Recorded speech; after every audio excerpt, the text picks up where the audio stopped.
reefing.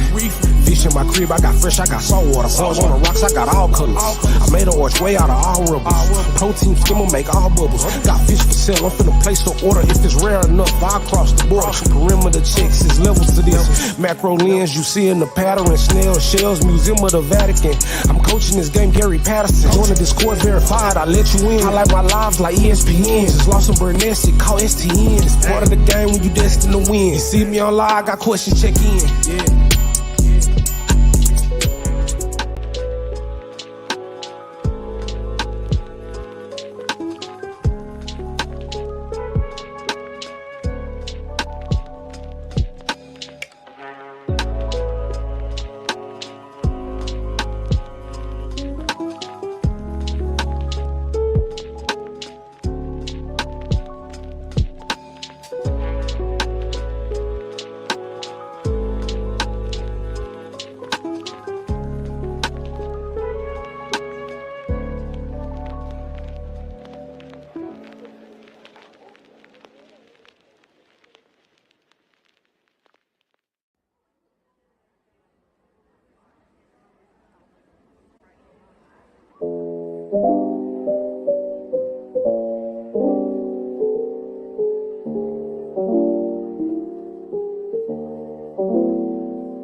you.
When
What if you be with me?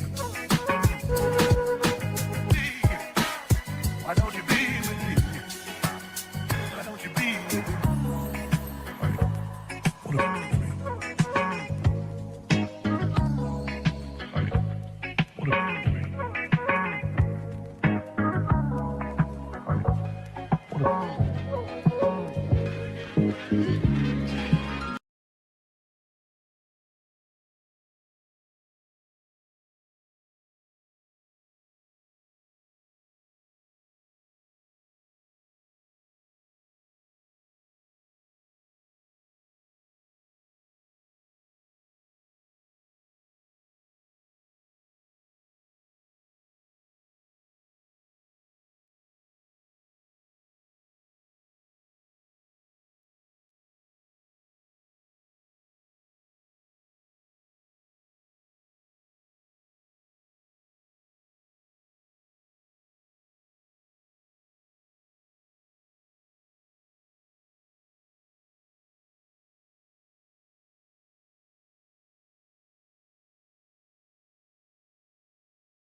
much, man. Let me cut this music down. A little bit. Yeah. So is Jeff coming up tonight or not? I don't know, man. I don't know. We don't see. Say, Car, you working on some practicing for stickers? future stickers? I don't have your stickers yet. Cough, cough. I guess that's a subtle way of asking you for stickers. Yeah. Yeah, man. I definitely gonna get some out. That's what I'm doing right now.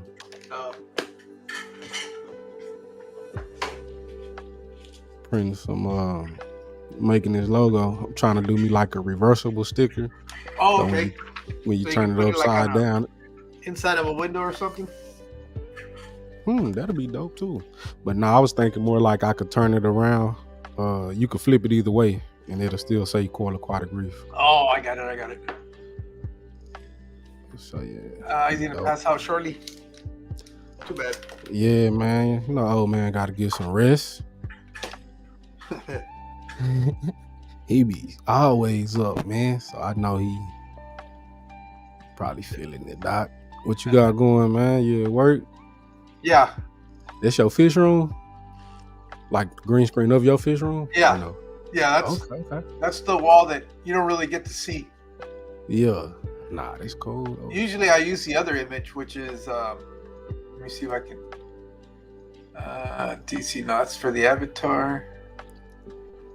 The settings, virtual. Let me show you. This is the view that I normally stream from. Yep. That's the one, but the wall that you're seeing is the one that's right there. Is that this one right here? That's that one. But this is like the early stages when it started the fish room. It doesn't look like that anymore. I don't even have the big tank up here, that one that you normally see behind me. Yeah. But what you got? What's the size tanks on the left side? 75, 33 cube, 55. It's a 55. It's like 53 or 54 acrylic, and then two 55s on the bottom, but they're like different. The one on right here, no, on this side, that one right there, that's a regular standard 55, and this one back here is a 16-inch deep, so it's shorter, but it's still a 55. 16-inch. Yeah, because the standard one is 12 and a half inches wide, from front to back. That other one is 16 inches, which I like because it allows me to escape a little bit better. Okay. But it's just not as tall, which I also like. Yeah, with me getting this 40-gallon cube, I don't really like them tall tanks. Where your whole arm be in the tank. Yeah, I'm not a big fan of tall tanks either. I'm really more partial to the lower tanks. Yeah, so from now on, I know I'll probably be getting me something more longer versus height.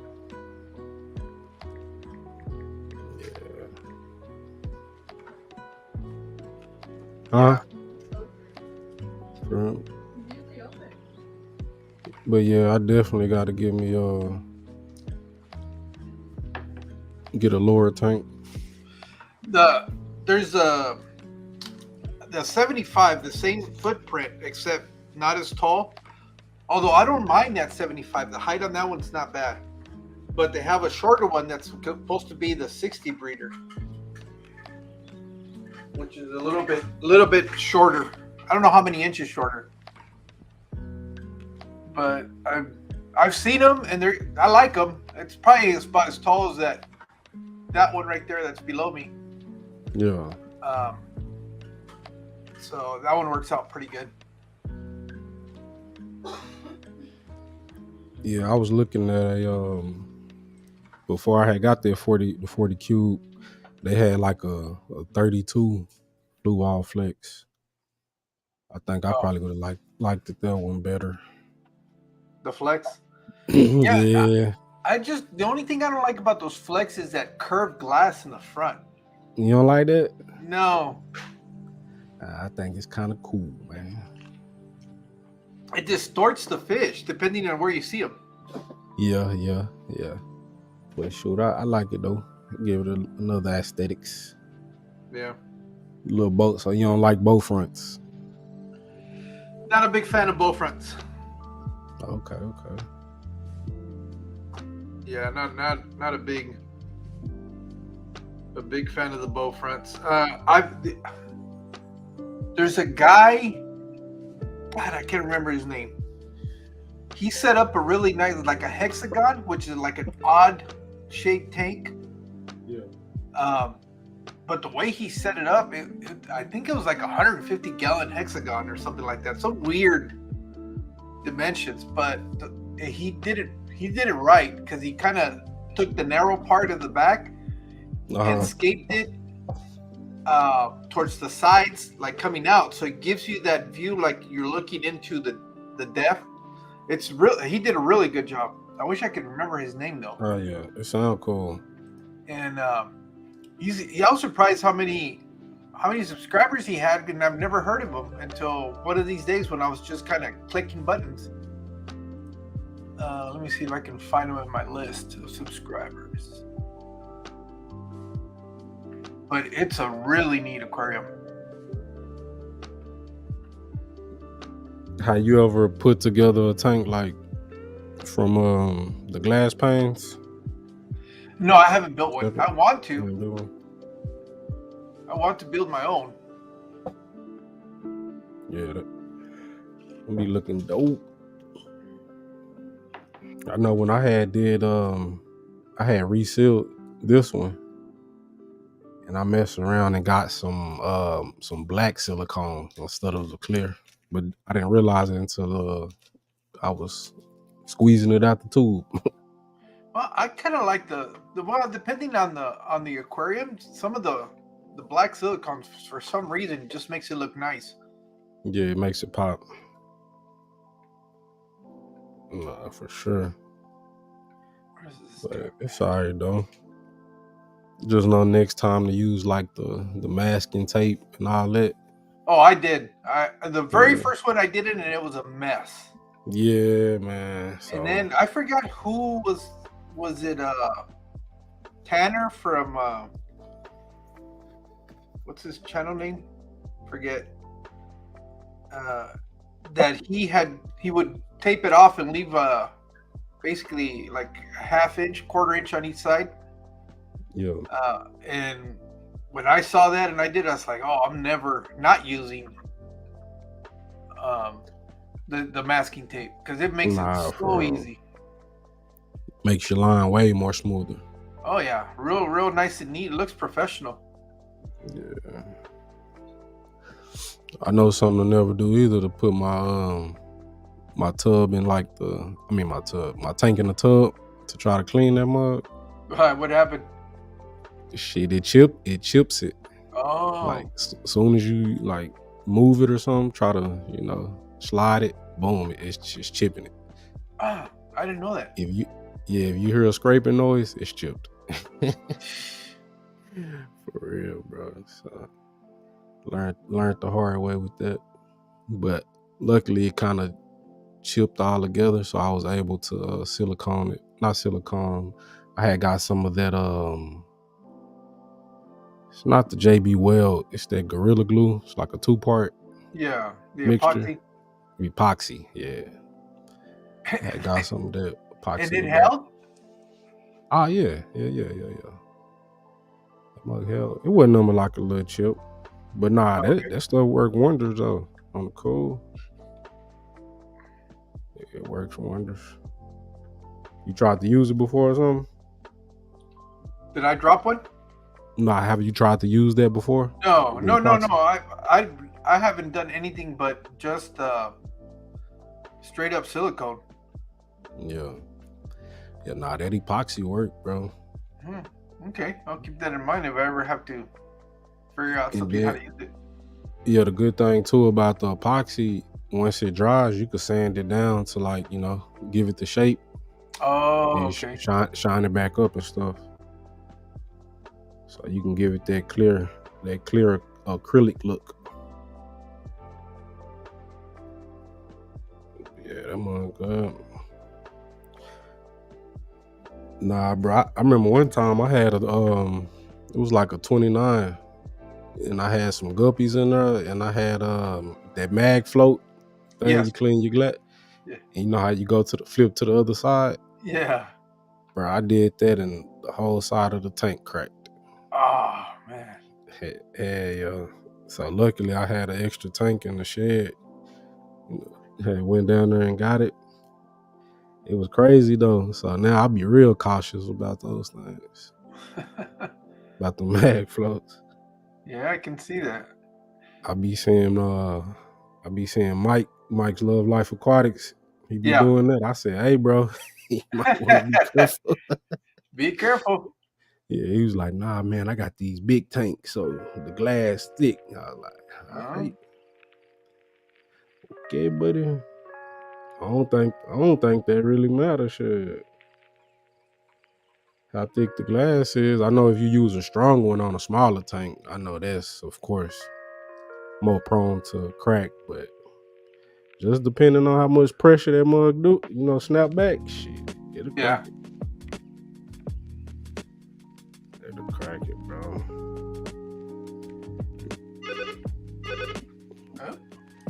Gotta answer that. Yeah, chat. So what I'm doing now, man, I'm just creating some stickers, man. I did this logo a while back, and just making some stickers out of it. This is one of the 2 stickers I have already. How many are you doing? I was just doing some testing right now. I'm just gonna do this one sheet, Okay. but I got another design also I'm print out. I just want to see what they look like because I had got some new sticker paper. So What size are those? They look bigger than 3-inch. yeah, they about 3 3.5. Yeah, something like that. How much? I mean, what size are like standard stickers? Like, what people? The ones I had people done were use? 3-inch. 3-inch. Okay. That's usually between 2.5, 3 inches is typically what you see out there. Serpentaner, yeah, that's what it is. Serpentines. Serpentines. Got somebody in the chat. He also figured out how to take off the store shelves that they sell at IKEA and turn them into an aquarium. The size is perfect for that. They're like I want to say like 30-gallon aquariums or something like that. Yeah. But you don't have to cut any glass. They already come pre-cut. For real? Yeah, it makes it real nice and easy. Yeah, I'm about to try that out. It's not necessarily cheaper though, but I think at the end when you finish paying for those shelves, because they come in packs of 2s. I think if you buy 2 packs, he was saying you can make 2 aquariums, which is not bad. It's like $100, Oh yeah. including the silicone and some other stuff. You probably could customize the mugs and make a profit. Well, the idea behind it is so that you don't have to cut any glass whatsoever. It's just straight up using those shelves. Yeah. And gluing them together. I mean, siliconing them together, and you have an aquarium. It's actually pretty neat. Oh yeah, that's cool. Jeff said Mexicali prefer his bow fronts to be concaved.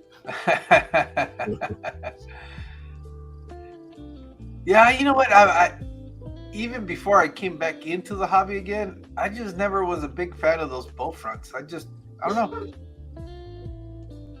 They're not for me. They're not my first choice. Let me put it to you like that. I can't really get down with like the corner tanks. Yeah, this one, the one that I was talking about, I thought it was a corner tank, but it turned out to be like a hexagon tank. I'm still looking for that video. Yeah. The dude really did a really good job.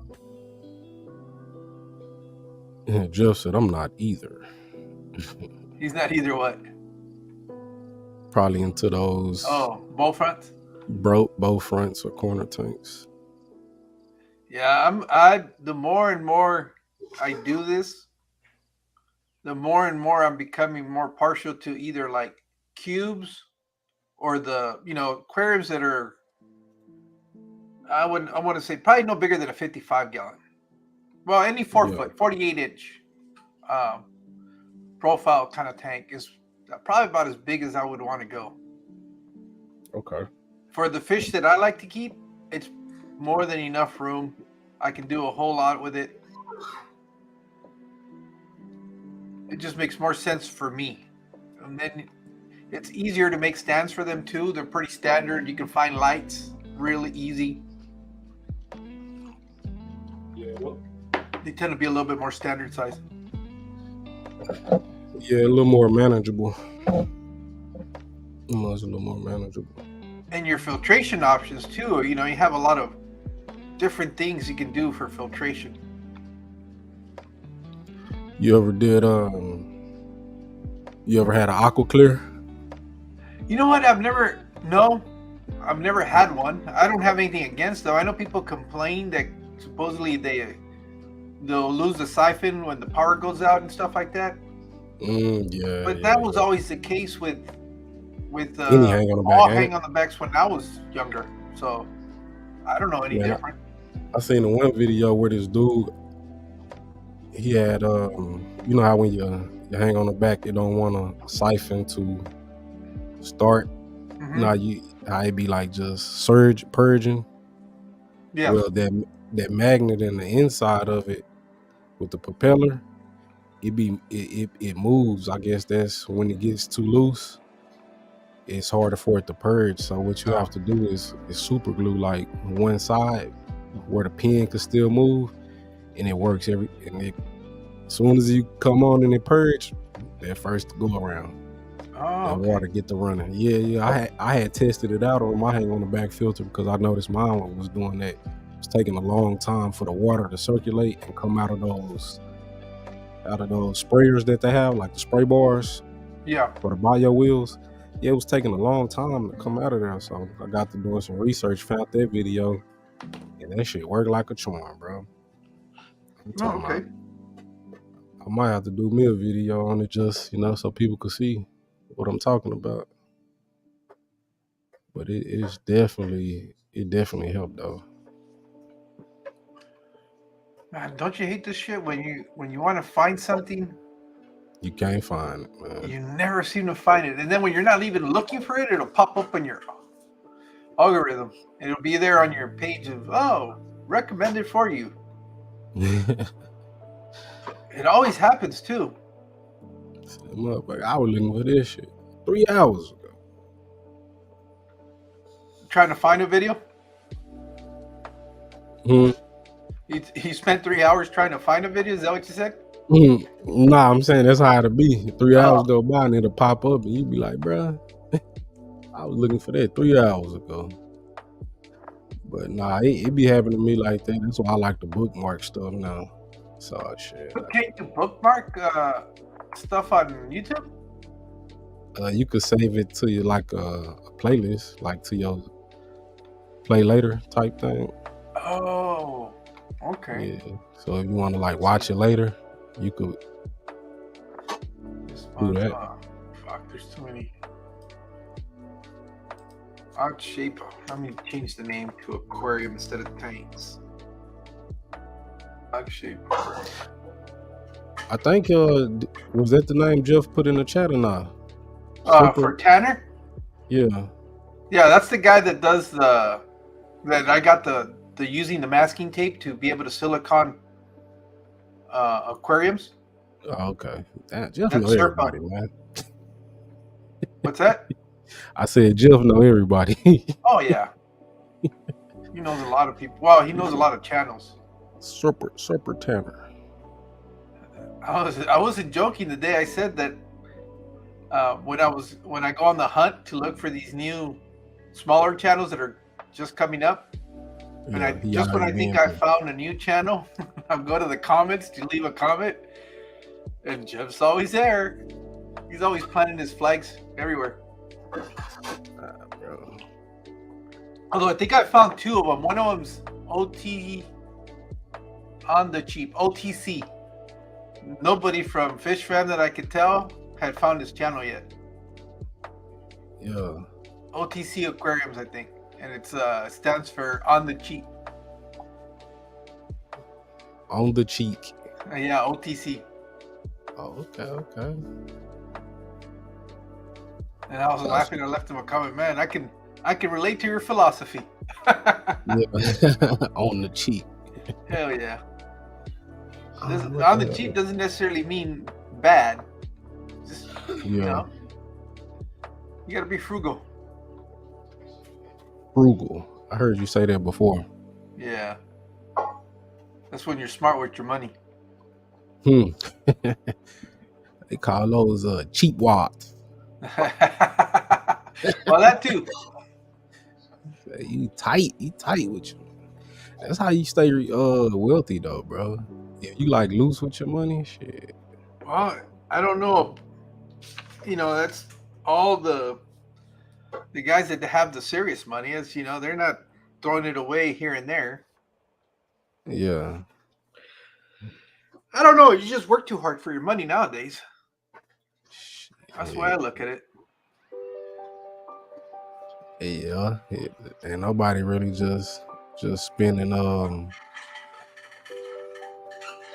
for no reason. These days, shit, it's for a reason now. Yep. Make sure I don't have anything. Had to goddamn redo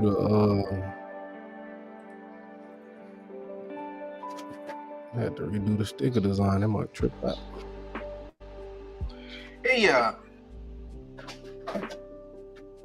can we talk about the t-shirts here, or you want to do it offline? Nah, you cool. Oh, okay. I know Jason was mentioning that he said you're trying to do something like a drop ship where you buy all the stuff in bulk and then we just go through you to order the stuff for people that want merch. Yeah. So like so if you wanted 20 shirts, Yeah. Then I could get the shirts, make them, and then when somebody order them, I can ship them out for you. Oh, okay. So it's like, I'm handling all the back office work for you. So how do you get paid though? How do you make money off of this as far as from us? Do the people just pay you directly and then? Yeah, I'm about to say, y'all pay me a cut. Okay. You know what I'm saying? So. Yeah, because I think I was looking at trying to make some shirt designs, just hobby related, not necessarily for my channel, but trying to get the damn t-shirts and for wholesale price is hard because you got to have a wholesaler's license or else they won't give you the pricing. The wholesale on top of you trying to focus on selling the shirts. Well, what I was trying to do is I was trying to avoid the $30 t-shirt. I was trying to figure out a way if there was a way to, because if you go to most dropship service, whether it's Teespring or Printful or Shopify, for one, and I'm not really looking to make money off of the t-shirts, but I don't want people having to spend that much. Like, I wouldn't buy a $30 t-shirt. Let me put it like that. Yeah. I'm thinking to myself, I might pay $20, but I'm not paying $30. It really depends on the material. And that's the other thing. The biggest gripe from those drop ships is that the irony, it looks like a real cheap iron-on. It doesn't, and I don't want to do that either. And see that I want to do some quality, but it's still cost efficient. Yeah. So that's why you could go with several different options as far as sublimation or DTF, DTG, vinyl, depending on how detailed your logo is. Oh. So you know what I'm saying? If your logo not really that detailed, say like, how they be having those decals for the trucks and stuff like that. Yeah. A lot of that stuff is vinyl because it's just one color or maybe two colors that you could stack. Oh, like my logo, for example. Yeah, exactly. So your logo will be perfect for vinyl. Oh, okay. So you could get you some good vinyl and be good because it don't have like a lot of colors in it. Well, you see my little avatar, right? Let me see. It's my fish room, but it's done in like in the cartoon style. Yeah. Now that's I dope. want to do that for the back of a T-shirt. Okay. Like the whole T-shirt or just the circle?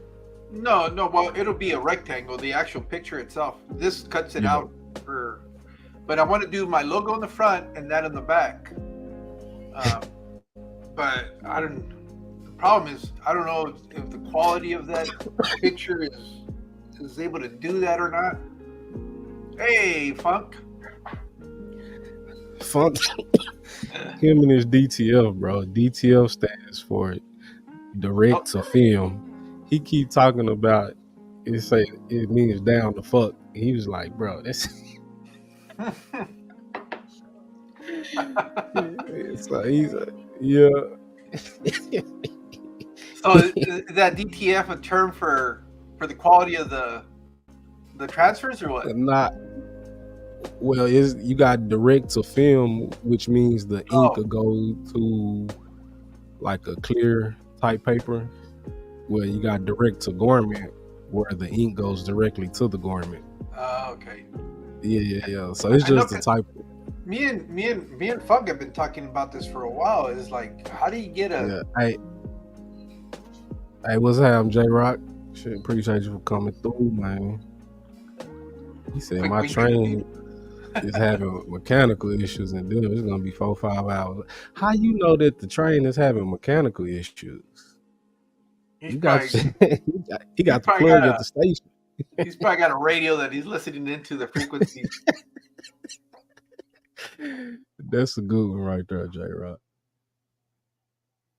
Oh shit. Ellie Fish. He said, I thought you were Superman. Elfish. I just found his channel not too long ago. Yeah. He be coming in with them jokes. He having them hot. Funk, quit winking at dudes. What's up, everybody that's stopping by before I knock out? Man, appreciate that, Funk, Doc. But yeah, bro, it really just mama gonna knock you out, LL Cool J. But he all right now. Calm down, girls. These guys are getting weird. Calm down. But nah, look, yeah, that direct to film, bro.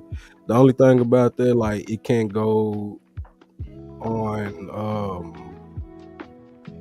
every type of shirt. Oh. So like, I think you can only do like the you can do the cotton or the 50-50 blend with the DTF. Then on the sublimation, you can only do the 50-50 blend or 100% polyester. You can't do 100% cotton on sublimation. So for the idea that you have for the t-shirts, are you going to set up just like a general catalog where we just kind of pitch you ideas, and depending on whose shirt they buy, that's who's got to pay for it, or each one is going to have like a storefront?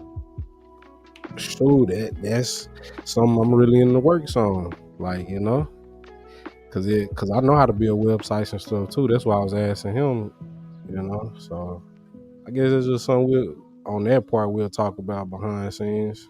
We'll get a little more in detail about, because, you know, everybody might want something different. Yeah. It really depends on your traffic, because say if you don't really have a lot of traffic, then you may not need a website, you know, or like a landing page. In your bundle of skills, you don't do graphic design and stuff like that, do you? Where you can take an idea and draw it? Nah. Okay. I can't really like draw that good, but like this sticker right here, I designed it. Like, I put it together just from the top of my head. Yeah. So, you know, I could do something like that, or if you show me an idea of what you want, I could make it happen digitally. Yeah, because I have actually a series of T-shirts that I want to do, and it's basically taking like iconic images and converting them over to hobby-related stuff. Oh yeah. We could do something like that. I already have one that I did, and so there's a couple of other images. The guy that did it for me, and it wasn't expensive, but I just haven't been able. If I could sell that T-shirt, which I think it's going to sell pretty good, enough to be able to make the money to be able to pay him to commission him to do another rendition of an image. See, me, I think the way that it'll really be efficient since you're doing drop shipping is to like have pre-sale orders. Oh, So okay. you already know exactly how many orders you're gonna need versus you buy up a whole inventory of your shirts and then you're trying to sell those shirts. Yeah, that was the issue I was running into, because then you start figuring out, okay, well, how many double X's, how many XLs, how many. Exactly. You're gonna have to get two double XLs, two XLs, two smalls, two mediums, two large. You know what I'm saying? And Yeah. then as soon as you sell one, or if somebody want two, you're gonna have to be trying to get some more. So I think it's best to go ahead and take your sales, know how what you want, make it, and then ship it out. Well, I like the idea of having like somebody like you, who would basically, based on the demands that are coming in for the orders, could purchase the stuff, and then we just turn it around instead of nickel and diming. Like I having to go buy 6 shirts. You would have a bigger buying power if you're doing it for several of us. Exactly.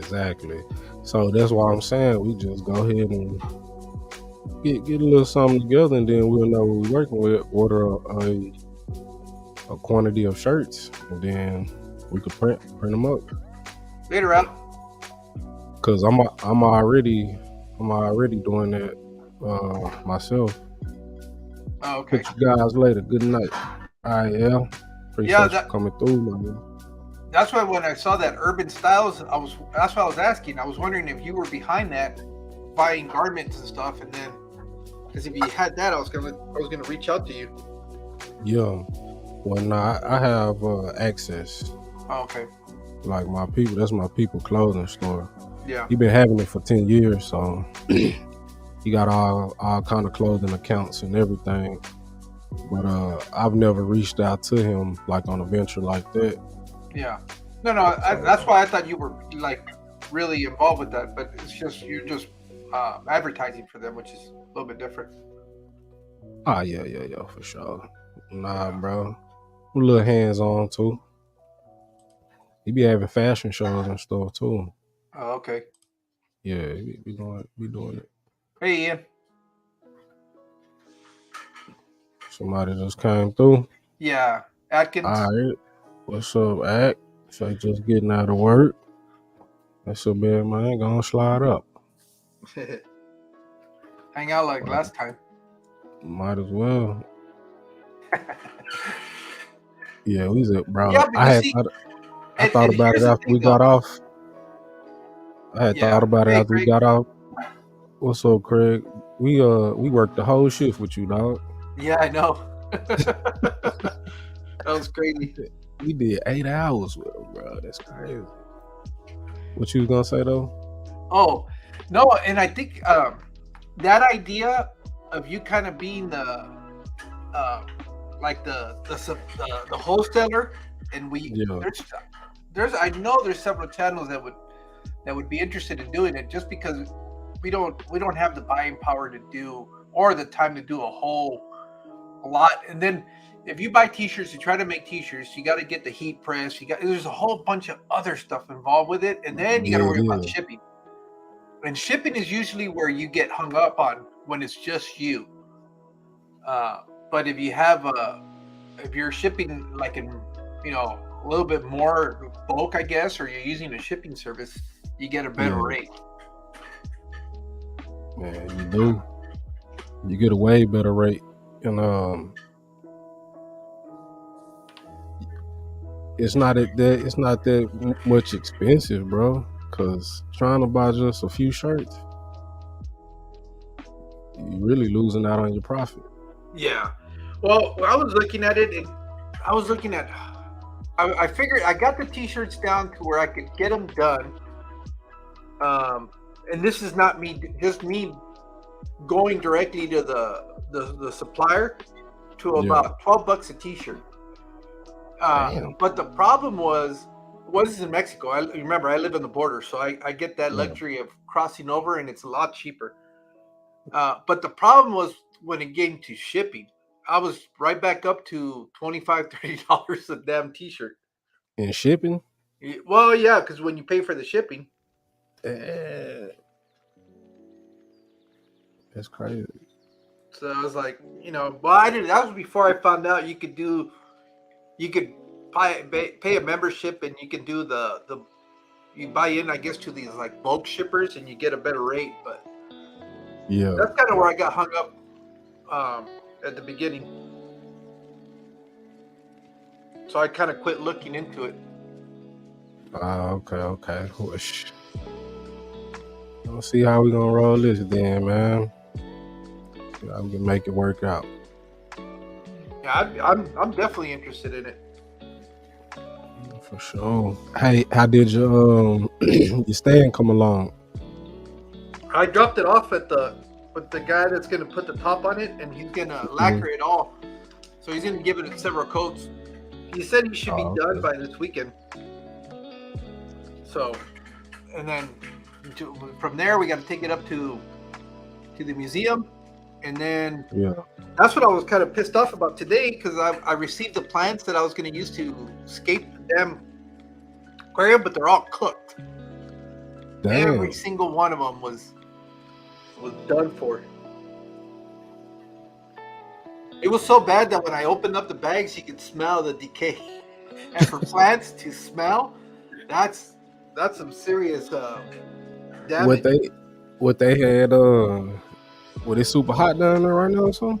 Well, it's not that hot though, that's the thing. But they had shipped them like through UPS, the Express or whatever. So I guess they left on Thursday, and they were supposed to be at my doors by Saturday, no later than Monday, and I didn't get them till today. Ah, shit. But I don't know what happened. But they had a cold pack in them too, so who knows? They mess around, put a hot pack in that bag. I don't know. I don't think he made that mistake. Not as much as he tells me that he knows what he's doing. So you'd be surprised, bro. People make mistakes, man. No, I don't think he would have made that mistake.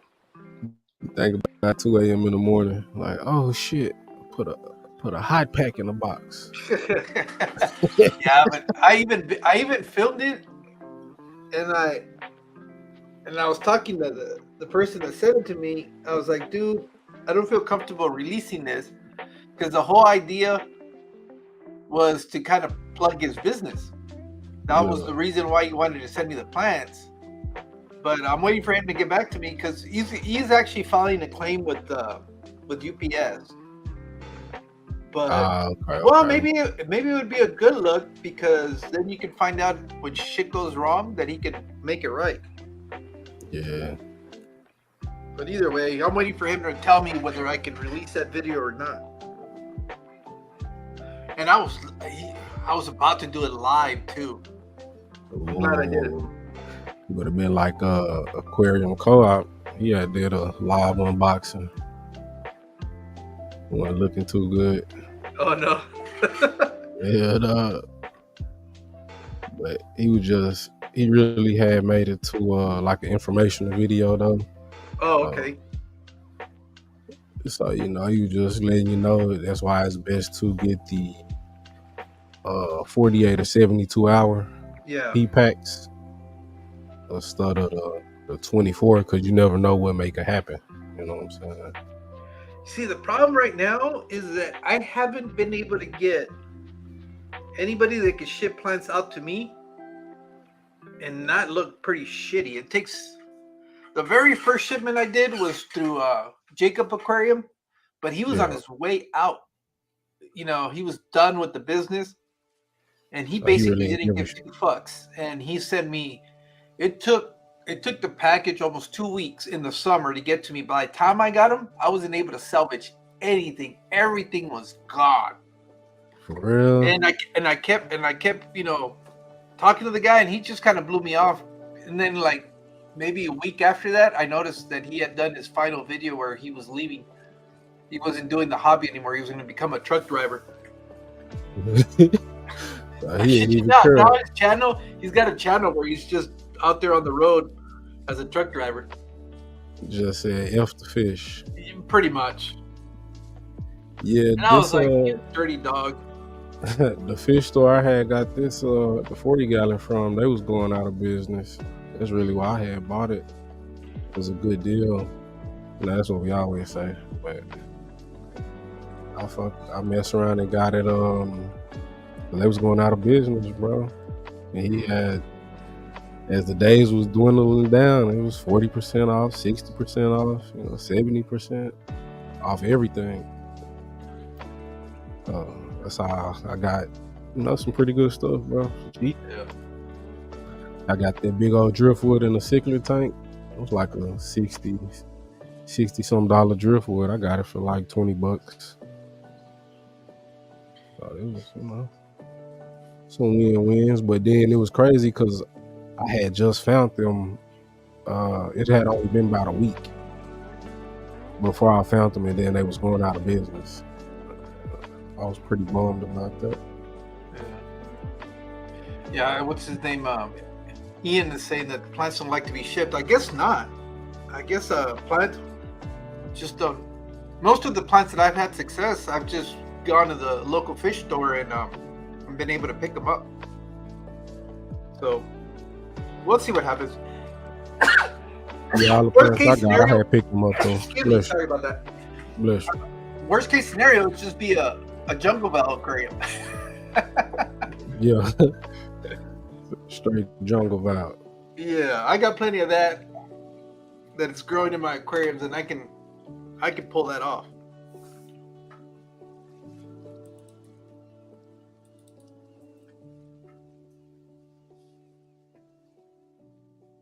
Shit.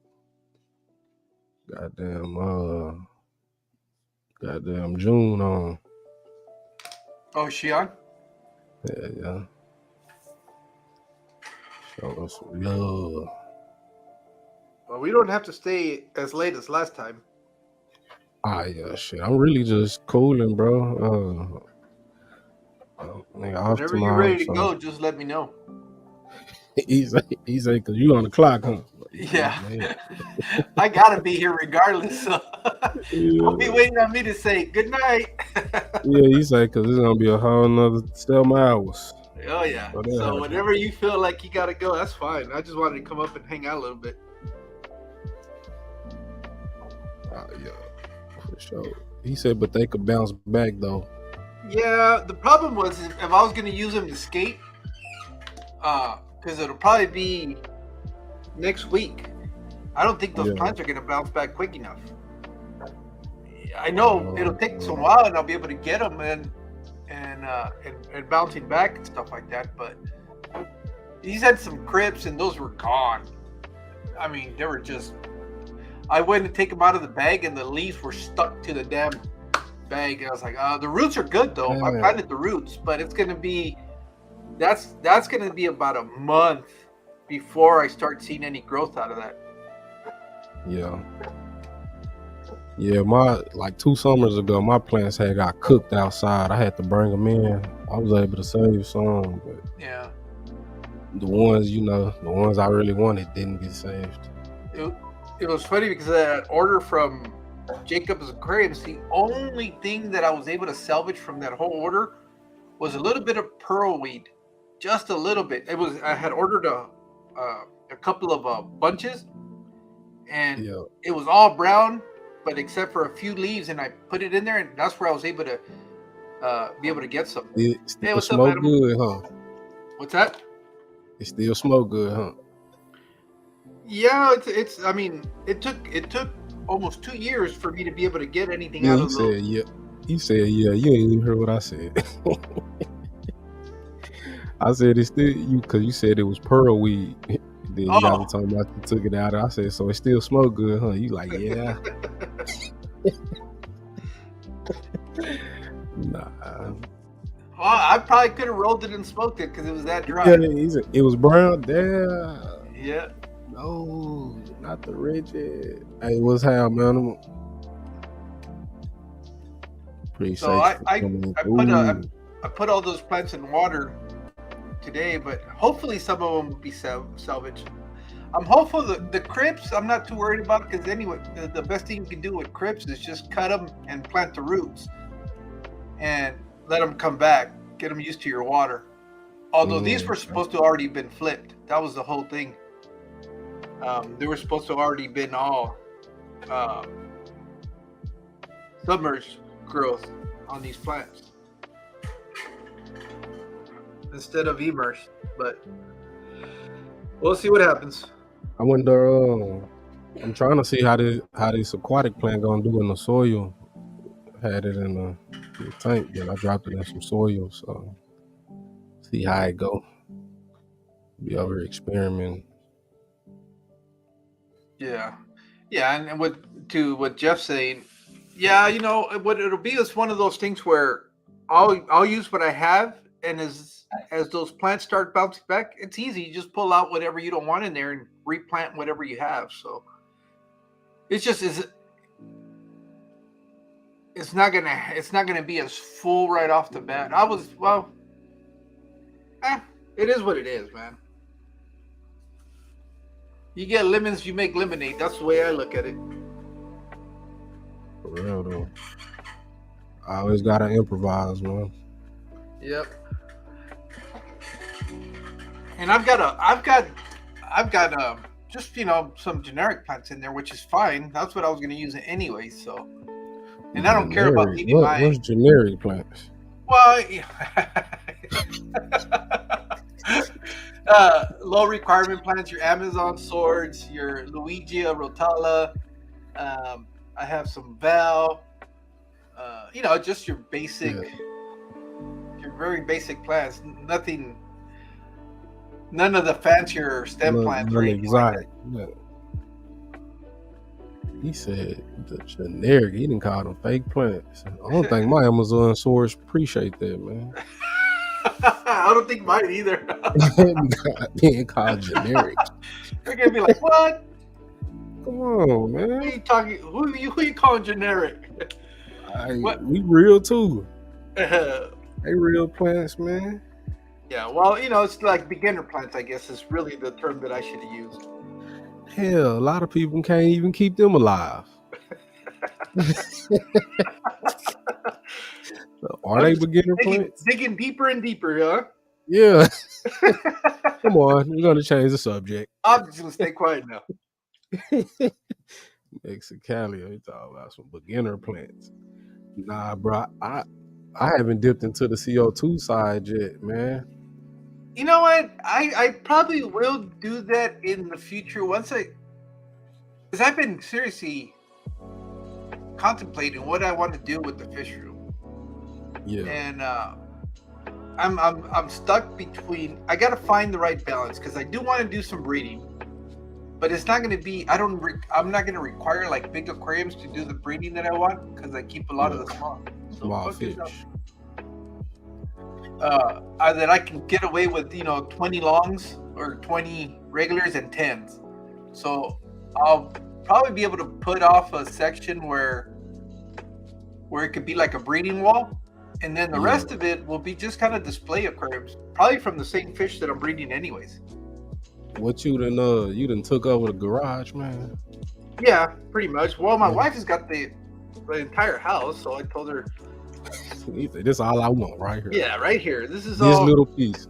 And even there, she's kind of taking up a lot of the space because she wants to store all the Christmas decorations. You didn't even have to tell me.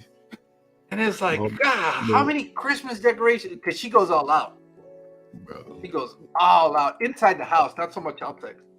My mom used to be like that too. Had to go in the attic and shit every Christmas. Be So like, if God you damn. see all those boxes in the garage when I'm walking around, it's all the Christmas stuff, and it's big. Y'all stuff. don't have an attic? No, in the garage. I have one of those metal racks. No, but I'm saying you don't have an attic to put the boxes in the attic? Hell no, I ain't doing that shit. The spider's up there, dude.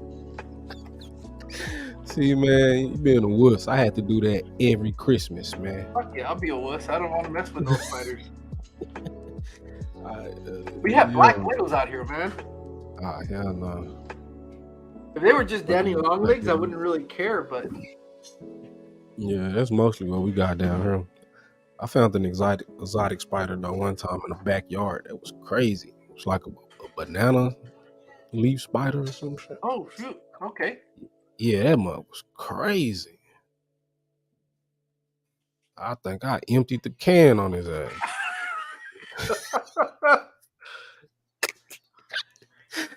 For real though. But nah, man.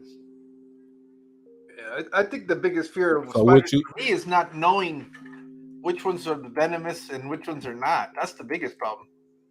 Man, I found a spider not too long ago on my pineapple plant. And I was going to kill his ass. I was like out of him. And I said, you know what? I'm finna put it in a jar. I ended up catching it and I kept it for a little while. It was a goddamn jumping spider. Or was it? Yeah, it was crazy. I went and bought some crickets and everything for that motherfucker. Yeah, cool.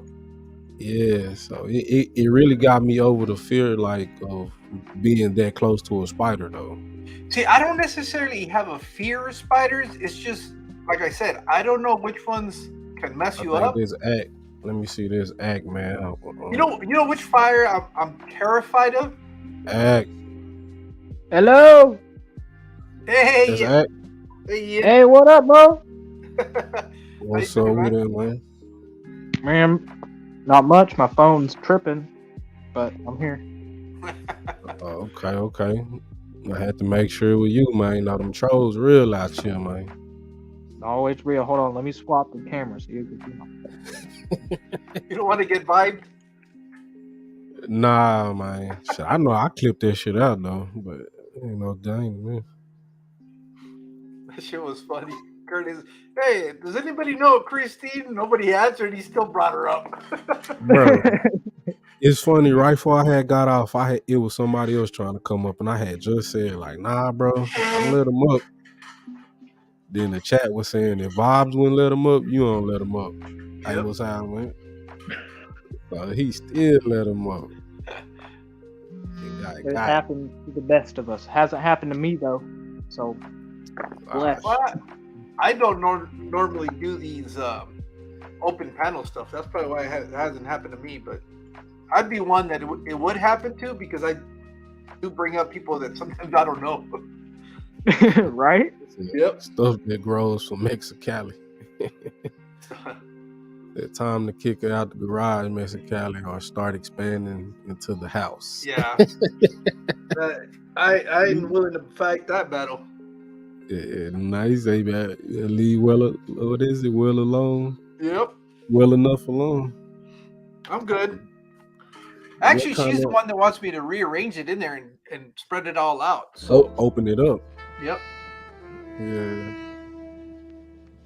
Well, the idea wasn't to have all those aquariums. It was just going to be the picture you saw where I had those 4 on the wall. Yeah. That was the extent of my fish room originally. Got that MTS. Wow, not so much that. Well, yes, but all of a sudden, don't deny it. No, all of a sudden, I started getting hit up for free equipment. So how are you gonna pass up on that? You know? You don't. Yeah, I feel that. All of a sudden it's like, hey, I got these aquariums. The reality was the 150, the one that sits right behind me, that tall one right there. I went to go get that one. It's a 150 acrylic. Yeah, it's like a cube almost. Yeah, it's 48 by 24 by 30 is the dimensions of that one. What you got in there? That's the one that sits right behind me. I have the angelfish and the mollies in there. Yeah. And I remember the guy hit me up on Facebook and said, hey, would you be interested in this aquarium? But in the picture, it looked a lot smaller. There was no reference to it. So I show up in my car, In the Prius. and the guy goes, yeah, it's over here. And I go look at that sucker, and I was like, well, that shit ain't gonna fit in my car. So I turned around. At that time, I still had my truck. So Yeah. I said, you know what? Give me a minute. Let me go grab my truck and I'll take it. And I Yeah, came double back. back. As a matter of fact, I have a video that I did of that haul. I ended up coming back because the guy was breaking down his fish room. He was breeding African cichlids. I ended up, I think, with that 150.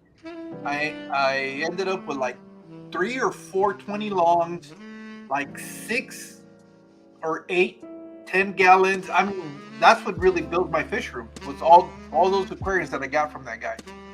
Nice. Yeah, that's cool. That's cool. So I was like, well, okay, well, I wasn't planning on having this many aquariums, and then shortly after the same guy that gave me that 300, he gave me that 300, but prior to that, he gave me a 75, a 55, and a 20 long, and like 2 10s, and he just kind of all of this stuff is stuff that they give him to me. So I was like, well, shit.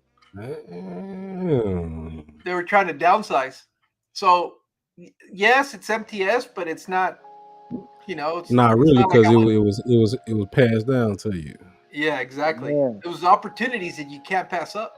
You can't pass them up, dog. And I'm kind of glad that I don't, because even though I'm not using it, sooner or later somebody is looking for something, and I have it. So that's why I've already given away a 40 gallon that I was gonna set up, but it was just sitting there, a 40 breeder.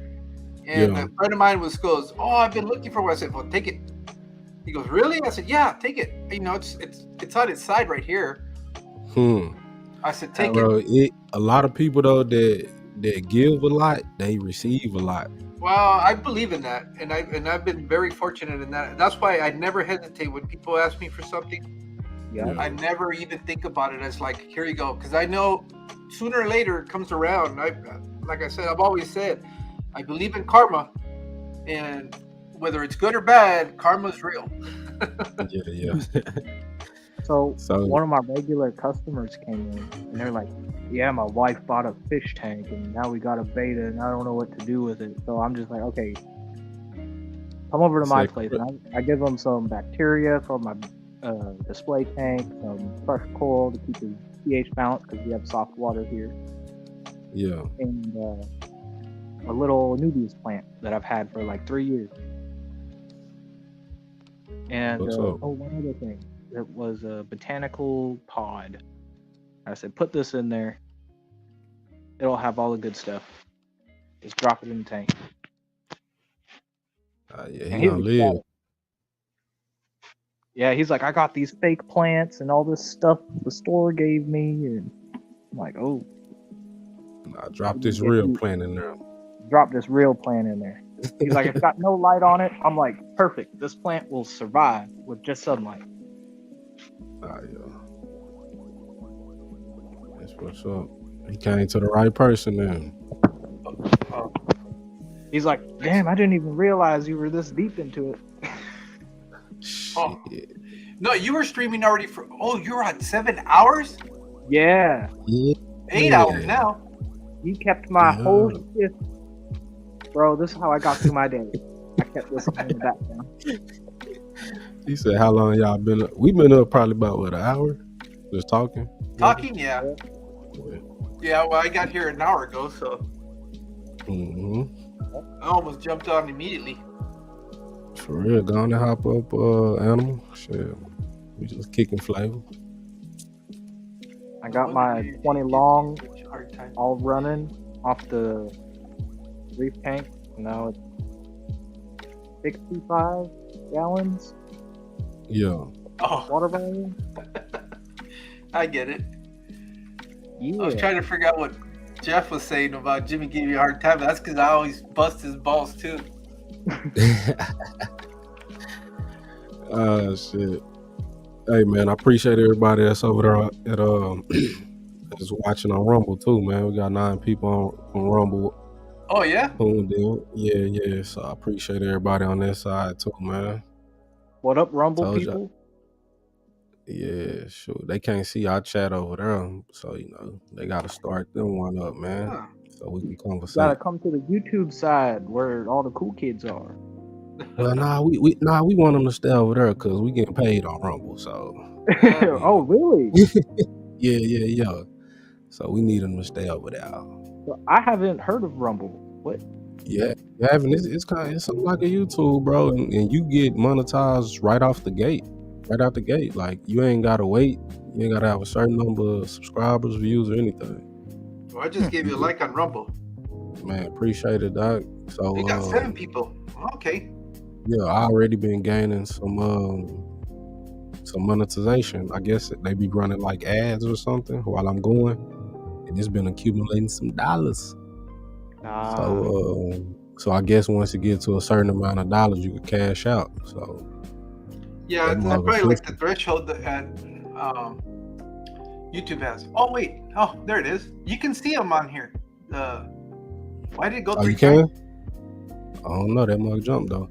You can see it though on this. It's got the little green. Yeah, the little green square. I mean, the green triangle, green triangle.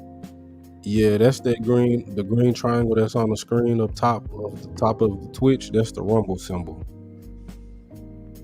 Well, shit, I'm gonna stream from there too, so you can. Yeah, bro. So that's why I say we streaming on 3 platforms right now. We on Rumble, Twitch, and of course YouTube. Yeah. How's the Twitch scene? Man, you really gotta have a following already. To really get saw. It's mostly gaming, right? Nah, buddy. It's everything. Oh, okay. Yeah, it go down over there, dog. So yeah, it's a little better than YouTube, to be honest. But they have a lot of perks, bro. On Twitch too. It's just like I say, you have to already have a following to tell people, hey, I'm going on Twitch tonight, y'all come check me out, because they don't really have like a algorithm per se. If you don't have, say if you only got 1 or 2 people following you, then you're all the way at the bottom of the list. They'll have to scroll all the way down to see you. But say if you got 3,000 people in there watching, then you're on the top.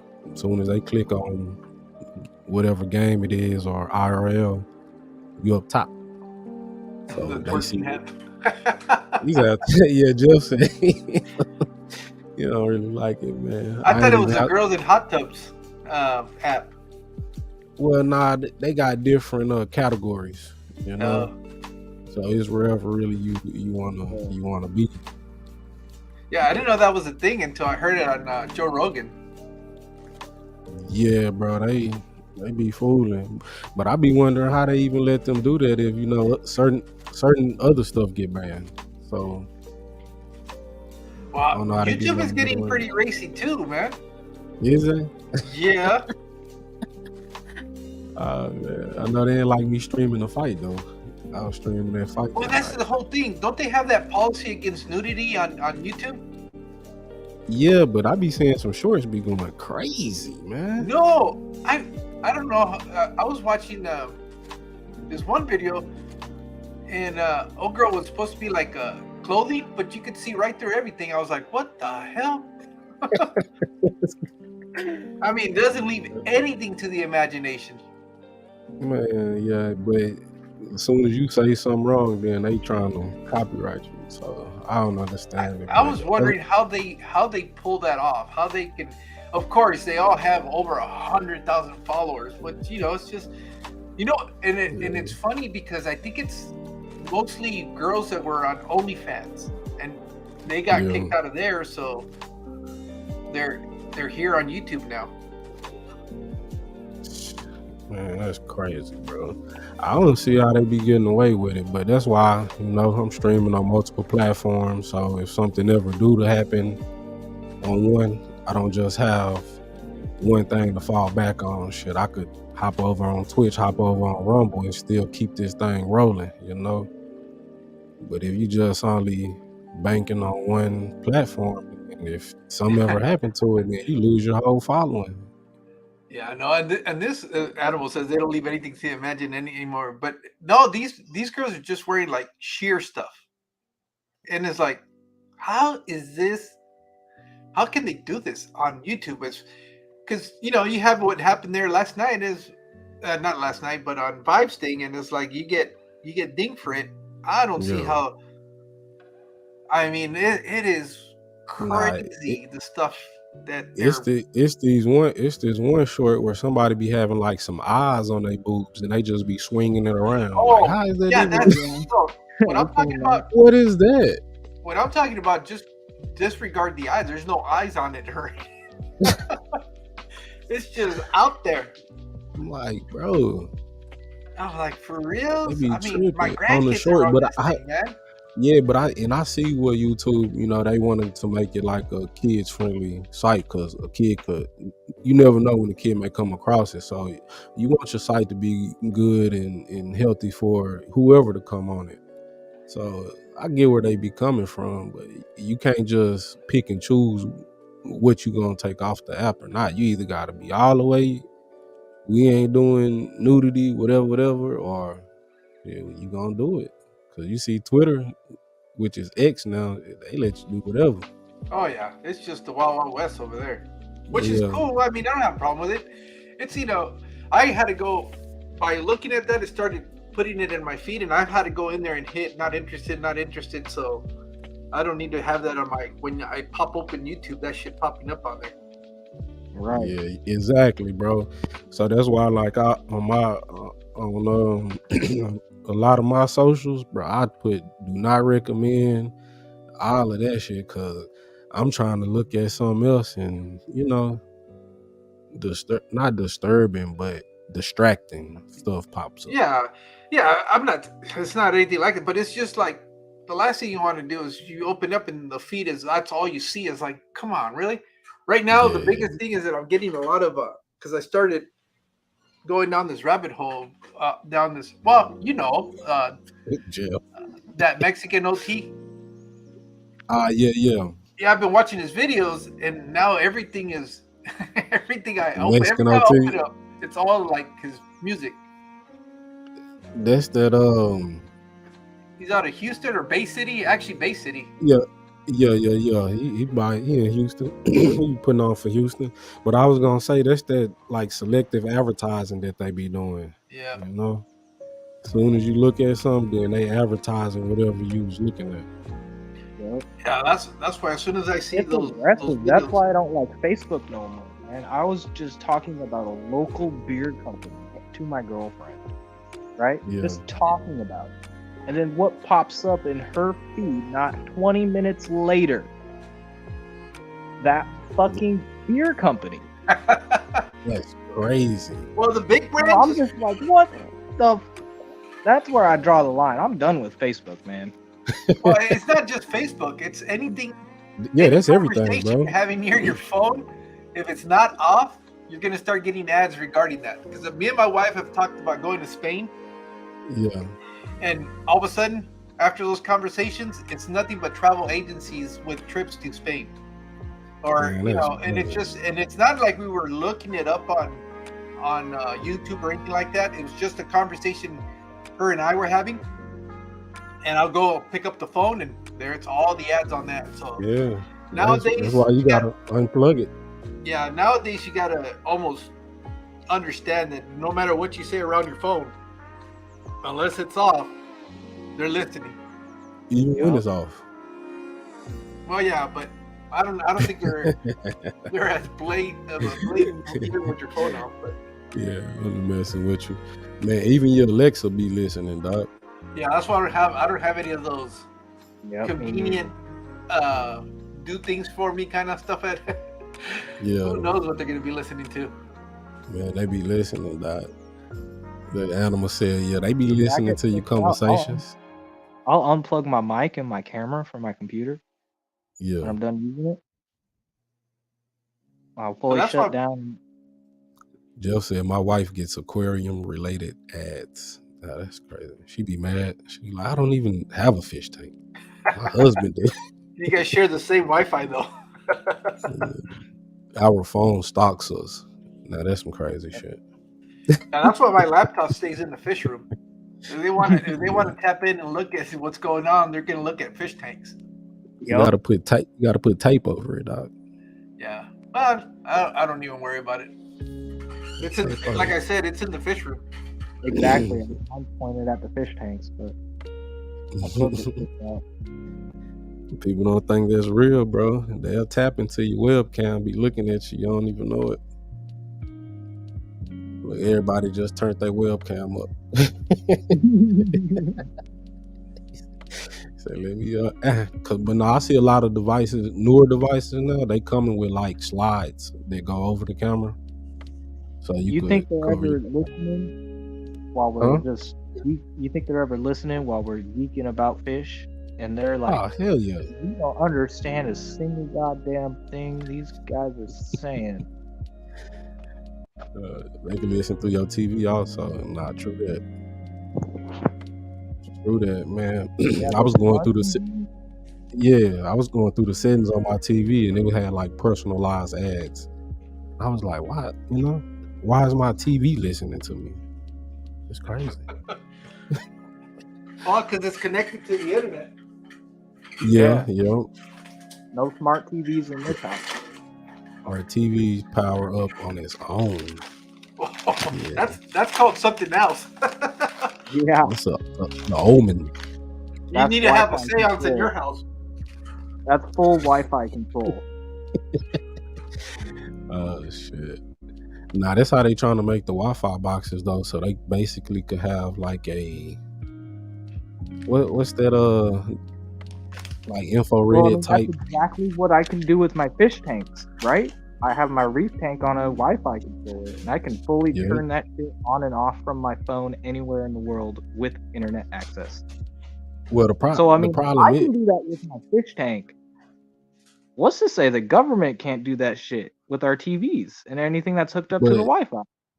The problem with that is where the device comes from. So if it comes from somewhere like China, Japan, or something like that, then they could tap into the IP of whatever Wi-Fi controller you have. And that's why they be like, you don't need to really get a lot of devices from over there that could control your Wi-Fi network, because they could tap into it, all your data just from that. Y'all ever heard of Sophia? Oh yeah, that robot. No. Crazy. That's not the robot. I think so. Or you never heard of her? No, I never heard of her. Oh, okay, yeah. I believe that's that robot. Yeah, I think the robot lady. She creepy. Yeah, all that shit creepy, bro. They starting to get emotions, and it's a damn robot. So I'm not feeling that. That can't be good. Hell no, it's not good, because it's starting to understand why we feel the way we feel, so it's giving itself feelings. So like, I'm not rocking with that, bruh. But it's gonna be iRobot all over again in this motherfucker. Yep. Blade Runner. He say, nah, it's supposedly a AI entity. Look it up real quick.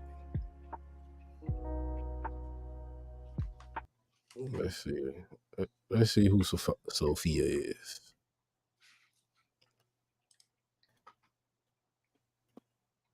I'm trying to pull her up. That was you talking about Hell Diver earlier. What about Hell Diver?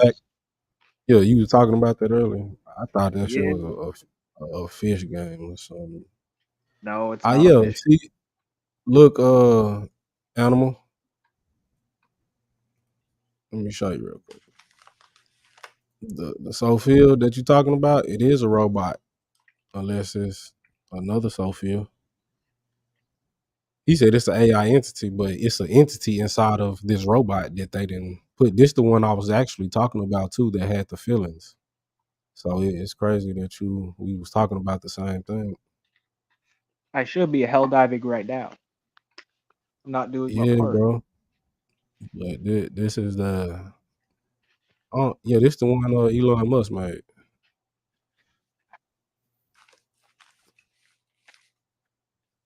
if I'm not mistaken.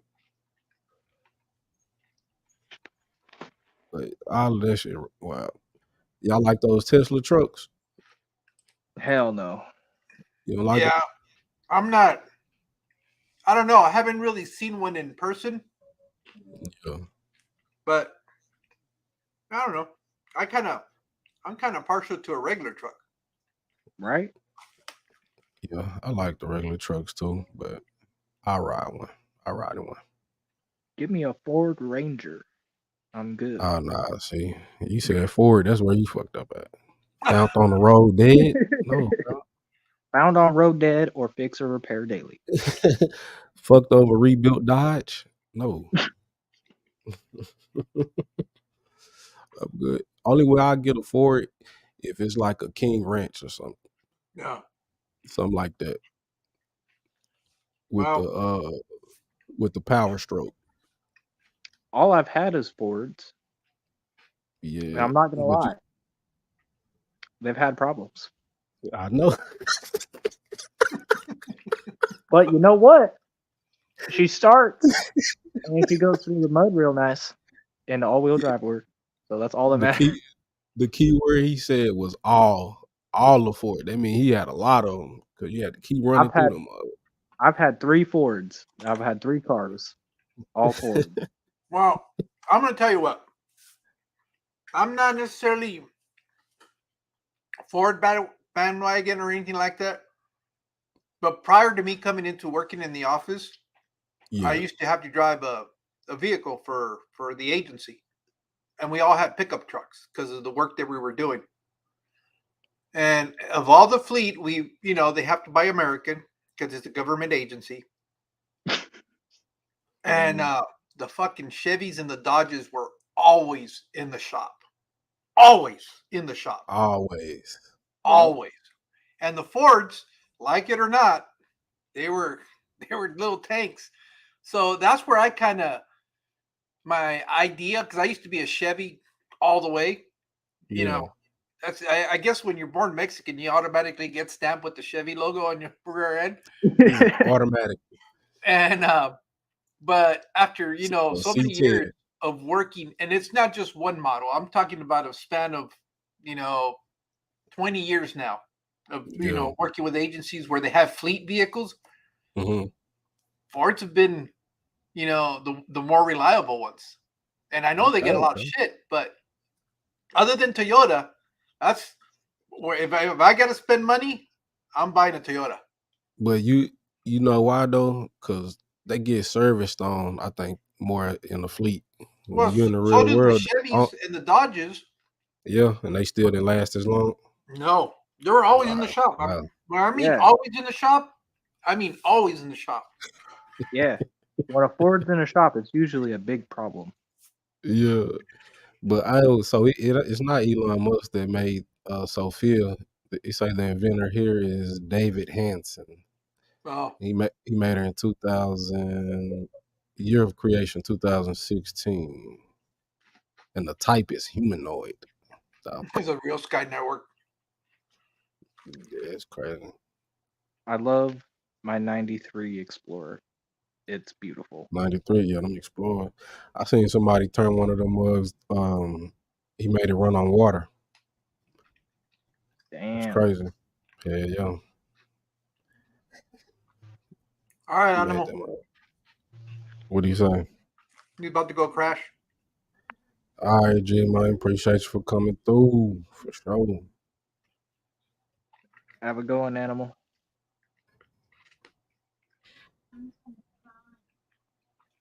Yeah, I mean, with the Fords, the first one I sold because I didn't have my license. The second one, the clutch blew and never started again. So, chucked it. And then the third one, it's just been little stuff that I've had to fix on it. Nothing really bad or major, but just like I replaced the heater and alternator. The thing sat for a long time, and it's only got 75,000 miles on it. So it's the more I drive it, the more things are gonna pop up. But as I fix them, it should be good. Man, that's crazy. I remember one of them robots at a factory had mistake the dude for like a box of fruit or something and like smashed it. That's why you can't trust them robots. They tried to pack his dude up. Bro, it was wild. But yeah, this look like Elon Musk robot right here, Optimus Gen 2. Wonder what happened to one. That mother look crazy though. Man, I walk in the crib and this dude helping my grandma. I'm instantly disconnecting his ass. You know, that's who they gonna try to give it to first, the old people. Oh yeah, Yep. nurses. Yeah, they gonna try to get them robots and stuff, the old people, disabled people, you know, that's how they gonna try to implement it. Like, you know, it's really helping them out. Problem is, there's no way to unplug them though. They're not going to be. They're not going to be hardwired to anything. They're going to be, just independent stuff. Man, that's wild.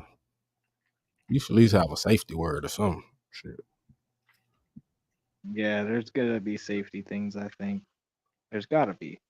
I mean, plus you got to think about the funding, how much it would cost to put all that in people's homes. Man, the much money he got, he could fund one for each home. Who? But is he gonna do it? Elon. Oh, Hell nah. He gonna find a way to make the government pay for it. Yeah. You know, if you getting benefits or something, they gonna automatically you're gonna get a discount off the robot. They're gonna make it accessible for your ass just to get it in your house. Just like how they doing this, how they got their own cash app now. Like the government, they got their own cash app. So now they trying to make it a cashless society where we don't have cash anymore. So who they gonna implement that to first? Once again, the old people, the disabled, people on food stamps, people on benefits like that. They're gonna be like, well, this is how you're gonna be able to get your money now. You think they're gonna turn it down? Hell nah. They gonna roll with it. And that's what's gonna make people have to hop on board. That's my opinion, you know. Well, all this shit with AI and robots and shit is exactly the same reason why I quit watching Black Mirror. Because it seems a lot of those episodes are coming to reality. Yeah, man. Bro, they be getting it from somewhere. It started out, you think it'd be a show, but they definitely be it be real life. It just haven't happened yet. Hey, Jeff said, for personal vehicles or 96 Neon 2014 Ram and a 2021 Subaru have had the least amount of problems during ownership. My boy said a 96 Neon, man. We used to have one of them, a Dodge Neon. Them things are fun. Atkins people are already doing it. Look up Honeywell Home or Nest Home. Jeff would have been a Fast and the Furious kind of guy. He do got them fast cars on. Well, you could kind of tell, bro. He like a speedster because he like motorcycles. Well, he likes dirt bikes. Dirt bikes is a whole different animal. Is it? Yeah. Oh yeah. Oh yeah. Dirt bikes is a whole. I'll ride a street bike any day. I'm not getting on a damn dirt bike. See, he said almost street bikes. So what y'all like the ninjas or I like cruisers. The cruisers. Man, what's a fucking 50-year-old gonna be doing on a sports bike? I would love to see you on a Ninja. But I didn't say what you want. I was asking you what you like. No, I like cruisers. I'm past that stage of wanting to go super insanely fast. Shit. So you saying back in your younger days, that's what you would have liked to know? Yeah, when I was young and stupid and had no common sense, I didn't, 150, 200 miles an hour is no big deal. Bro, it be people up here on the highway standing up on them, popping wheelies, everything, going down the highway. Mm-hmm. So my personal van is a 96 Chevy G20. You got it. What's that? Is that an Astro van or no? No, it's the full size cargo vans. Mm-hmm. Oh, okay. Said me too, Mexicali. Well, shit, that's his. Don't let Jeff fool you. That's his camper when he goes hunting and shit. He sleeps in that thing. Yeah. You sleep in that mud. Nah, for sure. I would. You can fit a twin bed in there easily. You don't have to sleep on the floor. Oh man, I had him on decked out though. Oh, girl, chill out. Goddamn dog, going crazy.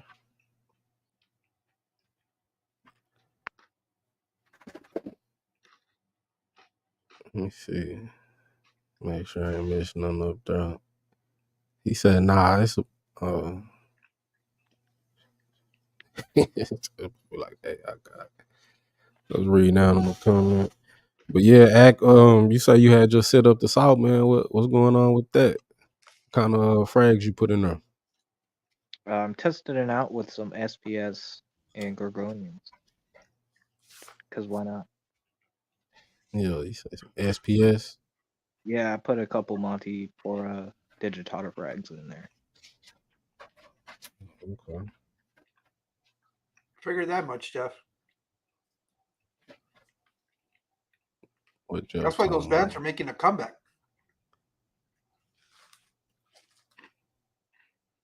Everything, repeats itself, man.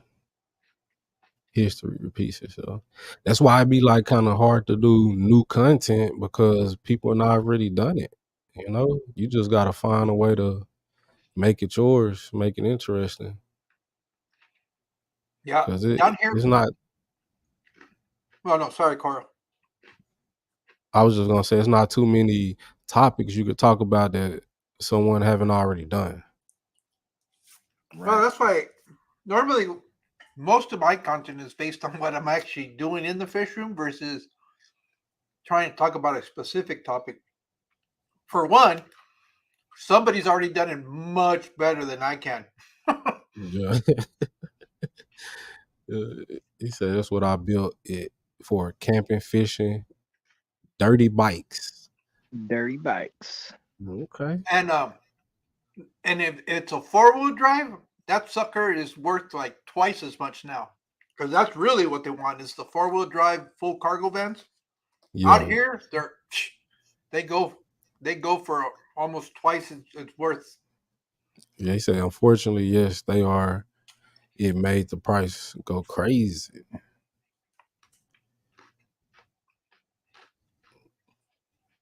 Yeah, man, I definitely I had a truck, bro. That was pretty nice. Work truck. Pretty cool. I've been had them big. To see if I can find like a mid-90s Nissan hardbody, but the ones with the extended cab. That's really what I like to find. If I can find that, I wouldn't buy a full-size truck. Yeah. He said only 2 wheels currently. Yeah.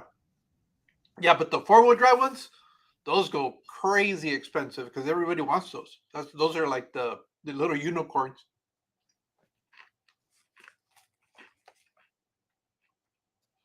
They don't look bad either because they'll put lift kits on them. They actually don't look too bad. Yeah. No, they're pretty cool.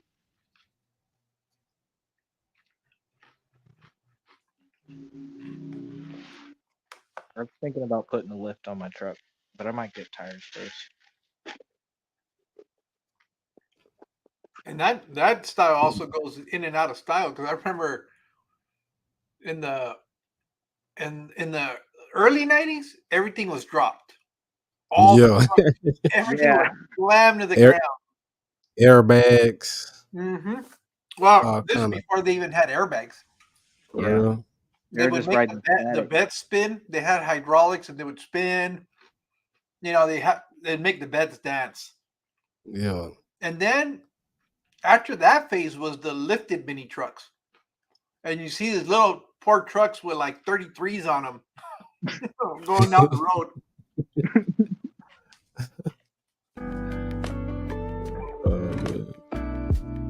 Yeah, I'm not trying to do anything stupid aggressive, but I want the knobbier tires. Not the same size, just a little bigger. But I gotta make sure it won't like mess with the bodywork. Yeah, it's interesting because down here where I live, we have the largest sand dunes in the United States. It's called Glamis, and you can see the trends that are coming into like the off-road scene. Every year you start seeing the trends that are going to change because all these trucks will start rolling up with different lift kits and doing all these crazy things with these trucks.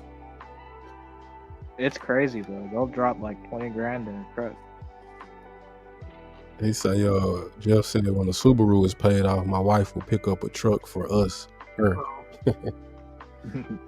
Well, you see, I'm of the opinion you have to have a truck, or you go with the way that Jeff went with that full cargo van, because that'll double as a truck, because you got all that room in the back to be able to load stuff on there, and it's nice if you got to go shopping and stuff, because you can lock the entire thing and you don't have to worry about anything in the back getting stolen. Yeah, Mexicali, that was my '87 Suzuki. Samurai. Yeah. On 33s. Them suckers, I remember, were notorious for rolling over because they turned them real sharp and they had a real bad center of gravity. Yeah. He said she hates the van. I don't know any women that like a van. Shit. Yeah, man. A van is definitely a guy's thing. Yeah, they don't be really rocking with them unless they them big trucks. They be riding them big trucks up here, like lifted up to the goddamn sky.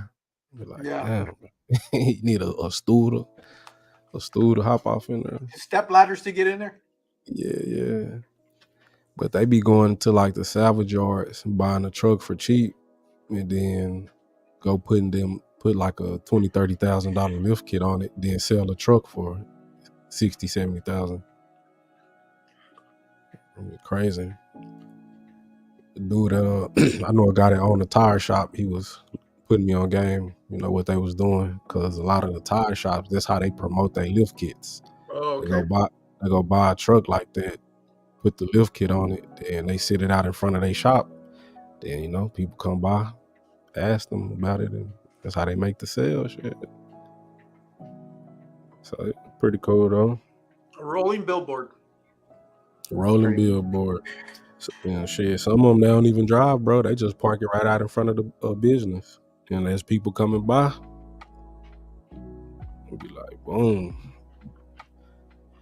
So yeah, it'd be real cool though. We have a lot of tire shops out here, bro. A lot. The only thing that I can't get with you guys out there in Houston is that fucking weird ass look on the wheels where they have the cones coming out. Yeah. I can't do that, dude.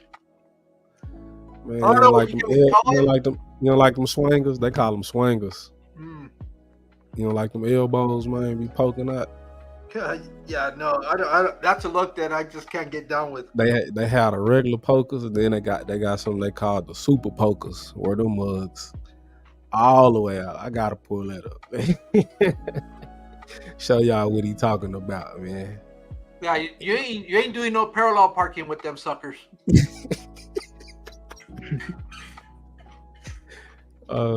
Shit.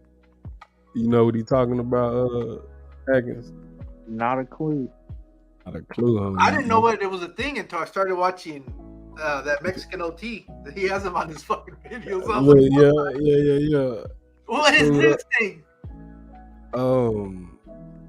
They be going. They got something called like the red line, blue line, green line, and this where all their cars either be painted red or be painted blue, and they just be coming down, swinging side to side with them pokers out. Finish that yard. Yeah, that's a whole different car culture down there. That's real. It's real big.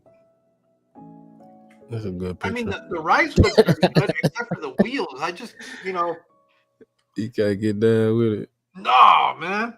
It reminds me like the chariots that they used to use. There you go. Things. Like egg beaters on the side of the car. Looks like little chicken wings. Hey, look, them the super pokers, because they poked all the way up. Bump the other car in the other lane. Yeah, them the smaller ones. That is not too bad, but it's the other ones that look like a cone. Yeah, them just the regular ones, the regular pokers, the regular swangers. But the ones that's all the way out, them the super pokers. Yeah, I know. They're more like super dokers. Super soakers. Super dokers.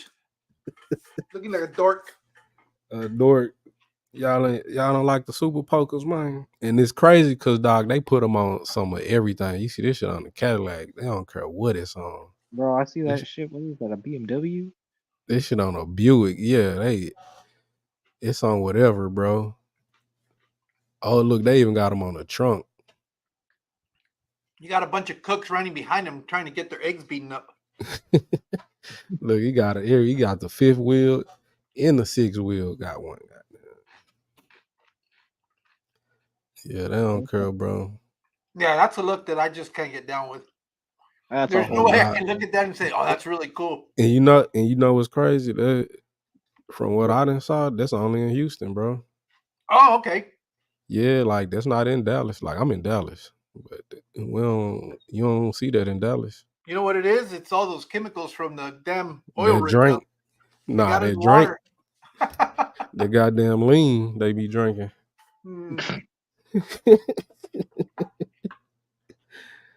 Oh shit! So it's not it's not all Texas. It's just Houston, huh? Yeah, it's just Houston, bro. That's damn near the only place you're gonna see that at. Like I'm pretty sure. Oh, they had to get something wrong. Yeah, I'm pretty sure every one of these cars are in Houston, doc. But I could be wrong, But see, look, that shit, Houston. That's the address. Right? I was just saying that it's a Houston thing, bro. I could be wrong, but from what I know, how are you gonna be wrong if you drive around your city and you don't see them? Well, cause I'm saying it ain't like shit. I'm everywhere. Cause Dallas pretty big, bro. Like you know what I'm saying. It might be a little town where they do that shit at. Goddamn me in Greenville or something. Like that's how Dallas is. We have like suburbs, so it may be the outskirts of Dallas, or it ain't just. See, I would rather prefer these over like 23s that people just throw on cars and shit. Yeah. Well, I'm not one to disparage that, because down here in California they're the opposite. They like and I think it's the ugliest thing. They'll have these big ass cars running around in 13s, Daytons. Like, yeah, little ass wheels. Tires. They look like bicycle tires on a damn car. Little ass wheels. That's the scene. What did I call them? The ball from. Yeah, they be having these the lift kits I was talking about. Yeah, that's not bad. That to me is a good lift. That's a good lift. Right, some slight, but they be going too far with they be having. And they chrome them out. Like, why would you put chrome on an off-road truck? Because it's not going off-road. It's not going off-road, Doc. What the hell is that? Street tires, bruh. I can't. Who? Street tires. Yeah, hell no. But nah, bro. But you know what the crazy part about those lifts? The truck sits all the way up there, but the suspension is still on the ground. The suspension still. Yes, that's it'll caught up. I've Yeah. noticed that too.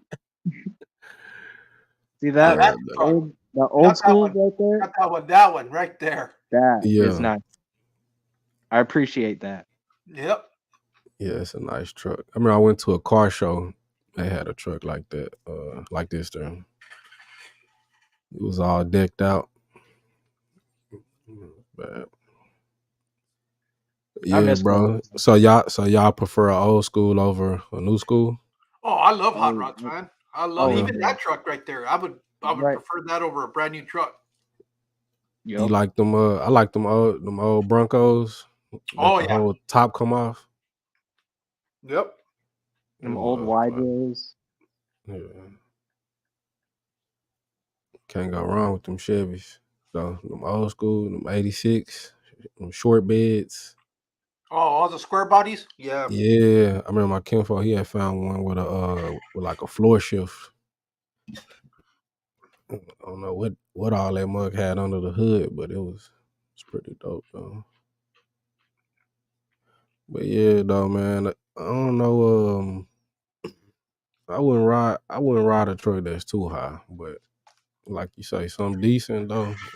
No, I like that. I was it a Raptor, that gray Ford you put up there. That's about as much as I would want as a lift kit because that's actually functional. Yeah. Yeah, I ain't gonna lie though. I do like Dodge trucks. Mm-hmm. Them must be straight too though. They drink a lot of gas though. I'm talking about, bro. You could sit there and watch your gas meter go down. Like, be drinking the gas. But they some good trucks though. I like them. I like them Dodge trucks. They go you forward. Wow. More than You 3 wanna know inches. what I Okay. saw the other day?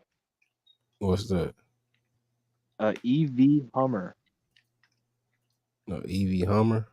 You Yeah, know what? that I've was never pretty been a sick. fan of the Hummer vehicle.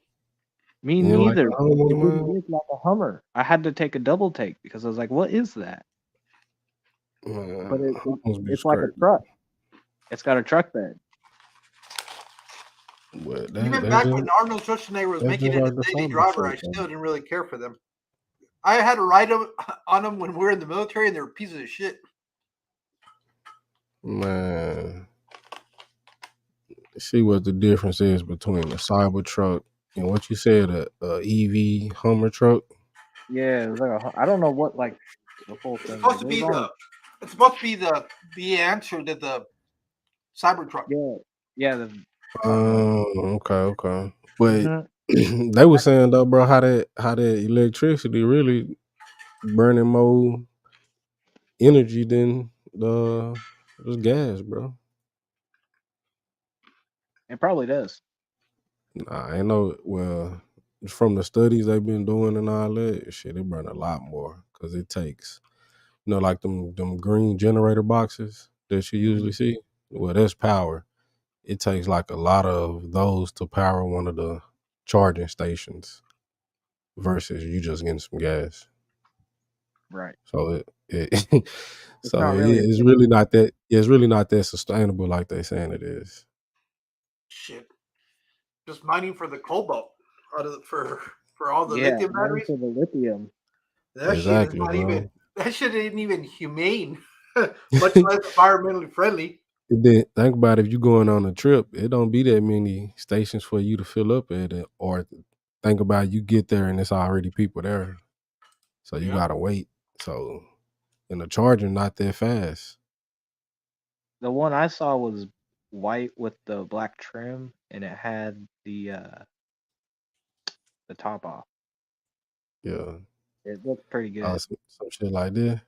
Yeah, I like that. I Yeah, think that's pretty cool. like a But sports truck. That yeah, goes back to the old Blazers you were talking about in the Broncos. On a right. cool though, huh? It do. It really do. Yeah, it About reminds me. what year was that? About 85, 86? Late Blazer? 70s, early 80s. Let's see. Was it a Blazer or a Bronco? Well, they had Blazers and they had Broncos. They were both. One of them was complete convertible. The other one was just like half. Yeah. That's what I need to put on there. And I forget which was. I think the Bronco, I think, was completely. Yeah, it was a hard shell, I think, right? They had the shell that you could pull off, and you just made it Yeah. completely convertible. Mm-hmm. So it'll look something like this, but that whole back come off. Yep. And I think those were like the 70s. Like 78, 77, somewhere around there. There you go. There's a picture of one of them right there, that Chevy. Right here. Yep. Yeah. K5 Blazer. Shit. What year is it? 75. Oh, shit. They go way back. Okay, it's a lot earlier. I was way off on the years. Jeff Say is that saying, much. Huh? Jeff is saying 60s. Oh, okay. Shit. This one sold for $50,000 in 2021. Shit. That's cool though. 70s Chevy, 60s Ford. Good thing this is a fish channel. Right? People are gonna be coming out. What the hell are these guys talking about trucks? Hey, Say, we like man. trucks too, people. Hey, man, we talk about some everything. It's late. It's late on a weeknight. If you're watching this shit, don't be upset that it's not a conversation about fish. Nah, for real though. You know what? I should have changed the name on Rumble. We ain't watching fish no more. Shit, I had to put fish watch. We stopped the fish.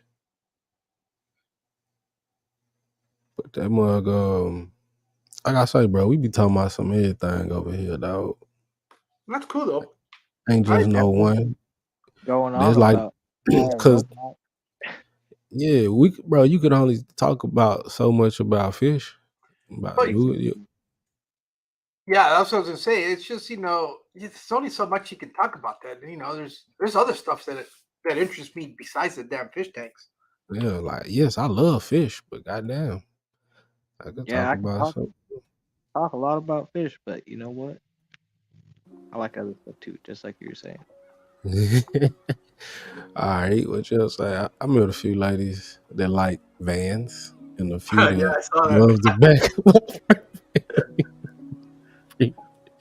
All right, Jeff. Watch it. Jeff is making sure that his wife is asleep and not hearing this comment. Yeah, which he said he was gonna be. He could have been up here chopping it up with us, man. I know. He said he was gonna go to bed early. He's still hanging out. He lied to us. Just lied to us, Jeff. He said they would get fined in Wisconsin or rims. Tires can't stick out well beyond 3 inches. That's a lot of the problem too. That shit illegal other places. Mm-hmm. It's not in Texas? Them super pokers. Well, Houston is in Texas. No, that's what I'm saying. It's not in Texas? That's not illegal in Texas? It's not just Mexico. Or they just don't care. Nah, bro. Police, they ride around like that on a daily. Oh, okay. So police ain't messing with them. It's like in California, you can't have like a cultural thing. You can't have your windows tinted on the driver or passenger side, but people still do it all the time. Yeah. Well, down here you can only have like 5% on the front, and you can have limo on the back. Oh yeah, you can't have anything in California. Arizona doesn't give a damn. Go limo tint all the way around. Yeah. And if you want to do your windshield, you're a fool, but go ahead and do it. Bro, they do that too. You can't see in that mug at all. I remember I was transporting cars and I drove this one truck. What's them Toyota truck? A Tundra. Oh. Man, they might had the tailpipe coming up from the tailgate. Mm-hmm. Man, it was so blacked out, bro. I had to let the windows down to bag up. Like, it was jet black. I'm pretty sure it was darker than limo. Had to be. I don't know what's darker than limo, but that was it. Yeah, they just double up on the limo tint. Double up. I ain't never think about that. Okay. Yep. He said, "Yo, 5% here too." Yeah. Yeah, if I get a truck, that's definitely what I want is a Toyota Tundra. I don't want to Man. I don't want to be in the shop. You ever seen that? I think it's like a 1942 edition or something like that.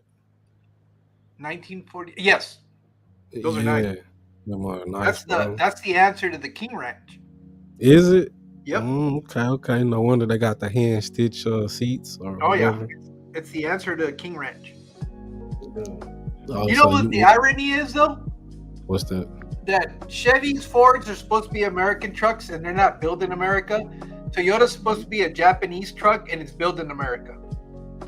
Yep. In Texas, you guys have the biggest assembly plant in Texas for all the trucks.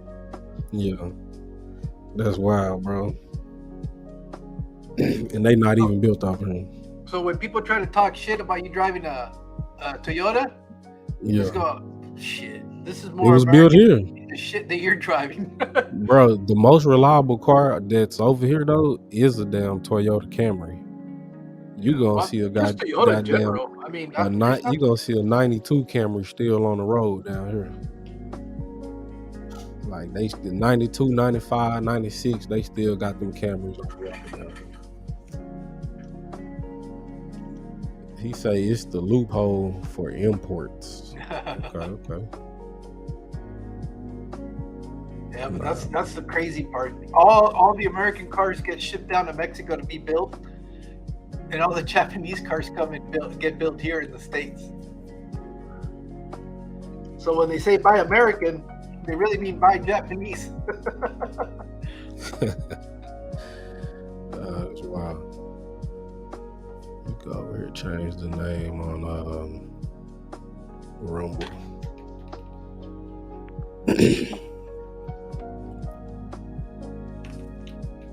Do this real quick. I'm finna change the name over here on Rumble. Oh, okay. Cause I had already changed it on YouTube and Twitch.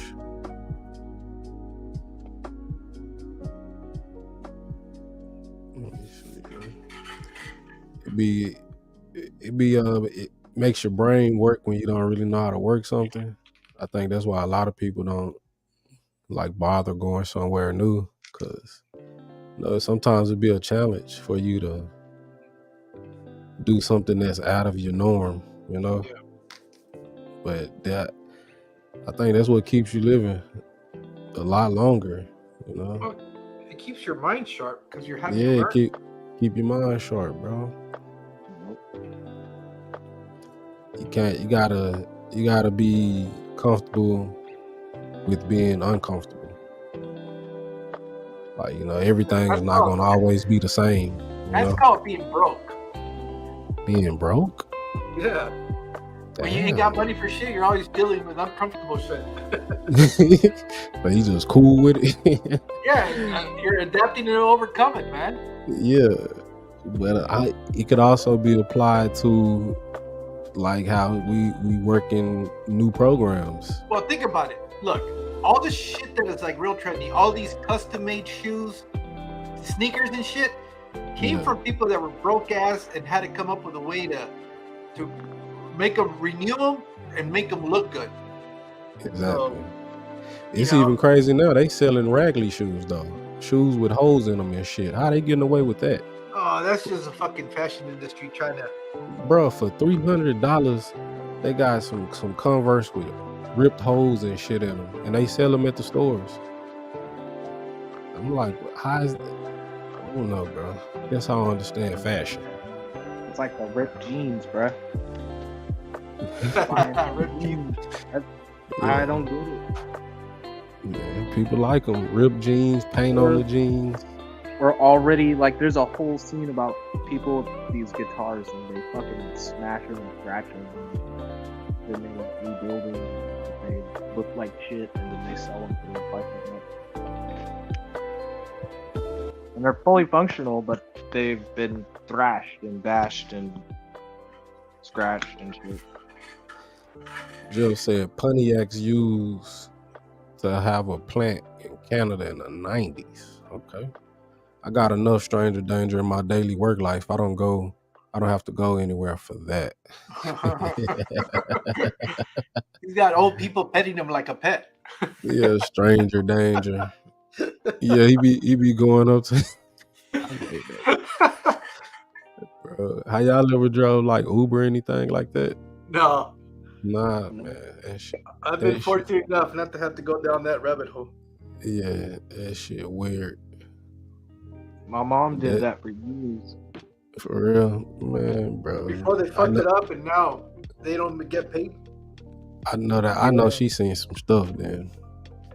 Yeah, she man. done it for years. Yeah, she's gone through like 3 cars since doing it. God damn. Yeah, bro. She put miles on cars. Every year she would just be like, "Yeah, new car." Yeah, but that's when she was actually able to make money doing that. Nowadays, Yeah, she can't make that kind of money now, so she's back to driving school buses and stuff. Yeah, that's wild. A lot of stuff then like went up, bro. I don't know what the hell happened. Like it don't even amount to your dollar anymore. Like say you may get a $2-3 raise or something like that, but the way groceries go up, gas go up, electric go up, it don't even make sense. Yeah. Like the math ain't mathing. Yeah, the cost of living keeps increasing, but doesn't keep up with the wages. With the cost of wages, because it's like I guess the energy company went up like worldwide, like far as they kilowattage charges, like Encore. I don't know if y'all have Encore down there, but I was just reading up on some articles and they went up like worldwide. It's a lot of people saying that they rates changed. So I don't know if that's happening where y'all stay at, but it's definitely happening over here.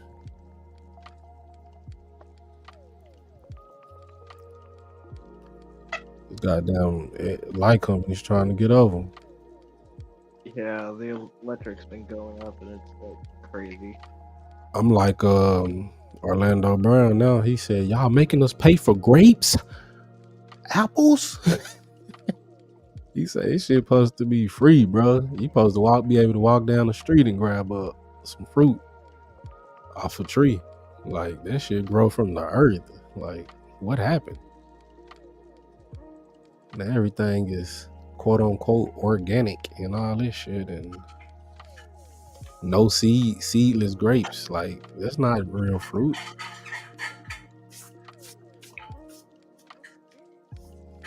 Well, I can tell you for a fact, shit ain't as organic as people think it is. I live in agricultural country, and I see all the dirty shit that goes on. I bet you do, bro. Jeff said it's slow enough at work right now. I've been thinking about Ubering out the work van. God damn. Shit, put that mug on, rent that motherfucker out. Rent it out on Airbnb as a room. Yeah. Parking it. I've seen them where they rent their RV trailers. They rent them out on Airbnb. I was like, really? God damn.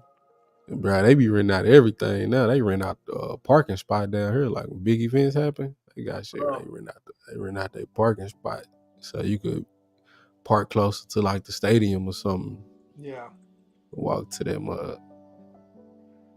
That's crazy. But not speaking of Airbnbs in New York, bro, they told them they gotta cut that shit up. They don't want them to do Airbnb? Hell nah, they saying that they taking up all the residency and not staying in the places. So now they making it where you have to live there. I'm guessing if you wanna. Oh, if you buy a house? Well, you know, more so in New York, you know, they have like those high rises type. Yeah. You know, so I'm guessing, I don't know if it's neighborhoods also, but I know a lot of them, they say they don't want it down there. They're gonna fine you if they Cause the landlords, you know, I'm guess having problems trying to rent out to people because ain't no homes to rent out to people. Yeah, because it's all business. It's all business, bro. It's not any residential estate. So yeah, they crazy. Carbon tax is global. The U.S. is just slow, but it's coming. Mexicali. My dad worked as a bean picker in the 70s. I have a story. Oh shit.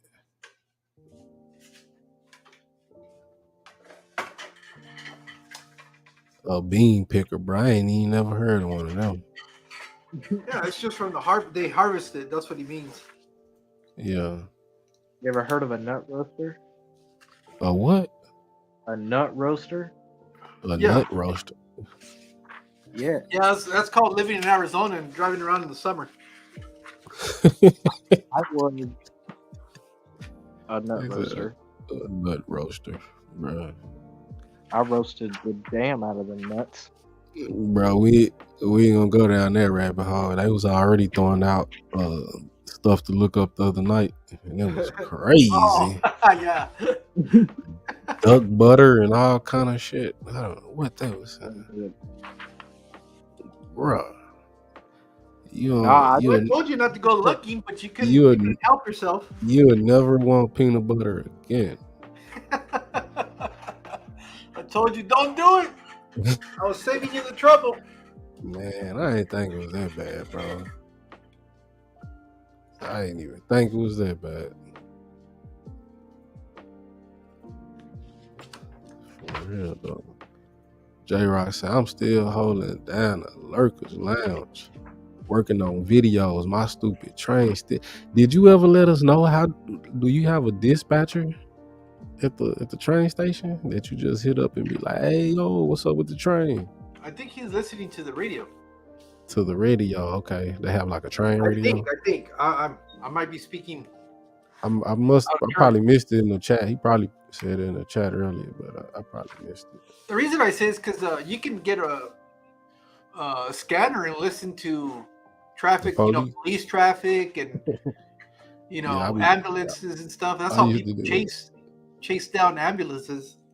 Oh, for real. I used to do that a few years ago. Download them apps where you could listen in. That was crazy. They even got them one apps where you could check out the CCT cameras, like in overseas. It'd be random ass places. They be where they got the cameras at. I don't know how this is even legal. But they let you know though, if we could do it to them, they could do that to us, bro. Like if I'm able to download the app and see their cameras, how they not able to do that to us? Because I know down here they didn't put a lot of cameras up on light poles and different places downtown. So those are regular IP addresses, just like we have. People could tap into that. You stay not stay, but you ever been to like Los Angeles? Who, me? Yeah. Yeah. Okay. They got some crazy cameras down there where they got like face recognition and stuff. Yeah, they got all kinds of shit down there. The traffic cameras crazy. My boy say there's an online map that tracks it. Okay, that's what's up. The guys would pee in the fields. The girls would climb in the hopper to pee on the harvest beans. Oh, that's fucked up. Why they doing it? There's actually two, one from the Amtrak and one called Inner City Rails. Yeah, I guess Jay is really into the trains. Yeah, that's his thing, dog. He be telling us all about stuff he be seeing on there. I think he be knowing the kind of trains they are and everything. So I could see the dot in Denver, and if I click on it, it tells me the estimated time, which means nothing till it's on the move. If it's moving, it'll tell me the speed and time of arrival. Oh, that's dope. Damn, I need to see if they got something like that down here, shit, so I can catch some graffiti trains. Oh, film them I just really or look tag at them up. Nah. You don't say that on here, man. They be on them taggers. You want to appreciate the art on the on the what do they call them? Cargo containers. Yeah, man, them must be tagged up though. Down here. There's some cool artwork on some of them. Yeah, for sure. They used to be like really big in the like in the 80s or something. It was, I mean, everywhere you went, you could always see people fucking tagging up walls. Yeah, shit, it be happening so much. You can make a business by going to spray them down. Like if you know how to cover them up, clean them up and cover them up. They really just be wanting the person that could do it the fastest. They may see it once they walk into their business and they need to hurry up and do it before they open up. Cause they be doing stuff like that. They don't care where they tag up. They just tag up anything, bro. They be climbing up all on the highway signs. Yeah. I don't even know how they get all the way up though. They be taking some risks, bro. Yeah, I had a cousin of mine that used to do that all up in LA. Ah, man, you dry snitching on your cousin? Oh, they don't know who he is. I'm just pushing. But I used to have to do the lookout for him once in a while. Yeah, he say I was in too. Where Ack at, man? I don't know. Must have gone to get something to eat or something. Yeah. Oh, I'm here. Sorry, I was muted. Yeah, I ain't. If you did say something, we ain't heard nuts. Oh, yep. I'm a nut roaster. Well, I was a nut roaster. Wow, bro, you still like? That's where you take raw peanuts and put them in a tumbler. Yeah, I would take raw almonds, a whole pallet. I'd take a forklift, pick them up in the forklift. So that was pretty cool. You'd throw them in the hopper, then they go through the conveyor and they go through this giant oven, and out popped out roasted nuts. And then we pack them up in another pallet till about like 1,800 pounds or something, and then. He say they still tag rail cars over here. Some talented artists. Yeah. So not so much. He said he couldn't resist the bean talk.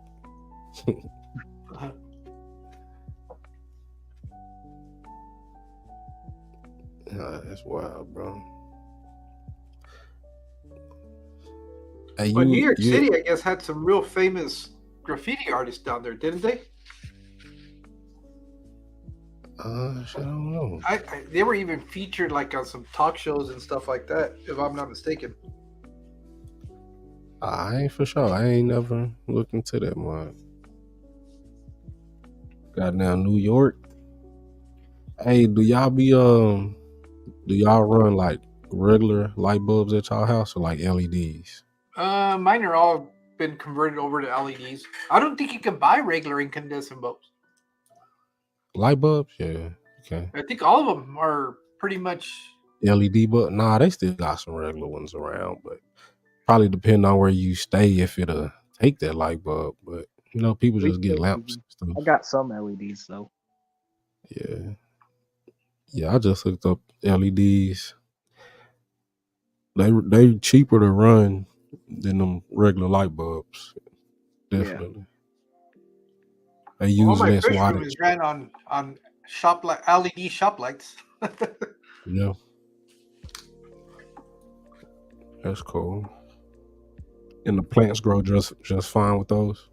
Yeah, but like I said earlier, I have generic plants. There you go, man. No, I just have the low requirement plants. Nothing. Yeah. They'll grow in the shade. I used to deal with metal halides. Won't say what I'm selling, but I still got those. I just should probably replace the bulbs. Yeah. Everything else, so I got all that, the hoods. Metal halides grew some shit. And I'm tempted to throw one over a fish tank to see what I can grow in. The Miller highlights. Metal halides, yeah. Yeah, them ones, now those take up a lot of energy, right? Yeah, they're power hungry. Yeah, and don't they get like real hot too? They get real hot. So you got a fan? You got to have a clip-on fan or something? Yep. Better have a clip-on fan. Some people use chillers on their fish tank. Okay. Oh, it'll warm the water up too? Damn. Yeah. Would you have to do it? Back then, they kept their tanks at like 81, 82. Yeah. But now, I guess the gospel is 77. Okay. Are you going to have a chiller on yours, or it's not going to get that hot? I ain't going to do it. I was thinking about it, but... Yeah. They sell like small chillers? Not really. I don't think chillers are too big anyways, aren't they? They're kind of relatively small. I mean... But they go up into horsepower. So, like, there's half horsepower, there's 2 horsepower, some big ones that I've seen. Yeah. Because I don't know how big that is, but, like, damn. That's like a garage motor. I wonder how many degrees it'll make your water go up. Oh, a chiller? No, the metal highlight. Well, from what I was seeing back from reading what reefers did in like before LEDs, they kept their tanks at 81 to 82 with a chiller, and a chiller keeping them at 81, 82 means they were probably running over 83. Damn. Like they were getting up high, I bet. So you ain't even need a heater. No. They trying to cool the water down. That's crazy. Yeah, coral don't like hot water. That adds even crazier element in the game. You gotta cool your tank down. Kinda, but I mean, like the chillers worked, and they grew a lot of coral back then, and they didn't have as many problems like we do nowadays with all our fancy LEDs and no live rock controllers and shit. Yeah, they didn't have that. They just had some halides, maybe a wet dry filter or a protein skimmer, and live rock. And they had some maxi jet pumps. Hey, would a protein skimmer work on a freshwater tank or no? No, not like you do. Not like it would. Just wondering. Because the saltwater is more dense. Okay. So that's how it's able to fractionate. Need some nasty water come out that protein skimmer, bro. Oh yeah, nasty water. It's just working. You don't want that shit breaking down in your tank. Yeah. Are you saying out of the skimmer cup? Yeah, you want it to get collected in the cup. I've had my skimmer overflow a couple times where it everything back into the tank. And yeah, that's not a fun time. Yeah, I'm about to say, speaking of it, I just looked up at mine because I had just plugged it back in. My shit bubbling. Yep. Every time you do something, man, it's like a skimmer. I'll put my hand in the tank and my skimmer starts to overflow. Yeah. Well, I had that mug off. Did some feeding and stuff, but I turned it on. Bubba. I found though, like on the ones that I have, it don't have like any controller. So the way that I control it is either lifting it up or pushing it down. So like if the bubble's overflowing, I'll lift it up and the bubbles will go down. If not, if it's not making any skim mate, I push it down and the bubbles will, rise up more to where it's skimming. So that's all you need. Like that's pretty much how you control it. Like how I control it basically. I have a gate on my skimmer and I just open and close the gate when it starts to overflow or it's not doing nothing. Yeah. Let me lift this mug up real quick. I'm finna lift it up for it to overflow. Gotta empty the cup out, take a drink. Well, hell nah. Somebody Take did one to it the wrong. homie. You drank that, man. You probably be sick for a while. Don't drink your skimmate water, please. Yeah. Yeah, you do that, bro. You're not gonna be sick. The water already toxic. You'll either be sick as heck or you'll build your immunity stronger than ever. I like the way you think. He said, "Oh, you'll build your immunity strong as ever." Hey, can y'all still hear me from right here? Yeah. Damn, for real? So Yeah. this mic is really picking up then, because I ain't even close to it. Yeah, you sound fine. I mean, you sound pretty far away, but you sound fine. It's clear. Yeah. That's crazy. Yeah. When you get your saltwater tank, Mexican, I don't know. I'm not gonna say never because you might well just start off a little, you know what I'm saying, a little 20 gallon of sun. no, I think when I start, I'm gonna start with at least one of those. What is it? 36-inch by I forget how many gallons they are, but it's kind of like the standard rimless saltwater tank. Kind of like the Flex one I was talking about earlier, the 32. No. I'm talking about it's a bigger one. It's a 36. I don't know. It's like a 40 or something like that. But okay. They sell them it's rimless. Yeah. I think it's like a standard Red Sea kind of aquarium that they sell. Oh, okay, with the plumbing on the bottom. Yeah, I think so. Yeah. So you could add a sump and everything. Well, you're gonna add a sump.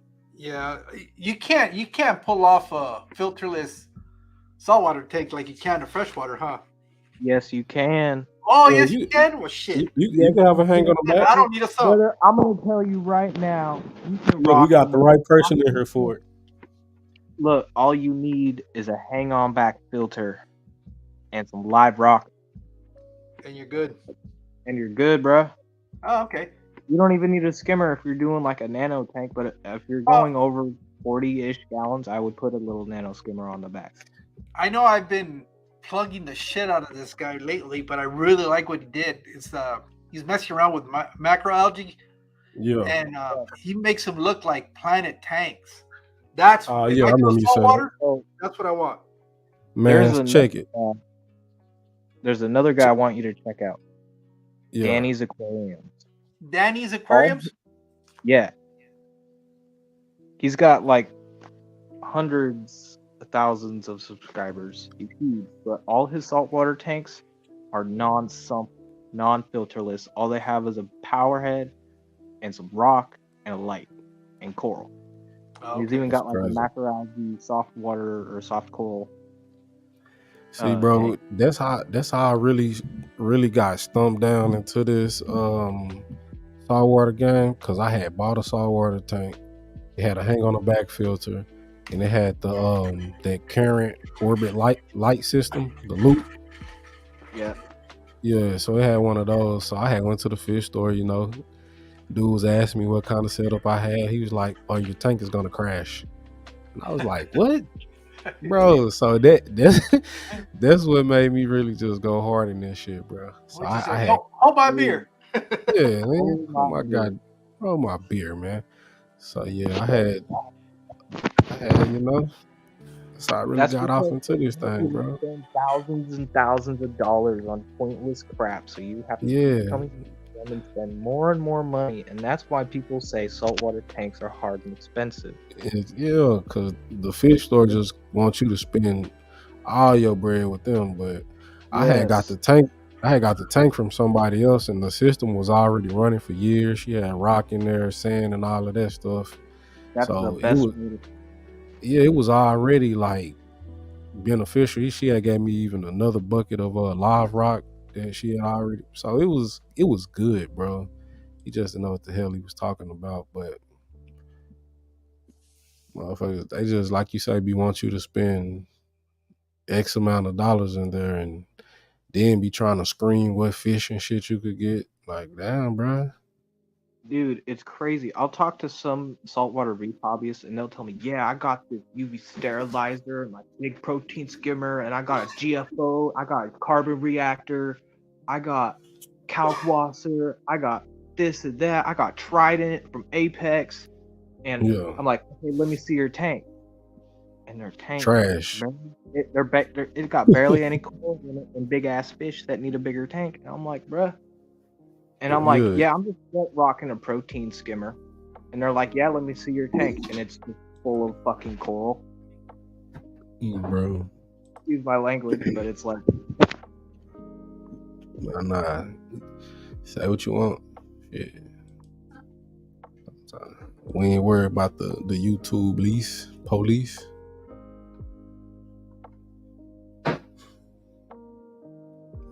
They gonna kick us out. You feel me? I just don't understand it. There's so much people that spend so much money on the craft. It's like, All right, Jeff say he passing out for real. My bad. I wasn't even looking at the goddamn chat. Huh? Hey, Jeff. Dang, he say my train is finally on the move. 5 hours and 30 minutes late. Wow, that's messed up. Yeah, man. Hold on, I'm finna go wash my hands real quick, bro. Yep.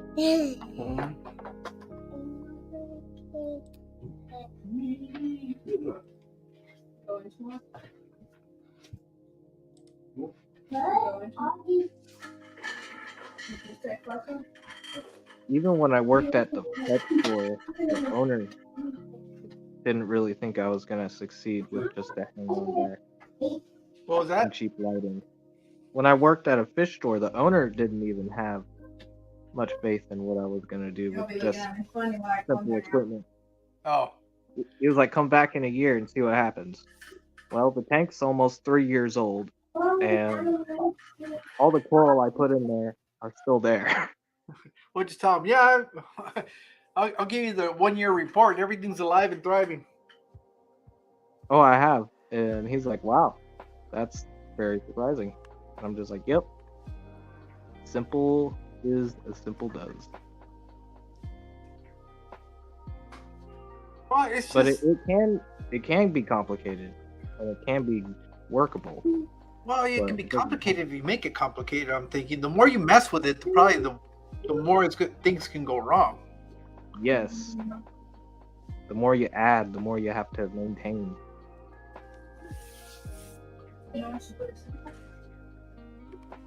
I'm kind of That's why getting. I really like what and I think I need to quit overthinking it and just do it. But do what Lucas has done. It's just, you know, I can pull the plug on most of my aquariums because they've been established for so long, and I'm not one to be changing stuff out of them. That I could easily turn off the switch and go with them. I already have a bunch of them that are running filterless. Yeah. Back. I be thinking though, like, yeah, you say they running filterless because that's how they are in the wild. But I Well, granted, but that's really a misnomer because it's got biological filtration. I mean, that's just well, to say filters, but what I mean, you understand what I mean is not running any equipment necessarily to filter the yeah, aquarium.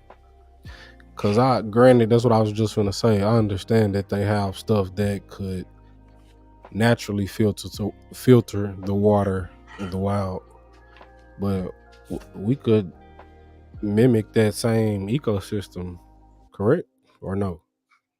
To a point. I mean, it's just you see the problem that people run into, especially like YouTube content creators, are the ones that are constantly changing, adding.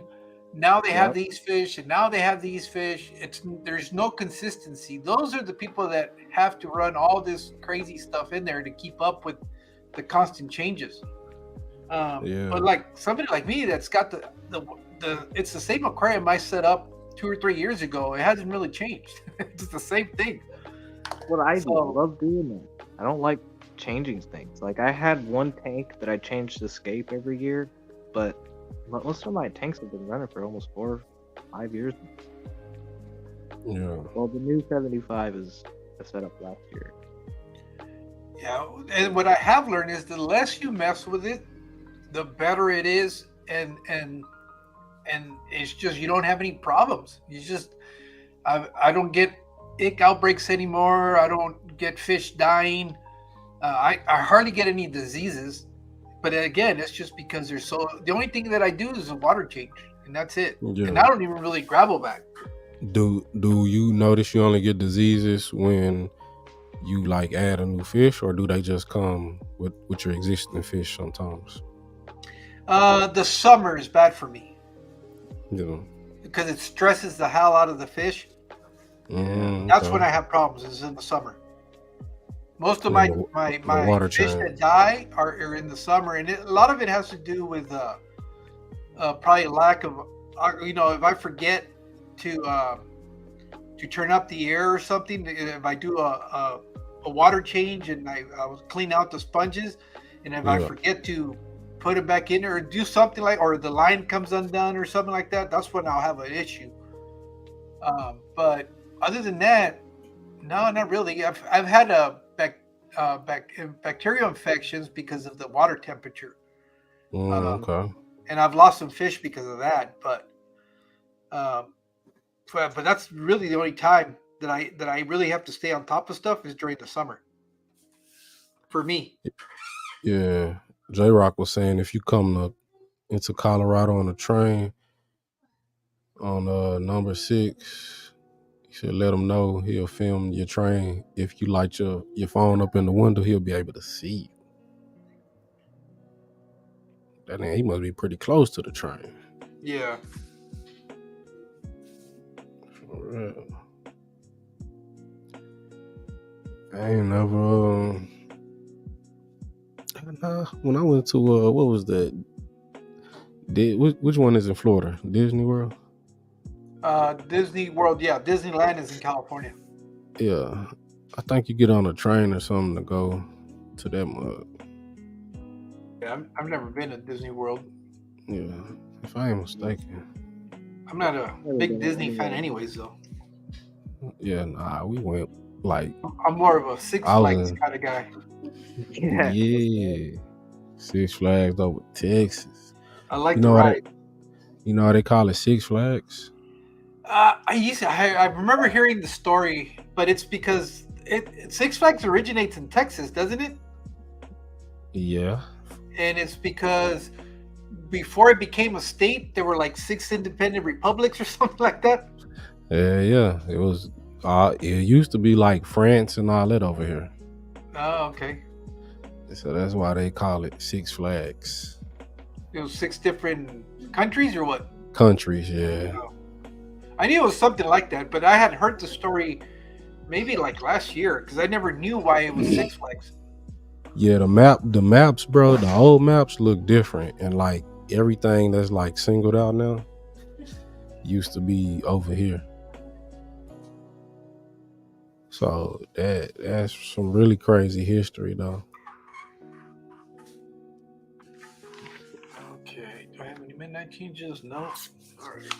They be trying to, you know how they be saying where the pyramids and all that was built. Yeah. You look on the old maps, that shit was over here. What, the pyramids? Yeah, some of the pyramids was over here, bro. Oh, okay. Like, are they still around, or? I want to say yeah, but you know how they be trying to disguise the shit like it's mountains and stuff now. Oh, okay. So ain't no telling where they got it ducked off at.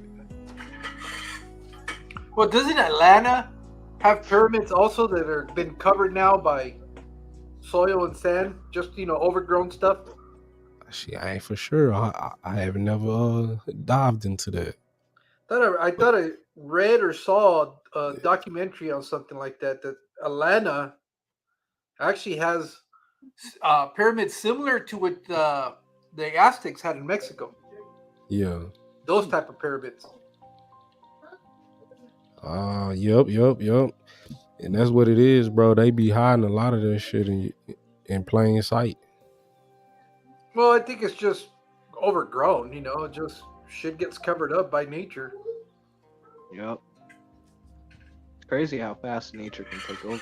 Well, shit. Yeah. Look at not too long ago when COVID and people stopped going out, and all of a sudden all this wildlife started taking over real quick. People were seeing animals they hadn't seen before. Yeah. He said, the streets clear, man. Jay said Six Flags bought Elite Gardens here and completely destroyed it. They moved the park next to I-25 with no trees and complained it's hot. Now they want to move it again. Not a fan of Six Flags. Where's they at? I think in Colorado. Oh, okay. So it's not. Oh, so I'm confusing J-Rock with Texas. With Jimmy Pete. No, I'm playing. No. No, I'm playing. Texas Fish Room. I thought that's Jeff does stuff. I think that's what his channel is called now. Nah, this J-Rock does stuff, man. He a rock, not a pebble, you feel me? Oh, all right. Yeah. That's J-Rock, bro. He be in here rocking, he be rocking. No, I've seen him around, but for some reason I thought that's who that was. Yeah. Nah. And I think I thought the J was for Jeff. That's why. J-Rock's been around since I started, I think. Like, he's been around. He be doing I think like 3D prints. Like not 3D prints, but like stuff with resin and stuff. Who?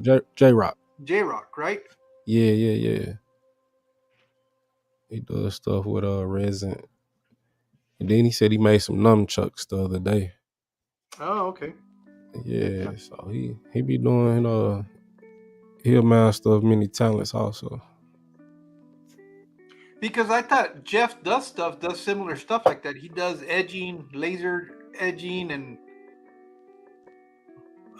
what else was he? I was watching him do, but shit, I'm pretty sure he gonna let you know here in a minute. Yeah.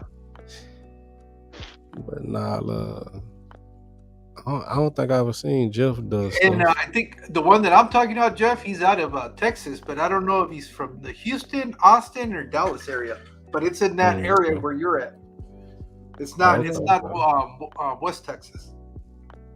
I know who you're talking about, but I don't think it's Jeff does stuff. I think it's something a little different. But I know it's Jeff. He used to be Texas Fish Room. Yeah, Texas Fish. J-Rock said, I make stuff. He said 3D printing is my main gig. I'm running a 10-hour print right now. Okay, that's what you were saying earlier about the 10-hour print. What is it of, G? It's got to go for 10 hours. Damn. I wouldn't mind getting a 3D printer. Them must look cool. Yeah, there's some cool stuff you can make for your aquarium if you had a 3D. Yeah. For real, though. I'd be making all kinds of plant hangers. All kind of stuff, bro. Caves and shit. Yeah, more realistic looking caves. Yeah. Instead of the water spikes. Little sleeping huts. Goddamn little sleeping bag for Plecos and shit. Yeah. He say, but I do woodworking and complex resin art too. See, I'm making a diverter for my gutter for my But he's water definitely not collection Texas system. Fisher, right? I'm pretty sure not. Okay. Because he probably would have been like, yeah, that's me, man. Okay. It used to be my old name. But he didn't say that, though. So. Okay. Because he does a lot of the same similar stuff. Well, they both do. What he's talking about doing. Yeah. Who that one guy that be making like molds and stuff online? He be going live. He in the fish fam. Making molds. Fathom? Nah. It's a older guy. I guess he was like, I don't know if he did a giveaway or something. He was telling people like they won something. Then he was asking them. He was making a Pleco cave. Oh, you're talking about Chattanooga Ed. Oh, okay, that's who that was. Okay. Yeah, he was making some on live one day. Yeah, that's Chattanooga. That's Ed. Ed. Yeah, I've been in there a couple times. That's how I do. I go in there, see what they talking about for a little while. Then I like them, I subscribe. Be lurking. That's how you got to. But then I let them know too that I'm new. I'll say what's up, and then be like I'm new, first time here. Yep. See how they react, to that. Let me know if I want to stay or not. Cause some people right off the rip, if you're gonna be there long or not. Nah. Most of the time, it's funny because when I go into a stream and I don't see like none of the normal people, then I know I probably ain't gonna fuck with that person. Because it'd be a reason that the people that I gravitate to not there. Well, not necessarily. It's just there's so many people though. The more and more that I spend time looking, the more channels that I find, the more. And now I'm starting to get a lot more channels from Australia and Europe. From Britain. British channels. A lot. Yeah. I didn't realize how many people were over there that were doing the hobby. I guess I'm talking about like in the fish fam, like on the link page, on the fish fam page. If I go on the fish fam page and I've never been to that person's stream, but then I go in there and I don't see none of the regulars, then it'd be for a reason. Because the dude may have an attitude, he may be too arrogant or have an attitude, probably. It'd be something. But you could kind of tell that right off the back. I know I can because I read people. Yeah. But usually what it be, they might have like a personality problem. For me, it's just if it's not, just different topics or whatever, or their conversation they're having is not something that I'm in tune to. Yeah. Yeah, nah, it don't be nobody that I know in that mud. I be like, hey. That was like that one guy. Convis.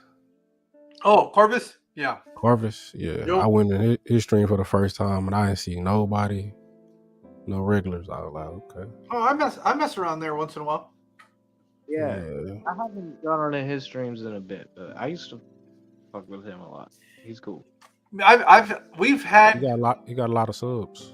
We've had conversations about cooking. That's another guy that I would love to have on one of my live streams, just because we would talk about a lot of other stuff, not necessarily just fish or plants. Yeah, he's very knowledgeable on a lot of stuff. Because there's so many different subjects you could discuss that it would be to me it would be an interesting conversation. Yeah. You can do it. Go for it. Email. You gotta be well rounded where you could talk about, variety of different topics. Well, I love to learn new shit all the time, and I've been able to pick up a little bit of here and there, enough to be able to stay in the conversation, but not necessarily be the expert in the conversation. Yeah. So, like we can sit here and bullshit about cars. I know enough to be able to carry on a conversation about cars. I know sports. I know a little bit of woodworking, and I know a little bit about whiskeys, cigars, but a lot of I guess the one subject that I tend to know the most about is going to be fish, because that's really what I do the most. But yeah. Like the other thing that I don't know shit about, but I always find really interesting is like photography and videography. I love learning about that stuff. Oh yeah. But I don't know shit about it. I don't know. I don't know any. Like all these terms that they're talking about. Like aperture openings and speeds and all that stuff. I know if I took the time to learn it, it would make sense. But I still find it real interesting. I just I like the creative thought of setting the cameras in certain angles and to be able to capture, because you got to have some skill behind what you're doing to be able to capture these images that like somebody without somebody like me that doesn't have that experience can't seem to capture these interesting angles that people that have been doing it for a while do. A lot of people be having an eye for it though. J-Rod say he been 3D printing for a long time, probably 10 years. Oh, okay. So almost since it came out. Yeah, he said the first machine was $3,500, and now you can buy that machine for $800. It's crazy. He said, I do so much stuff, it's hard to explain it all. He said, I roller skate, I keep fish, and I'm non-stop making videos. I always got 100 projects going. I'm ADHD, it's kind of crazy. Anyway, he said, anywhere I gotta get ready to go, I'm gonna crash out when we home. All right, G. Nigga been waiting on that train. He exhausted now. Appreciate you for coming through, man.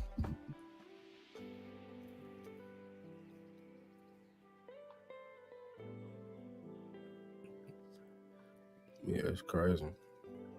Oh, okay. I ain't never been no big roller skater. Y'all be roller skating? No. BMX. I always figured out how to go straight and go pretty fast, but I never figured out how to fucking stop. Right. Every time I stopped, it was because I ran into something. I would try to control the speed before I ran into something, but that was just, I never got that down. Nah, something that's crazy is ice skating.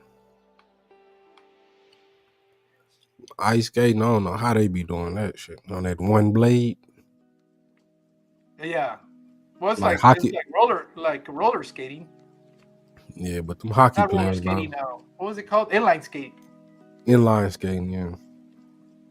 He say, yeah, this is a late one.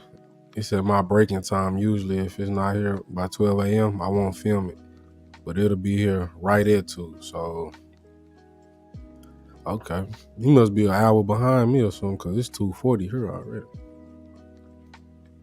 What time is it with you? 2:40. Oh, that's right. The time changed, huh? Yep. It used to be we're only hour difference. Oh, fuck. I need to talk. Is Jeff going to bed already? Yeah. Probably so. One thing about Arizona, you guys don't do that every time. Yeah, we don't. We stay put. When I moved there, I'm like, what? This is the most awesome thing ever. All right, Jay. I'll let you. And then I had to move back, and I'm like, oh, this is a thing. That's right. So Arizona don't do time changes? No, we don't. Nah. That's the only thing. I think it's the only state that does it. It's the only state. They cool like that. I don't know why. I don't know where that came out of. Yeah. It. I said, fuck it, we ain't doing it. yeah. Fuck that shit, man. Yeah. I thought Texas would have been another one that would have said go fly a kite, but yeah, man. See, that's the state that I would have expected to say, no, we ain't doing it. That's crazy, bro. They let you know that if they can control the time by a whole hour, they can do that shit by 15 minutes, 30 minutes. So eventually, you're not even getting 24 hours in a day. The day's really shorter.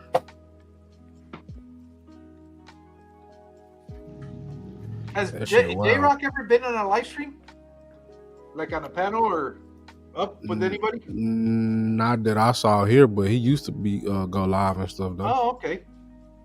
You know, he was DJing, so he used to be DJing and stuff too. Yeah, I had him confused with the guy that used to have Texas Fish Room. Yeah, no, different guy, man. Yep. Yeah, I figured that now, but it was the name because his name's also Does Stuff. Jeff Does Stuff or something like that. And I followed both of them. You had I ain't gonna say you had frustrated him, but it was funny. You was talking, you kept joking with what's his name? Planet Warrior. The one you do fish plants, he moss with. Yeah. He was joking with him. He just tried to type when y'all was going when you was going live about that. What's Mexican for blue or whatever? Oh yeah. What was he saying? He was trying to explain something. You kept joking. He was like, "Shit, man, quit joking so I can get my point across." Oh, when I was fucking with Steve? Yeah, Steve. Yeah. You fucking with Steve. He was like, "Man, just quit joking so I can get my point across, man." That thing, you was fucking with his mind, bro. For real. Some people be trying to think and Mexicali just be going in. I do sometimes, but people gotta know how to roll with the punches, though. You know, can't let nothing get you off your rocker. The problem with me is sometimes if I find that something will irritate you, I'm that fucking asshole that'll just kind of keep poking. You press that button. Yeah. So the worst thing you can do to me, that's only with people that I know, though. I'm not gonna do it with a stranger. Yeah. But like I know you, and I find out that there's a little fucking shit that annoys the fuck out of you. Don't let me find out. you gonna be doing it. I'm the asshole that's gonna be fucking going back to that. Yeah. But I expect it to be in return too, so I don't get all butthurt about it. Mm-hmm, exactly. That's just the unwritten rule. If you're willing to dish it out, you better be willing to take it too. Yeah, bro. We grew up joking a lot, like in school. Yeah, so I had to have a thick skin. Mm-hmm. Well, yeah, because that was kind of like at recess. It was you just capped on each other. That's all you. Mm-hmm. Yeah, you just roasted each other, man. You just talk shit the entire time. For real. And then we would fight and then hug it out. And be right back playing. Throw up tackle.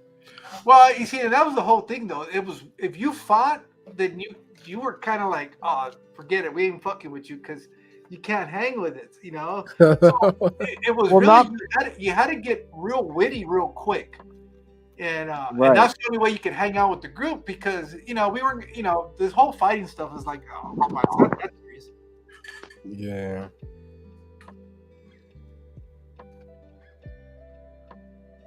So the people that would get butthurt were kind of like left out of the group. So people learn to just talk shit. Mm-hmm. You can talk all the shit you wanted, you'd be all right. Said, just don't get mad, bro. Yeah, that was it. Or you can get mad, but just, make sure you come back, Shit, we was that group, though. We'll fire your ass up all the way to your class. Like, we'll walk you to your class just roasting you. For real, though. But yeah, bro. I think that's how a lot of the younger generation succeed now because they don't really care like what people think about them. They just go with whatever they want to go with. They go with.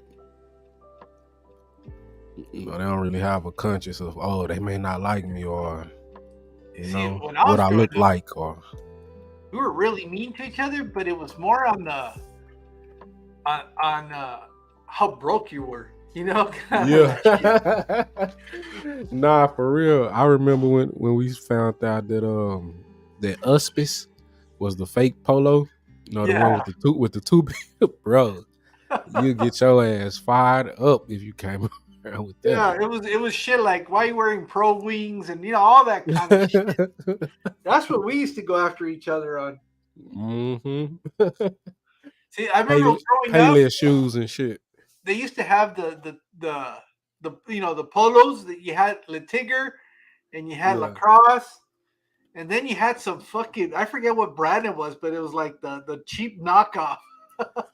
The Zuzu or Zuard or something. I don't know. There were so many of them, but it was like, what the hell are you wearing that shit for? Ozdod or some shit. Yeah. Azod. Yeah. Well, that shit ain't so cheap nowadays. For real? Yeah. But they used to be fine that shit up. Yeah, but that was the kind of shit we make fun of each other and stuff. With an alligator on his shirt. He didn't have a tiger. Did you have an alligator? Did you have a tiger? Yeah, that's what I'm saying. You get your ass fired up, you had the wrong animal.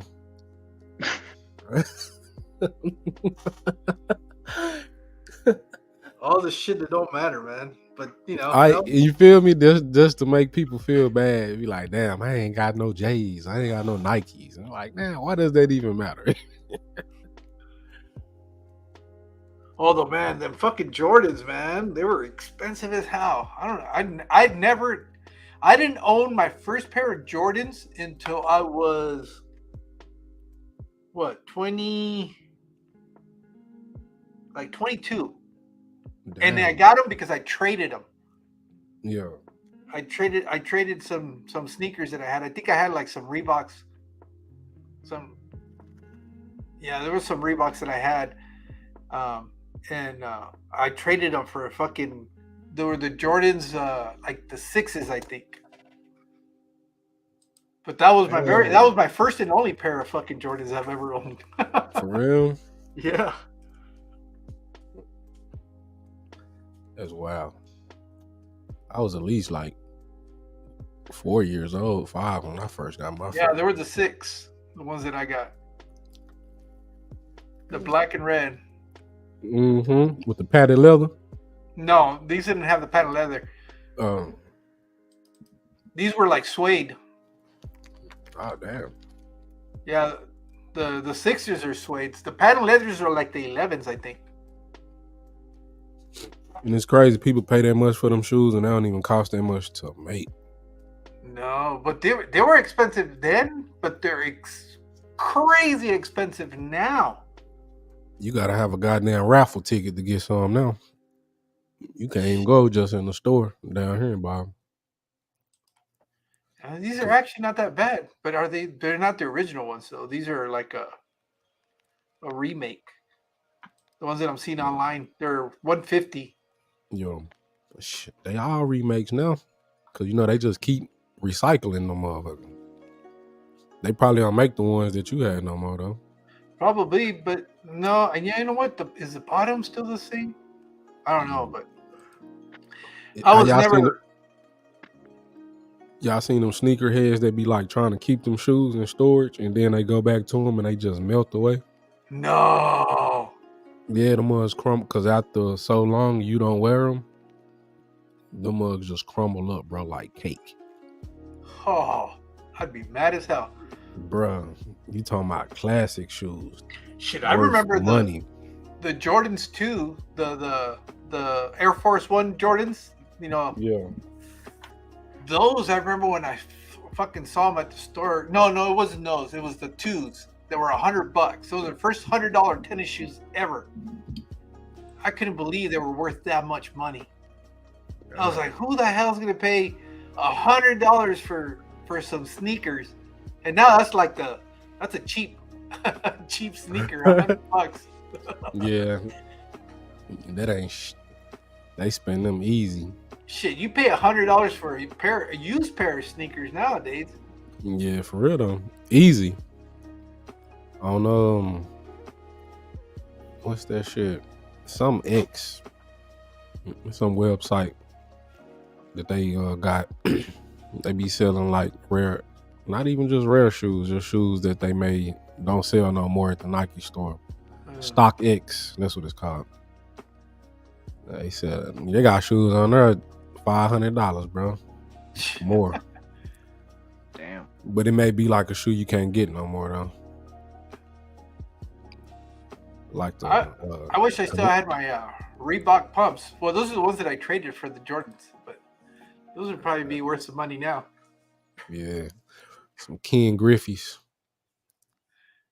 I had some of those. I had some too. Ken Griffey's. They were pretty cheap too when I got them. That's why anything that I had, it was because it was a brand name that was cheap. Yeah. Yeah. Did y'all grew up like middle class, low? Fuck no, I was low class. I was poor, bro. I was government cheese class. He said no, I was low. Oh Yeah. shit, me too, man. That's wild. I guess that's why you got excited when you was able to help the kids, huh? Yeah, that shit got to me because I remember growing up, dude. Fuck, I always wanted an aquarium, and it was one of those things that it was a luxury. It was a luxury for us. There was no way in hell. And I didn't think that shit. I didn't know I had all that shit packed up, dude. That shit just kind of fucking fell out. Yeah. I was like, what the fuck am I unpacking some shit live? I was like, no, I gotta get off. You could not get it together. You was trying to Hell no, man. That shit hit a chord. I didn't even know I had that shit. I've been suppressing that shit for almost 40 years now, dude. A long time, dog. You needed to get that out for real. I was like, sorry, I didn't even. That shit came out of nowhere, dude. I didn't know I was fucking opening up some shit that I had unconsciously suppressed. I thought I was gonna have to get you an Oscar. Oh man, that shit was real. That shit was real, and I was like, well, I couldn't even fucking get a hold of myself. I was like, you know what, fuck this shit. I know. Yeah, he's like, shit, I gotta go, man. He was like, I ain't really got much else to say. And I was in the chat. I was like, you just can't get it out though, dog. I didn't realize how that shit unpacked some fucking dark shit that I guess I had fucking suppressed for so long. That's how you know though it was real genuine. You know what I'm saying? Like you was doing that shit from the heart. But now I think I can talk about it now because it happened.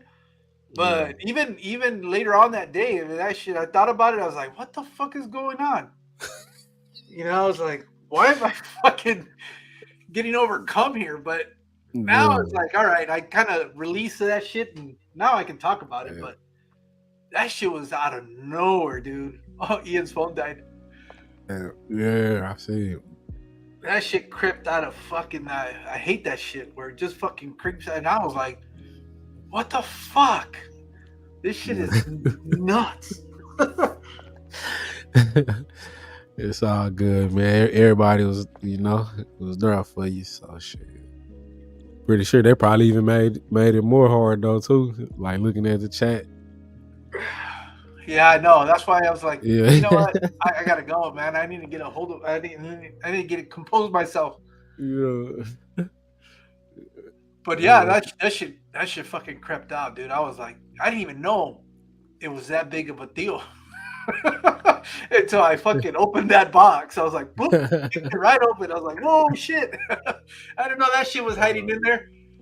Yeah, man. That's crazy though. But it's crazy the shit that we kind of fucking just, push down, and then you forget. Yep. And then out of fucking nowhere, something will trigger it, and you're like, what the fuck is going on? And suppress those feelings for so long.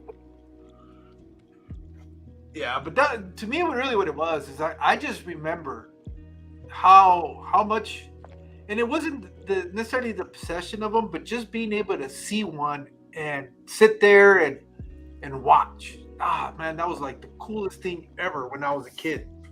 Yeah. Who had one? Nobody that I knew, but back then you would go to the doctor's office. Most doctor's offices had them. You went Okay. to the restaurants, like the Chinese restaurants. Almost all of them had some sort of aquarium. Um, they were a lot more prevalent in common areas like lobbies and shit like that. I don't know if that was a thing back then or whatever, but you run into them a lot more often than you do now. Yeah. And a lot of places had some fish tanks. I remember the dentist's office used to always have them. Yup. It was crazy. The dentist my kids go to got one. Mm. I think I stay in a chat for 9. I'm getting tired. Yeah. For sure. Yeah, you got quiet, bro. I noticed. Ain't too many can hang with the big dogs, bro. I'm telling you. Well, I don't have a choice. Well, no, yeah. that's not true. You be up though, bro. Yeah, hold on. Let me get this shit. All right. Yeah, he be up too. Sure, might pop up. I'll be up late at night or something. He might pop in there. Be like, okay, I ain't the only one up. But yeah, man. The plants I put off in the tank in the soil, bro, they're doing good, man. They've been growing. Got some new growth. I think I had overwatered them the other day though. And it's kind of showing signs, but for the most part, everything looking good. Got a whole lot of new growth. So pretty happy about that. At first, the plants was dying like a mug.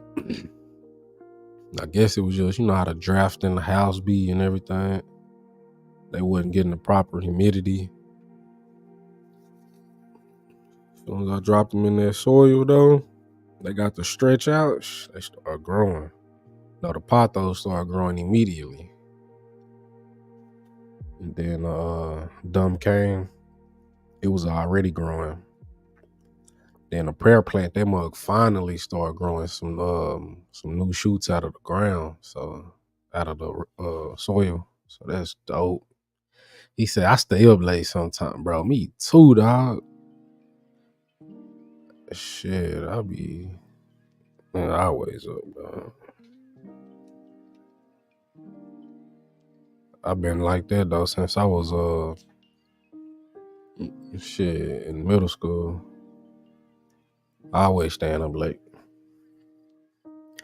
But yeah though, bro, everything been straight.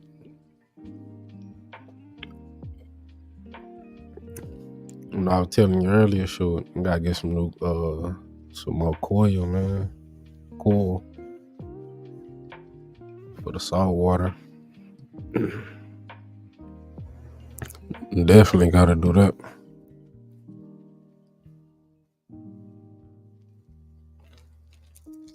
All right, I'm back. All right. Yeah, I gotta do these readings every hour. Yeah. Call them in. Okay. They make sure y'all ain't sleep up there. Yeah, we exchange numbers with a different site. Yeah. And I'll give them my readings, and they give me theirs, and we gotta log them. So on top of the hour is where we have to do that. Okay. Bitch, our relief be coming in there like, man, you ain't did no work. Well, yeah, we have a couple of places we log all that information in. Yeah. But they're like levels that we need to keep track of, or else we're gonna run over some shit. Man. How long you been doing that? This particular job, Yeah. we're going on 2.5 years. Okay. Almost 3. I know actually in April No, it's just over 2 years. Clear. I think. Oh, you do But something with like the that. agency itself, I'm going almost on 10 years. Okay. So would you just like switch departments or something? Yeah, I promoted up. Oh, okay. You used to be in the field. Yeah, that's what I'm saying. That we used to have a fleet of vehicles that we would drive around in. So, Okay. you know, because they weren't necessarily like assigned vehicles. It's just kind of based on first come first serve. So everybody would leave the Dodges and the Chevys. That they were like, if you showed up late, that's what you're gonna ride in. Yeah, so you got whatever was left. Yep. You gonna retire out from this gig? Oh hell yeah. Yeah, he said hell yeah. Hell yeah. I might as well just be retired now. Yeah, I feel you. Think about it. Think about it. I'm working and I mean, there's nowhere else I can do that. Nah, for real though. Let's play it though. Shit, you put in the time to do it, you know? Yeah. Yeah, you put in the time to do that, man. Yep. Well, not everybody wants to do this because the truth of the matter is, when you're out in the field, there's a lot of times where a lot of guys, you know, they can get away from what they were doing and go have an extended lunch or run an errand here or there, but so there's a little bit more of a flexibility.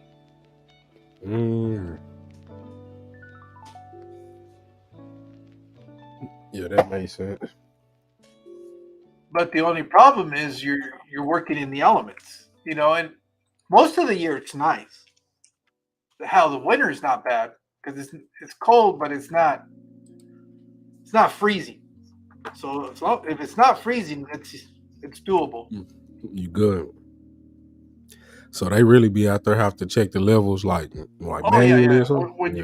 We call it running water. Basically, you're managing because everything is through canal irrigation. And what we do is we'll distribute the water off the main canals. There's like a bunch of arteries that go out to the agricultural fields. Yeah. And we'll run it all the way up to the farmer's gate, and then they have people that they hire to irrigate their fields. So, you know, they have to figure out when they're going to be done so that we can cut that water back. And that's what you're doing all day. It's just either delivering water or taking water out. And it's a process. You gotta there's a sequence of things that you have to do to make sure you don't overrun the canals. Okay. So it was, I used to love that job. It was fun because sometimes you'd be real challenged and, you know, trying to do stuff, you know, and see how quickly you can get it done. I mean, you would hate it, but you would I would hate it, but I kind of enjoyed it because it really challenged me. And say, all right, I'm going to see if I can pull this off. So, you know, I used to do that. And then from there, I moved into a different department, but that was already like indoors. And then now I actually moved all the way out here to the dam, which is where all the water that they use for irrigation starts off. Part of. Oh, okay. So I'm literally on the Colorado River. Oh, okay. So you buy what's that river that was drying up? Oh yeah, you're talking about Lake Mead. Lake Mead, yeah. Yeah, that's who supplies us. Oh, okay. It's all part of the same water system. Did it ever start back rising up? Or? Oh yeah. Of course they were going to make it rain. Yeah, of course, huh? Say cloud, huh? With the cloud seeding. Yep. I heard about that shit before. That's wild, though. Yeah, of course they were going to make it rain. They start finding bodies and old boats and all kind of shit. Could you imagine that they had to shut down Vegas? That shit ain't never going to happen. Yeah. They wasn't gonna let that happen at all. All them casinos and shit. It was the one dude, their name, some outdoors. They was Oh, the going guy out that there was on the boat. recording all those videos. Going out there on the boat with him and his son. Yeah, it was a father son. Yeah. They be having pretty cool content. Well, they started out being a fishing channel. Yeah. And then this started happening, and they started finding all this stuff, and it kind of changed after that. I don't know if they went back to being a fishing channel, but yeah, they was doing a little fishing, here and there while they was going out there. Last video I think I saw they was doing some fishing. Yeah, because they had went back out there, did an update showing how much it had rised and everything. It looked like it was rising back up. I wasn't for sure if it completely went back to where it was normal. I even see some it's do not. it. It's going to take a lot of years to bring it back up to normal, but Okay, a lot better than it was a year ago. Yeah, 'cause I see dude had to get towed from out there. It was some boat. It was stuck. Yeah, It had dried up so bad. He had to get towed. it got high centered. Yeah, dog. That's some wild shit. And then they was like, if he didn't get it towed, they was gonna fine him so much. He was gonna get fined. They don't play about them boats. You be doing some fishing yourself? You be going fishing? Not anymore. I used to do it when I was younger, but lately I haven't really been out fishing. We used to do catfish. Yeah. So now you just keep the fish. Fish keep Yep. it. Shit, I like being out there in the water, but I'm too much care about catching them. Yeah, that was pretty much what we used to. We used to go hang out all night. I don't think we ever kept anything. Yeah. I think now I got some tanks though. I'll be interested in trying to catch some stuff and bring it back. Yeah. I remember I brought back some what is it like? I don't know if it's an oyster. Oh, a little clam? Yeah, clam. That's what it was. I brought back one of them mugs one time. They survived too. It was alright. Yeah, that's those the only guys thing need a I lot of didn't green ever. water. Do they? Yeah. Because they filter feed. Okay. So some people were getting them down here, hobbyists down here in Mexico, they were using them to get rid of green water, but once you ran out of the green water, the damn thing would die because they didn't have anything to eat. Okay. That makes sense. Goddamn green water. How you get that? The green water? Yeah. Usually just too much light in your aquarium and high nutrients. You leave your aquarium light on for 24/7, you'll start getting some green water. Yeah, I keep doing these streams like this. It's probably gonna turn green. For real. If you gotta go, just let me know, man. Ah, shit. I'm cool. I'm on here doing stuff on the computer, bro. Oh, okay. I'm looking for me another hard drive. Oh. For the computer. I saw this really cool. I guess it's like you could load like 6 different hard drives. It's like an external drive, but you actually take the hard drives and you load them into this thing, kind of like if you were putting them in your computer. Oh, okay. You talking about like the? It's like a docking station. The enclosure cases. Well, but you put them in there like old 8 tracks. Damn. So it's like a multi-enclosure. Yeah, it's multi-enclosure. You can put a bunch of them. You just label them, and So you expand your storing capacity by, I don't know, whatever the amount of that hard drive is. Oh, okay, I see it. It's a trayless docking station. Yeah, something like that. But it's a hard drive. The guy was buying like old CPUs, pulling out the hard drives, and then I guess not defragging, but where you go and erase them all. Yeah. And using them for new storage. Yeah, they saying that the old hard drives, the big bulky ones, they trying to make them obsolete. That's why they coming out with them thinner ones. But you really can't beat the bigger ones because it got more write speed and it's got more storage.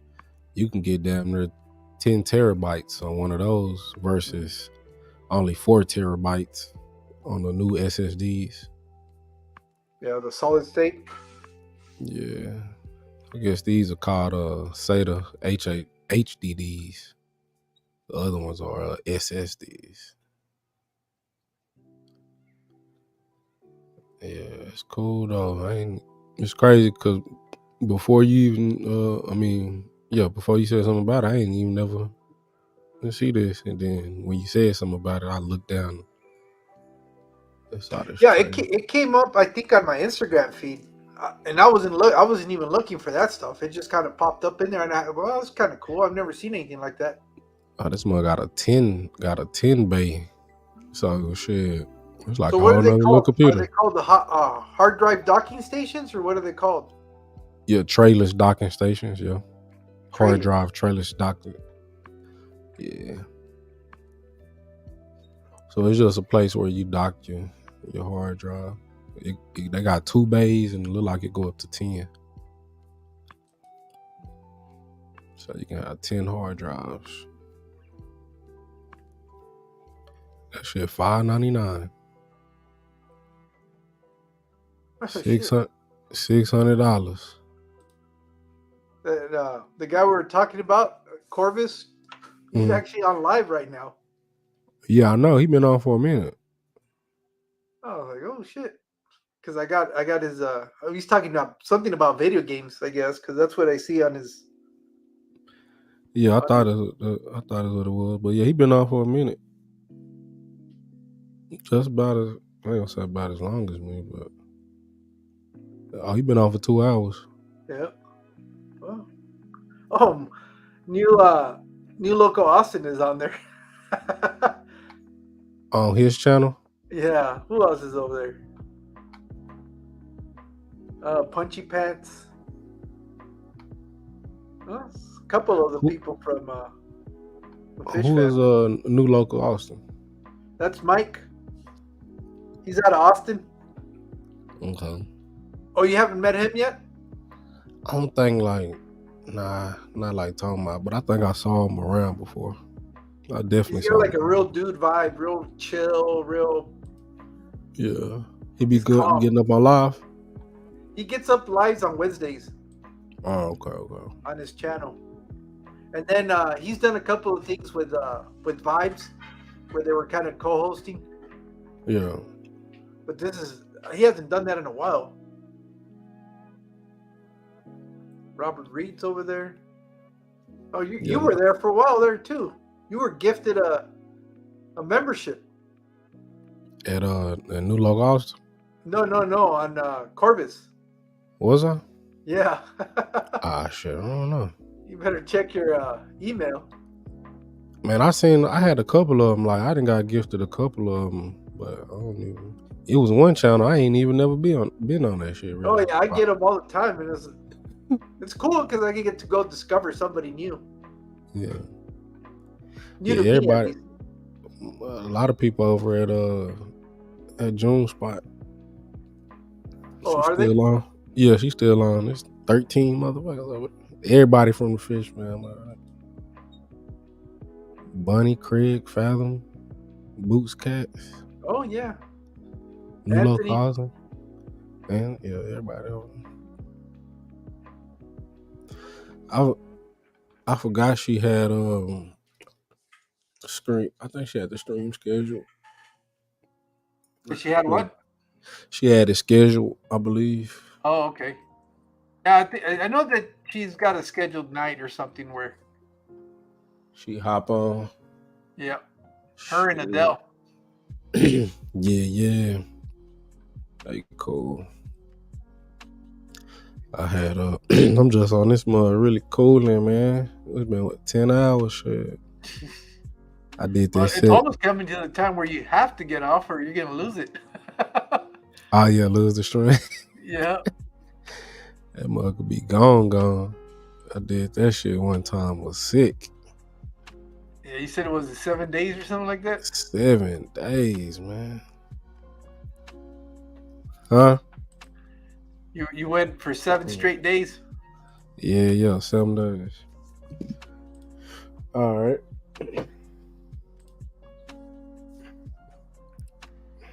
Goddamn Discord, man. We got like 27 members now. Oh. I still haven't figured. Well, I haven't really messed around with Discord too much. Yeah. It's really, bro, just to me, it's just really a free promotion outlet. Yeah, Like, I haven't. I kind of messed with it a little bit, but I didn't get too deep in it. I was doing one for Father Fish because I was like one of the very first ones. Yeah. But that quickly got weird. Got weird? Yeah. What they be doing in there? Tripping? I don't know. It's just, like, I don't know. It's just, I just said, nah, it's too much. Ain't for you, huh? Yeah. I feel that shit. I was like, nah, I don't need to deal with these guys. Bro, that's why I stay in my own lane, doc. Like, shit. You rocking, you ain't tripping. People gonna come and go, you feel me? Yep.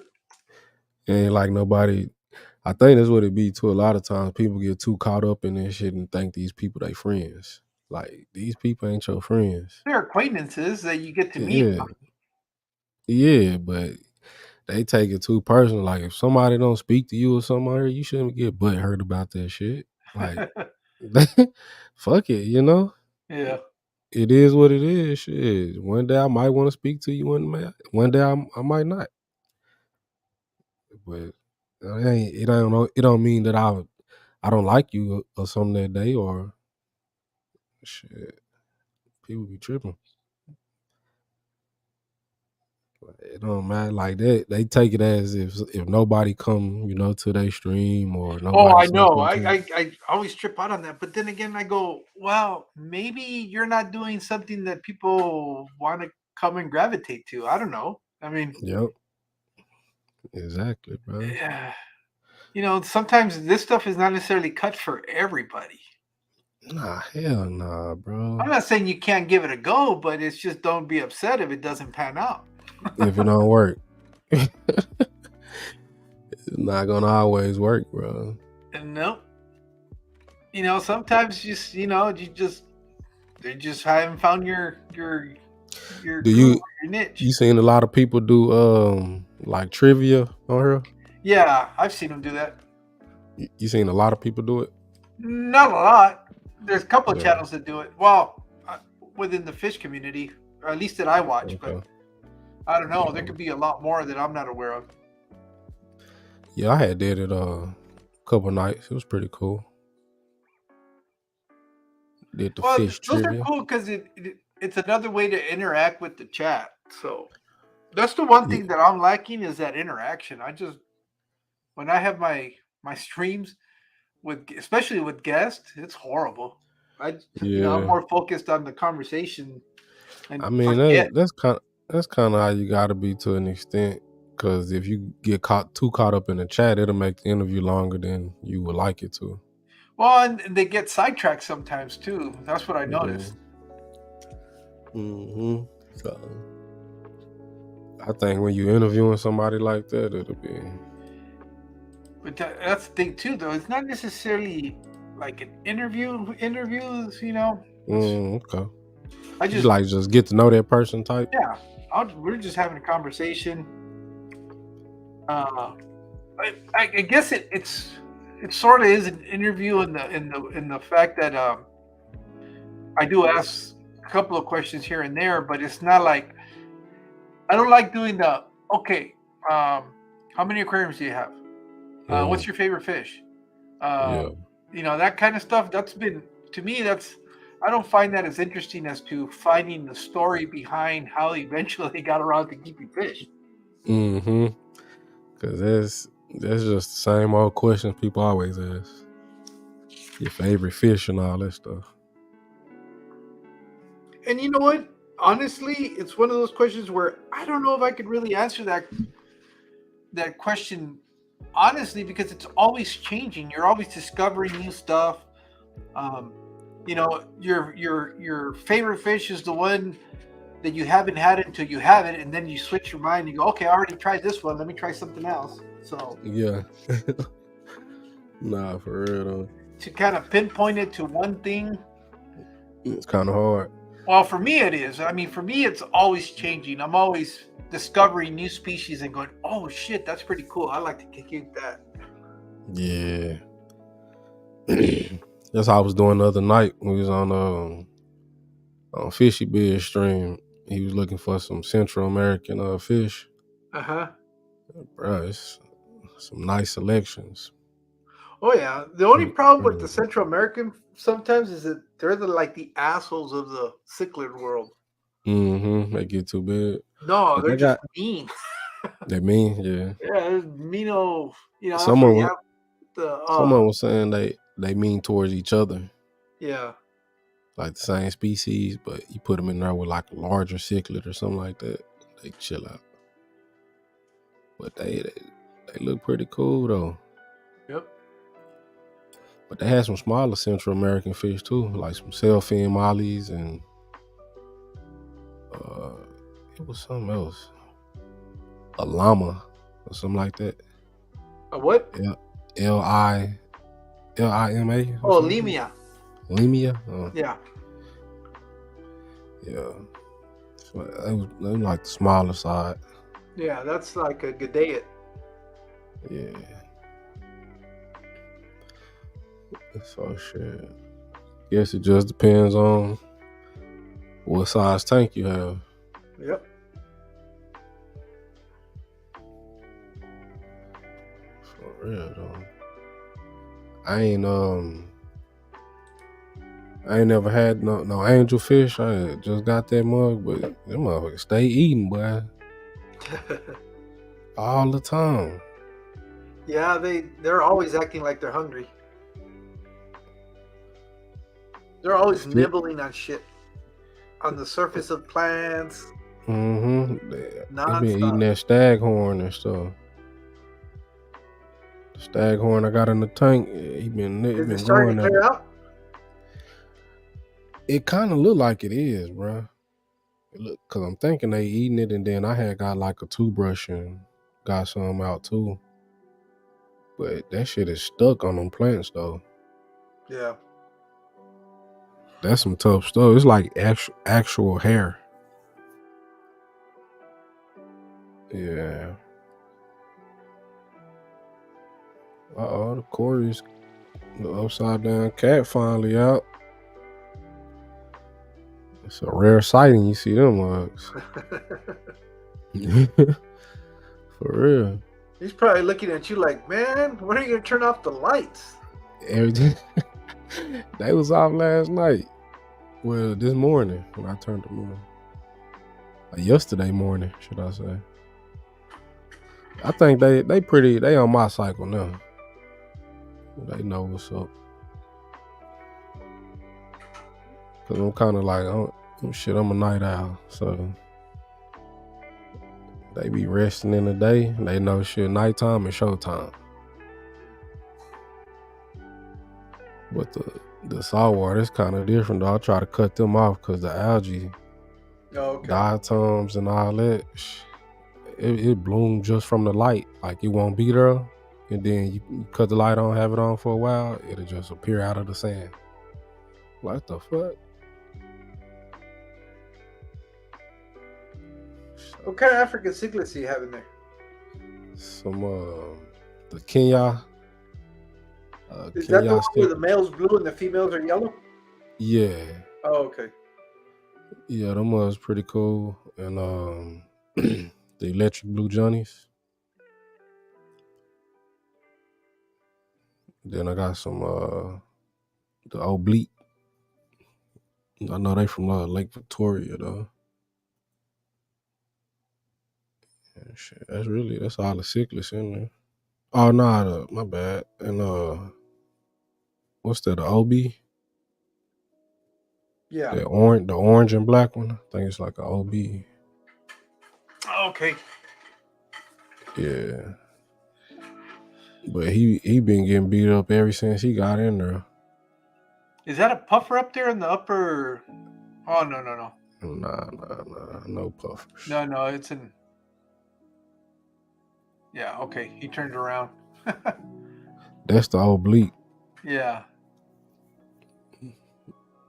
That orange and that's the OB. They kind of cool together because they both be getting rammed in the corner. Like, I don't know why the Kenya cichlid, I guess he think he big dog, top dog of the tank. Is that female carrying in her mouth?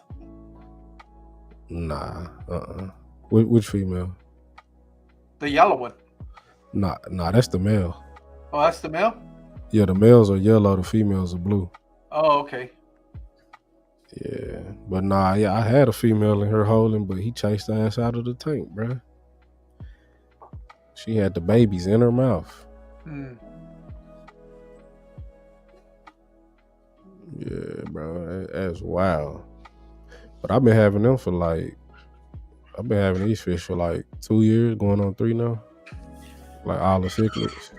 Yeah. All the cichlids except the orange one and the oblique, the hap. The one in the corner. But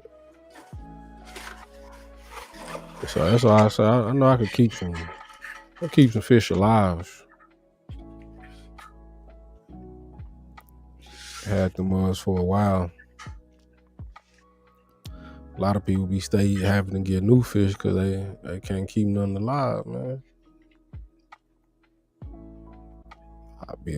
I enjoy these mugs. Yeah, I've had mine for quite some time now. Yeah.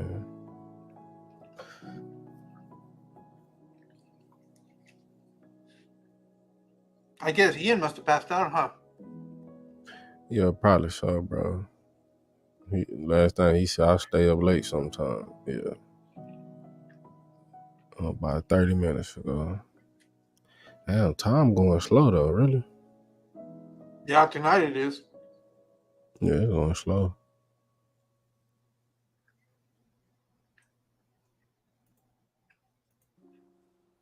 Man, I'm finna pull this shit up.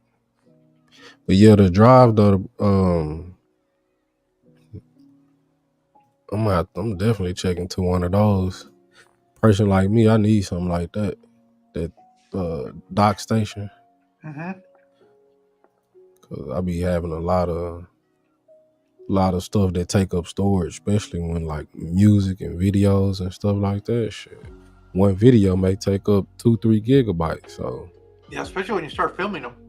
Yeah, so you go to 4K, shit, it get even bigger. So you gotta at least have a 1 terabyte, 2 terabytes, just to not run out of space fast. You know, this 1 terabyte is 1,000 gigs. Oh, okay. It's 1,000 gigabytes.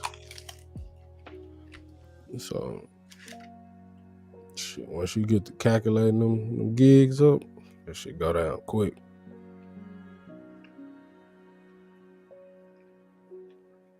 Yeah.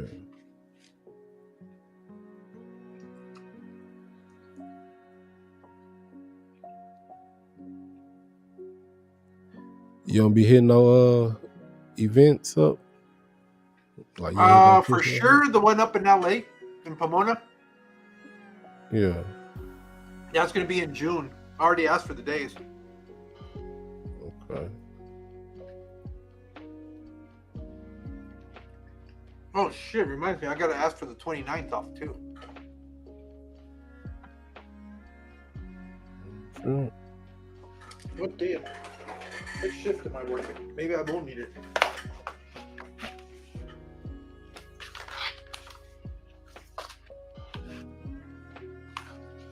Let's see, March 29th. Oh, it's a day shift. Yeah, I need it.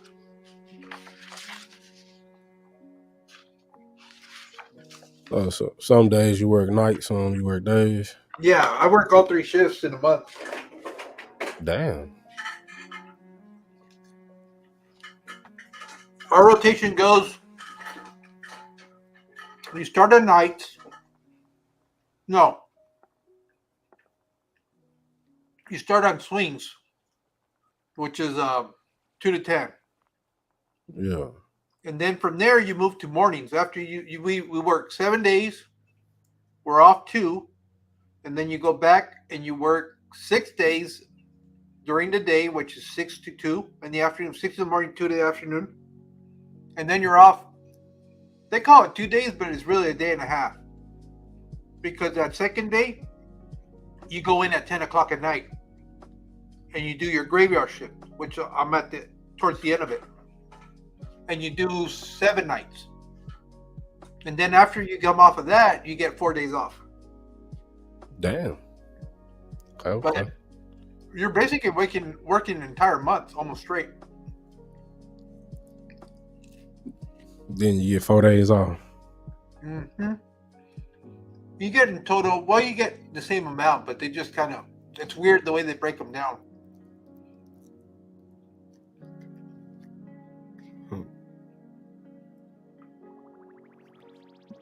Keep you busy though.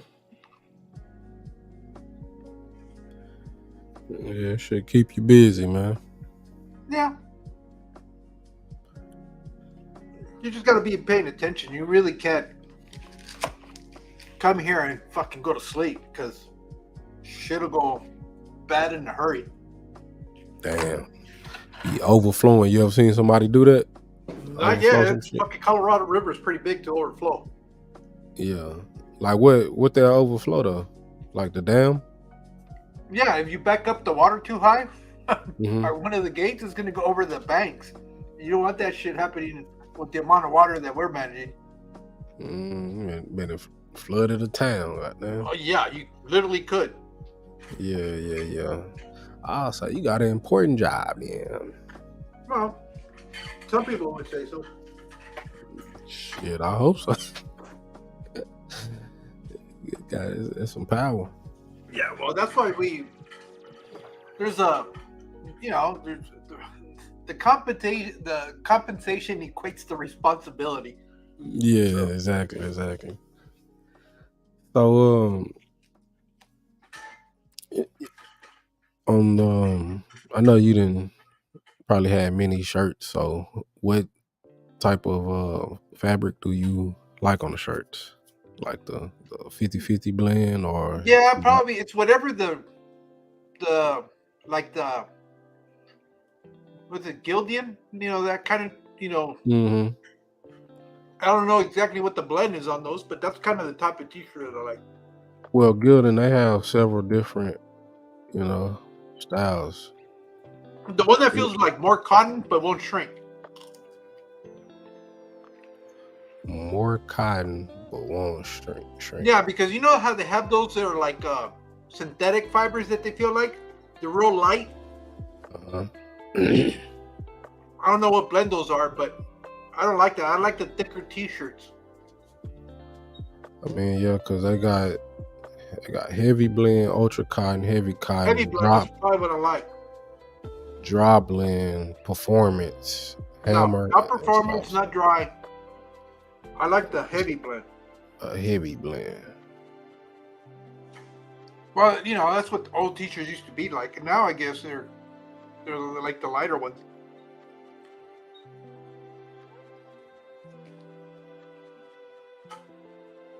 Okay, yeah, because now in heavy blend, it don't look like they got t-shirts. So, ultra cotton, heavy cotton. See, in the ultra cotton, they got What's the most popular one? For sure, let's see. Cause they got a Gildan 2000 T, and they got a 2000. And then they got a 2000 PFD. But let's see what's the most popular though.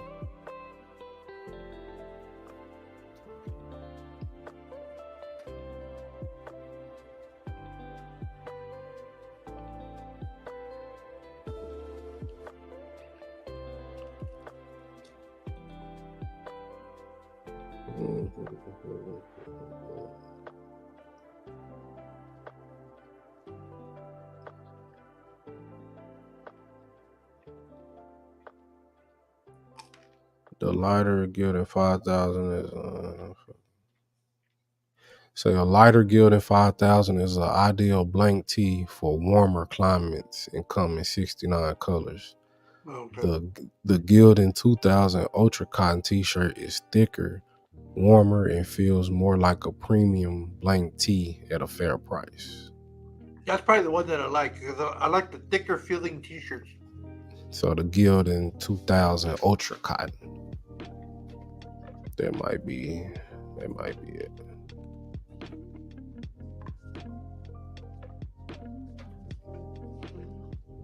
I'll tell you what I don't like about the lighter, newer t-shirts, that fuckers, your nipples be showing through. You know what I mean? Yeah. Yeah, I don't like that shit. That's not a look that I'm with. I like the ones where you just wear a t-shirt and that's it. They be having them be like the spun cotton. Yeah, you know, it just kind of lays over it and it's like, what the fuck? It's too thin. The cotton's too thin, or the fabric, whatever you're using. Yeah, it's like that. That's spun, SPUN.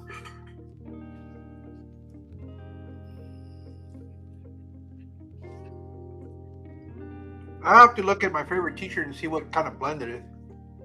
Yeah, that's something good to know, cause you know it give you an idea of what shirt you want to rock with. See, this one that I'm wearing is not bad. Let me see if I can get to the tag. Oh, it's not one. It's one of those fucking tagless. Oh shit. 80% cotton. What's the other fucking 20%? Polyester. 10% polyester.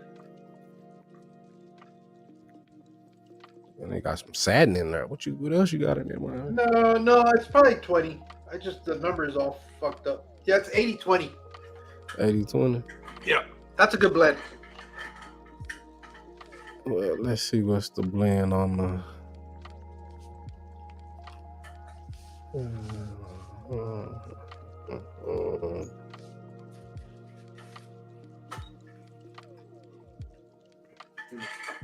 It don't say. What's that? I said it don't say. I'm looking for like, what's this? What material? Oh, nah, it say this 100% U.S. cotton. Those Gildan 2000. Yeah, no, those will shrink the hell out of them. Yeah, hell no. See, no, them 100% cotton, so you may not want the ultra cotton.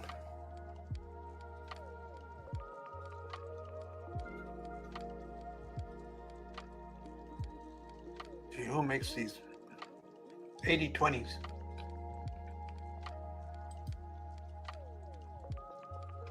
Oh, you can't find it, huh? Why is it blocked?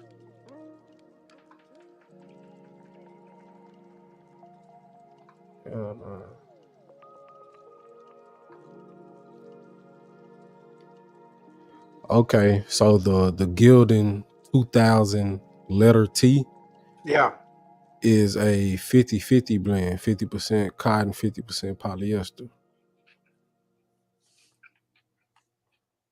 And that's the ultra cotton. I guess the blend.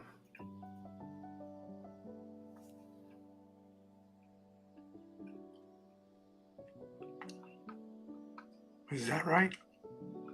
Yeah, with the classic neck.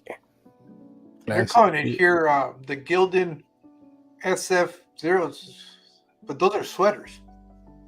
Yeah, they got t-shirt. You probably got to go under the.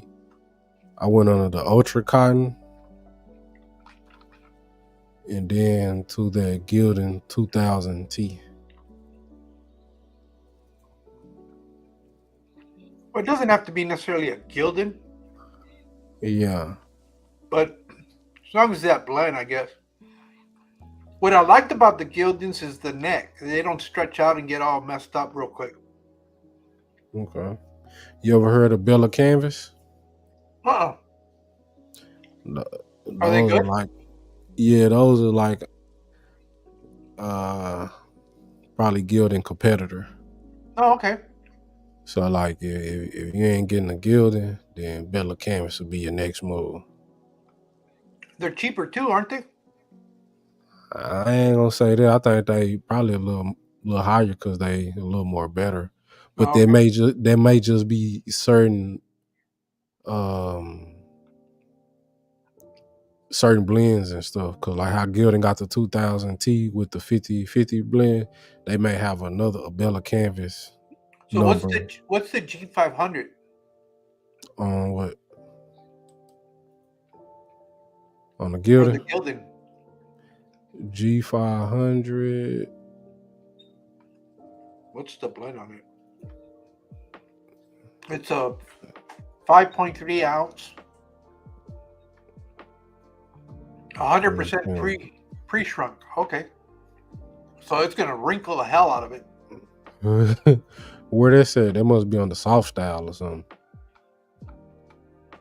Nah, it's on it's called Shirts and Space, the site, but. No, I'm saying I wonder what, like, is it an ultra cotton, heavy cotton? Is it a dry blend? Like, what is it? It says Gildan G500 Adult Heavy Cotton.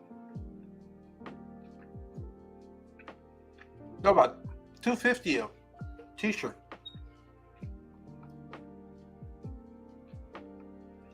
I guess it's just your basic. Yeah, it ain't on the Gildan site. Huh. I wonder if these are discontinued. Shit, probably because under the heavy cotton, it's only the 5400, 53, 52, and 5000.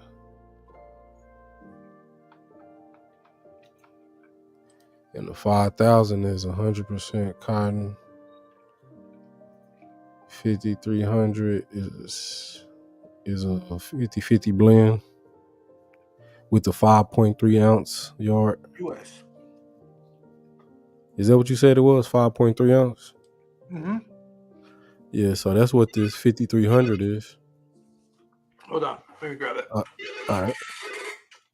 Here, down, this is George speaking. Hey, George, market water users. Yes, sir. Can I get a minus?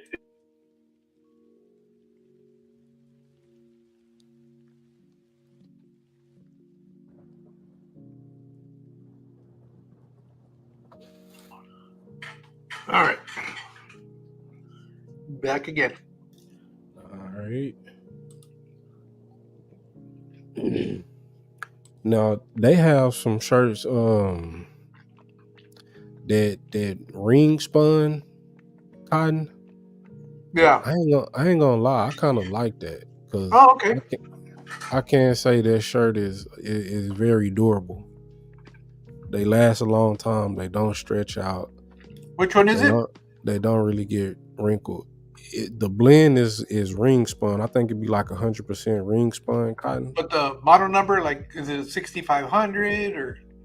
I'm not for sure. I don't even know if Gildan have those. Oh, okay. Yeah, let me see.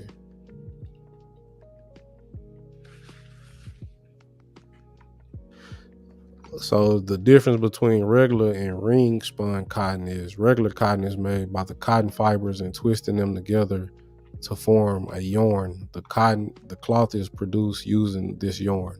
Ring spun cotton is, on the other hand, is made by first spinning the cotton fibers into a large fine rope. This rope is twisted and spun again to create a stronger, smoother, and more refined yarn. Okay. Oh, here it is. Soft ring spun cotton blend. That's on Gildan? Yeah. It's the Gildan 6500 middleweight adult tee. It's a 5.3 ounce. I guess 100% ring spun cotton. Yeah. See. And it's got all the colors, all the basic colors. I'm down with that. Mm-hmm. Them mugs feel Modern fit. yeah, it's like modern, classic, scene, narrow width, rib collared, taper neck and shoulder for comfort and durability. Oh, it doesn't have the seams down the side. That's nice. Shit, that's a nice t-shirt. Nah, it definitely is, bro. I actually had came across it when I had got a DoorDash t-shirt. Okay. And that mug lasts, and it's still lasting. And I had that t-shirt at least a while now. Going on 4 years, probably.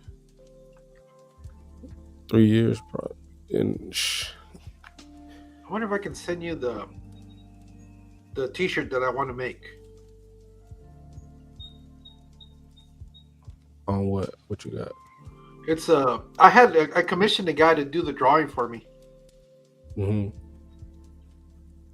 Let me see if I can bring him up. I'll send it to your phone. All right, for sure.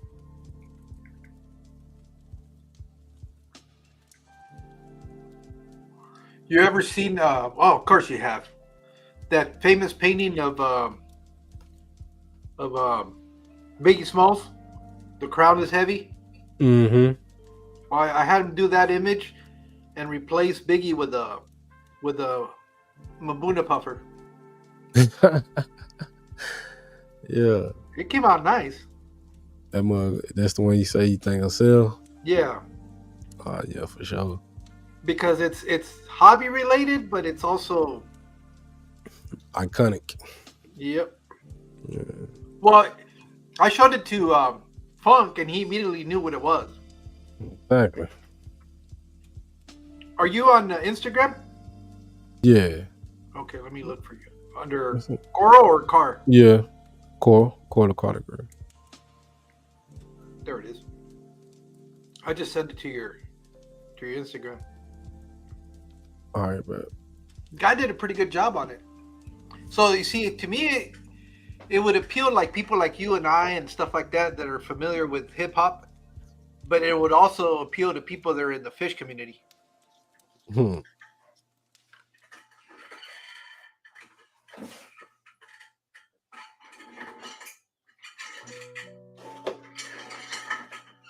Did you get it? Oh, okay, yeah. That's funny. So that's kind of like the concept that I have of taking like iconic images that you know who they are just by the pose and whatever makes that picture iconic, but giving it a it helps out too when they kind of look like the person. No. A little bit. Oh shit. But nah, that is dope though. What kind of puffer is that? Mbuna. Muna. Yeah. Okay. But the guy did it fucking quick too, man. He was like a 2-day turnaround. For real. He sent me the concept that he sketched out, and then he just did all the coloration for it. So I know he did it on the computer to color it. Yeah, they be having them pens and stuff now, where you could just draw with the pen on the computer. Yep. Nah, that's dope though. Got the teeth and everything. Nah, So, but that that'll was, look dope on the shirt. yeah, that's what I wanted to do, but I haven't been able to do it to where it's cost effective. Yeah. I mean, I could probably do one and sell it for $30, but I'm not going to sell as many as I sell it for 20. So I'll say just see if you, like I was saying, if you want to go with the DTF or like the sublimation or. Well, would it on this case the type of t-shirts we're looking at? Which application would actually make more sense? Well, I gotta see about what could go on 100% spun cotton, but I know in that 50-50 blend, that DTF or that sublimation could go on there, or vinyl. But when it comes to that print, then of course we're not gonna be able to do vinyl for that print. So let me see real quick. The DTF, you pretty much could put that mug on almost whatever, except like cups and stuff. That's the good thing about sublimation. You could put that on cups, metal, all kind of stuff. And how much of a price difference is it from one to the other? I don't know exactly number wise, but I would say sublimation probably would be cheaper. Okay. Because the DTF it takes like a more expensive ink. Okay. Yeah, and the sublimation is really more of like once the heat meets the ink, it's like a gas exchange, and that's what makes it transfer to the fabric.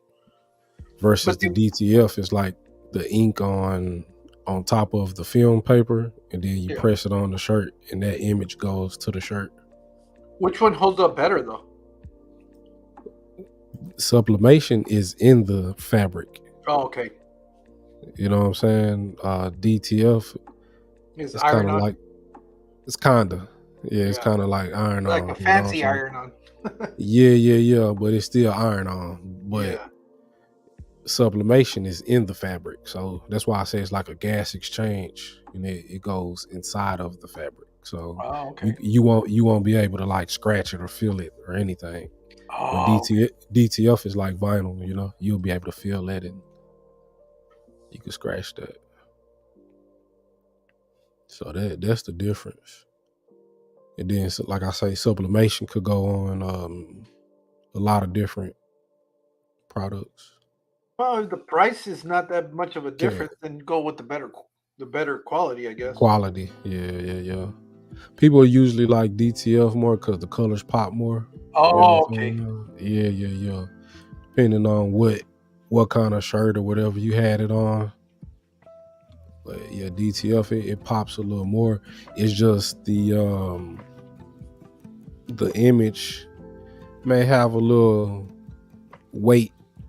Well, you know how you ever got a shirt that had a picture on it? Yeah. Yeah, that's like more DTF. Okay. Like I think a lot of my shirts are probably that way then. Yeah, a shirt with like a picture on it. Some shirts are screen printed also though. So you do have screen print where that's like they have actually put inks onto the on the shirts. And that's a little more expensive. But sublimation is almost like that. It's just not the actual ink. Okay. Can't detail. Yeah, it's crazy, bro, how many ways you could print some shit. Well, it at the end of the day, it's I want a shirt that looks good and it's not too expensive. So it said, I'll let you get that. All right. Go down to store speaking. Yes, sir. Okay, you got it. You're welcome. Bye-bye.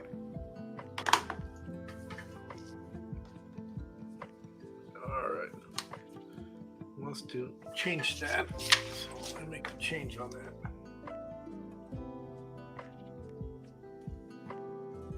All right. Here. Yeah, no, it's just, like I said, I don't mind paying $20 for a t-shirt if it looks nice. Yeah, it gotta be that quality, man. Yeah. I'll pay $15 for just a t-shirt, like an okay, it's just because it's more like a novelty kind of thing. But for a nice t-shirt, yeah, I'll pay $20.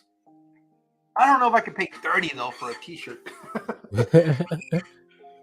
That's the thing though. It gets to a point where it's like, all right, $30 for a t-shirt? What makes it worth $30? Shit. Like you were saying, the design. Yeah. Like the quality of the shirt. Like if that mug a good. I don't know. Like, I was watching somebody talking about, it was like a $80 t-shirt, I think. And it wasn't, I was looking at it and it's like, well, there's just because there's like some designer's name on it or something, but it didn't look like a special t-shirt. Nah, because people be using cheap stuff, be trying to get over, bro. And as soon as they wash it or something like that, that mug fade or peel off, then you automatically know it was made with cheap stuff. Yeah. Let me make a quick call. Hold on. All right. So what types of fabrics?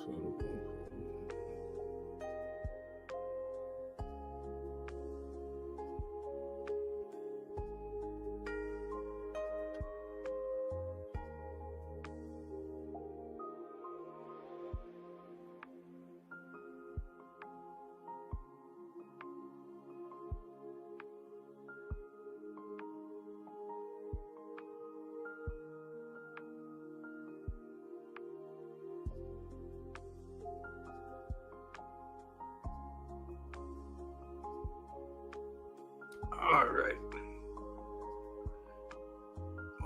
Yeah. They were saying for DTF, you want to stick more to stick closer to cotton as you can. Guess because it holds better.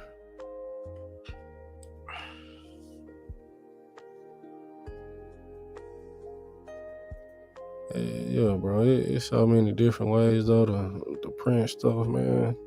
When I had first got into it, it's like you think all I need is the cutter, and that mug is gonna, give you the image you need for your shirt. You're like, nah, you need a printer too, and you need for the DTF, you need like this little powder stuff.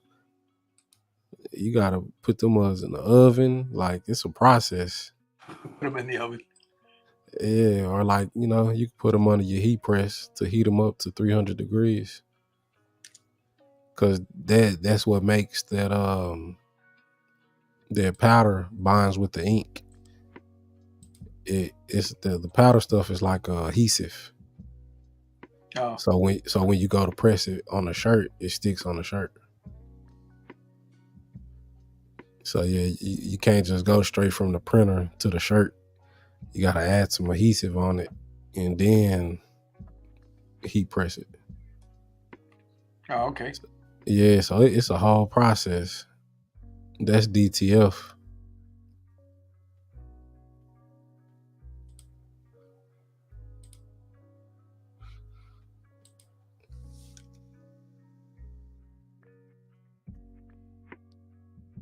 Oh no, Yeah.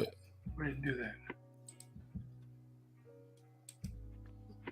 All right, y'all. You just wiped out the whole village. No. Nobody say that shit. That shit ain't funny. Nah, no, bro. They were talking about that's what happened to Hurricane Katrina. Oh. Like the damn Hit the levees, wrong bro. button? I ain't gonna say they hit the wrong button, but they chose to hit that motherfucker. Other than choosing to go another route. Like that's why they say the levees broke, but they say they could have saved them people, man. So that's why a lot of the people from New Orleans was mad about that. Oh. Crazy. Okay, that changes things over here.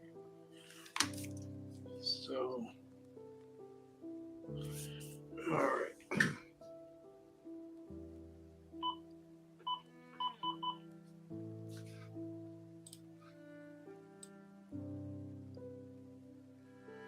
Best selling on tips.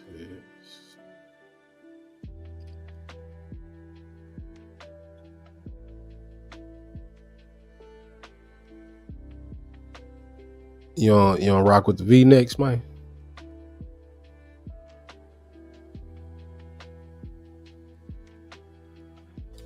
Sorry, Carl, what was that? I say you don't like the V-necks, just like the crew necks. I'm not a big fan of. Usually, because what happens with those, they have that deep V-neck on them. Yeah. It's like, I don't know. I don't like that look. I don't mind the one that's like short, almost like a crew shirt.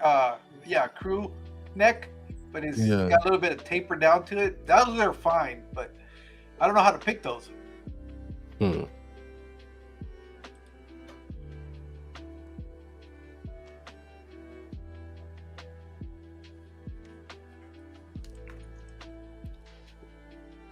This must say 50% polyester, 37.5 heirloom combed and ring spun cotton, 12.5% rayon.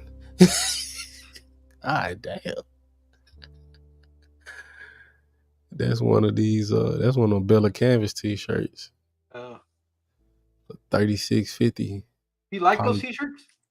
Bella Canvas? Yeah. Yeah. I'm telling you, I got some of those, and I got some Gildens too. Like when I had went to the shop, not recent. Well, the only reason I said Gildan because that's the brand that I've always worn. You know that I remember. It's kind of like one of the oldest t-shirt brands, isn't it?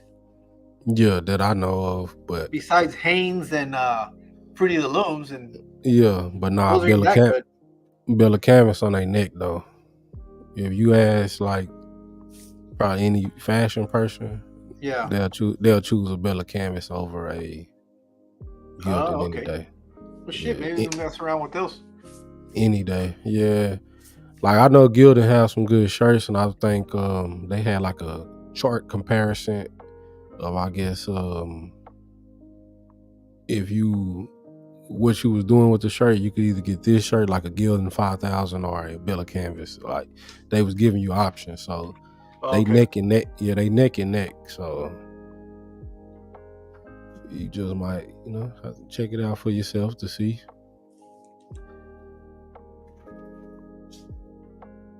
It's like to me a good comparison would be like Jordan and Reebok. Okay. Something like that. Like Jordan and Adidas. Like, Adidas still good, but people may prefer J's. The J's may be a little better quality or something. But that's what it is though.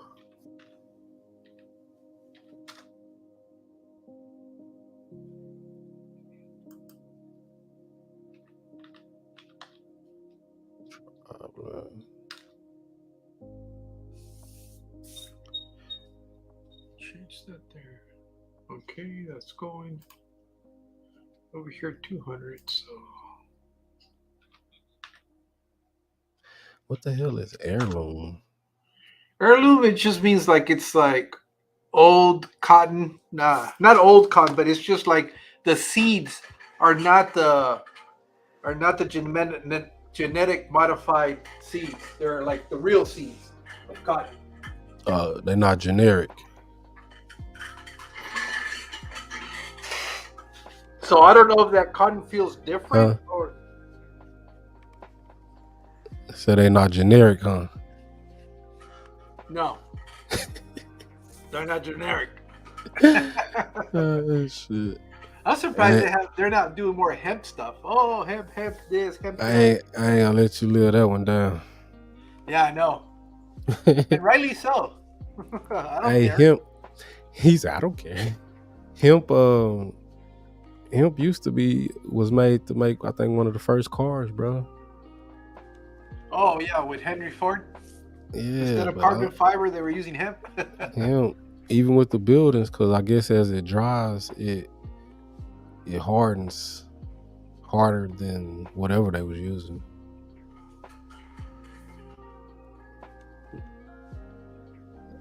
Damn, this mug. What's Viscose? Viscose. Viscose. What is it? Man? It's a 65% poly, 35% viscose.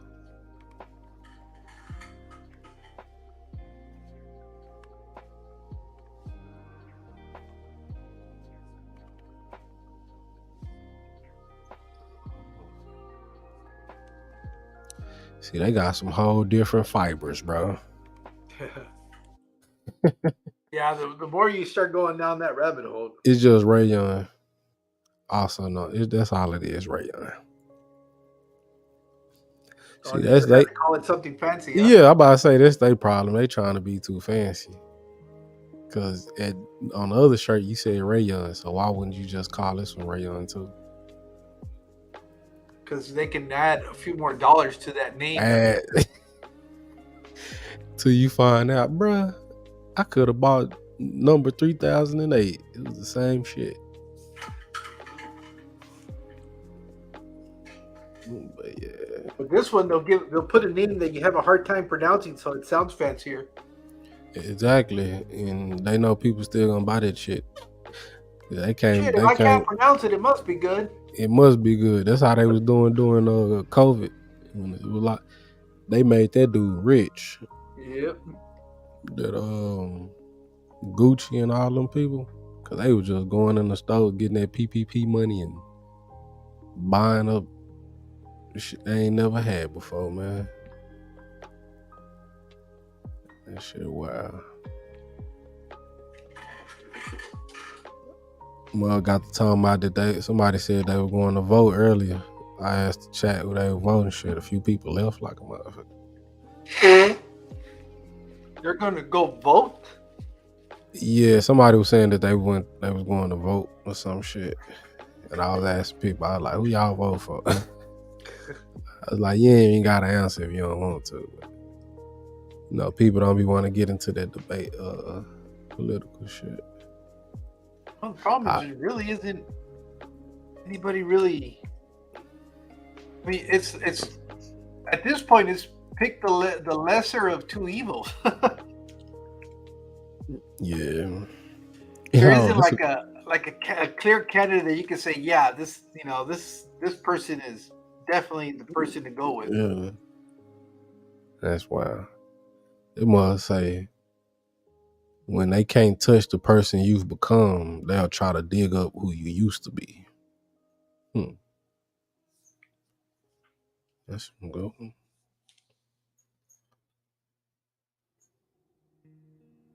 That's what I like to see on my timeline now, on my fish page. I done basically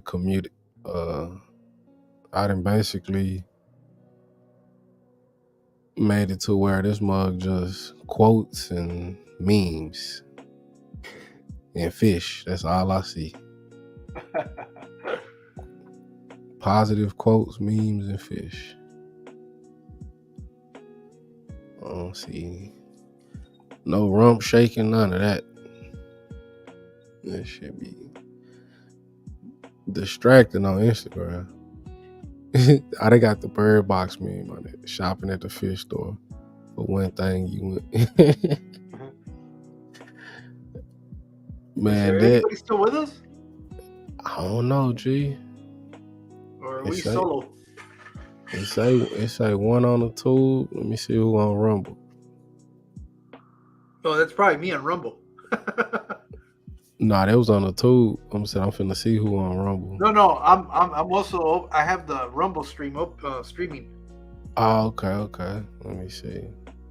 I just have the volume down on it so it doesn't get in that loop. Nah, yeah. It can't hang, man. But nah, I definitely been posting I still most haven't stuff figured off out of how to get the most out of Rumble. The only ones that are there that I know of is you and Aquarium Domain. Have you seen his channel? Nuh-uh. Oh, that's a good one, man. It's fun. He on Rumble? Yeah, he's on Rumble too. But he's got like a 44-foot aquarium that he built in his basement. Damn. He's got some.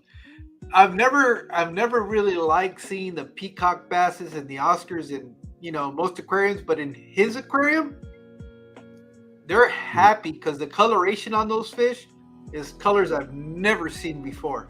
For real? Well, they got 44 feet to go back and forth. So they happy. Oh yeah, you can tell them fish are happy. Man, it's this one dude, he got some fish in the basement, but it's just the whole damn basement flooded.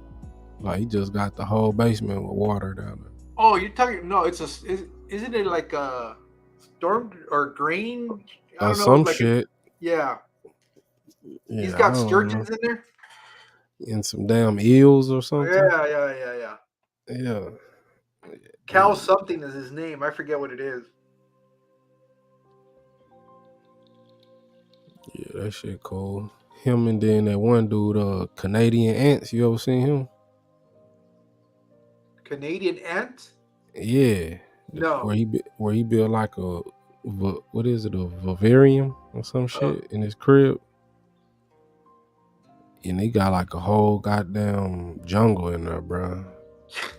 Like he put all these different animals and like little insects and shit, ants and beetles and praying mantis and just all kind of shit in there. He be like narrating it like a documentary. He got over 5 million subs off that shit. Good for him. Like, people really interested in that shit. A while back, I started going down that route, watching the guys that build the ant farms. Yeah. But it always seems that the ants get out of whatever enclosure they have them in. They always have to deal with stuff. Or some get in. Mostly them getting out. Getting out, yeah. I seen one he was talking about, it was like a killer ant or something had got off in his colony, destroying them up.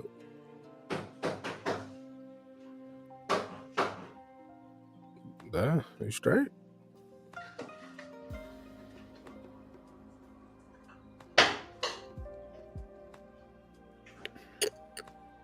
You must seen a big ass bug on the floor.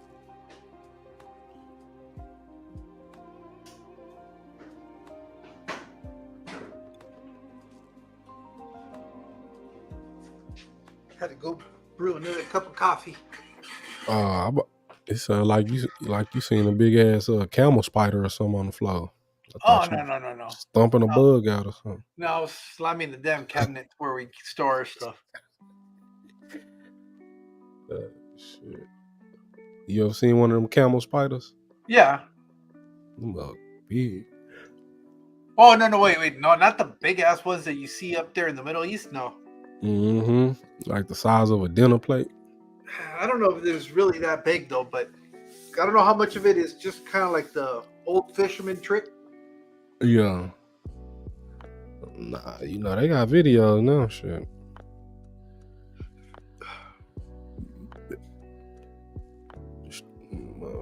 Evidence. I don't believe it if I don't see it, man. Yeah.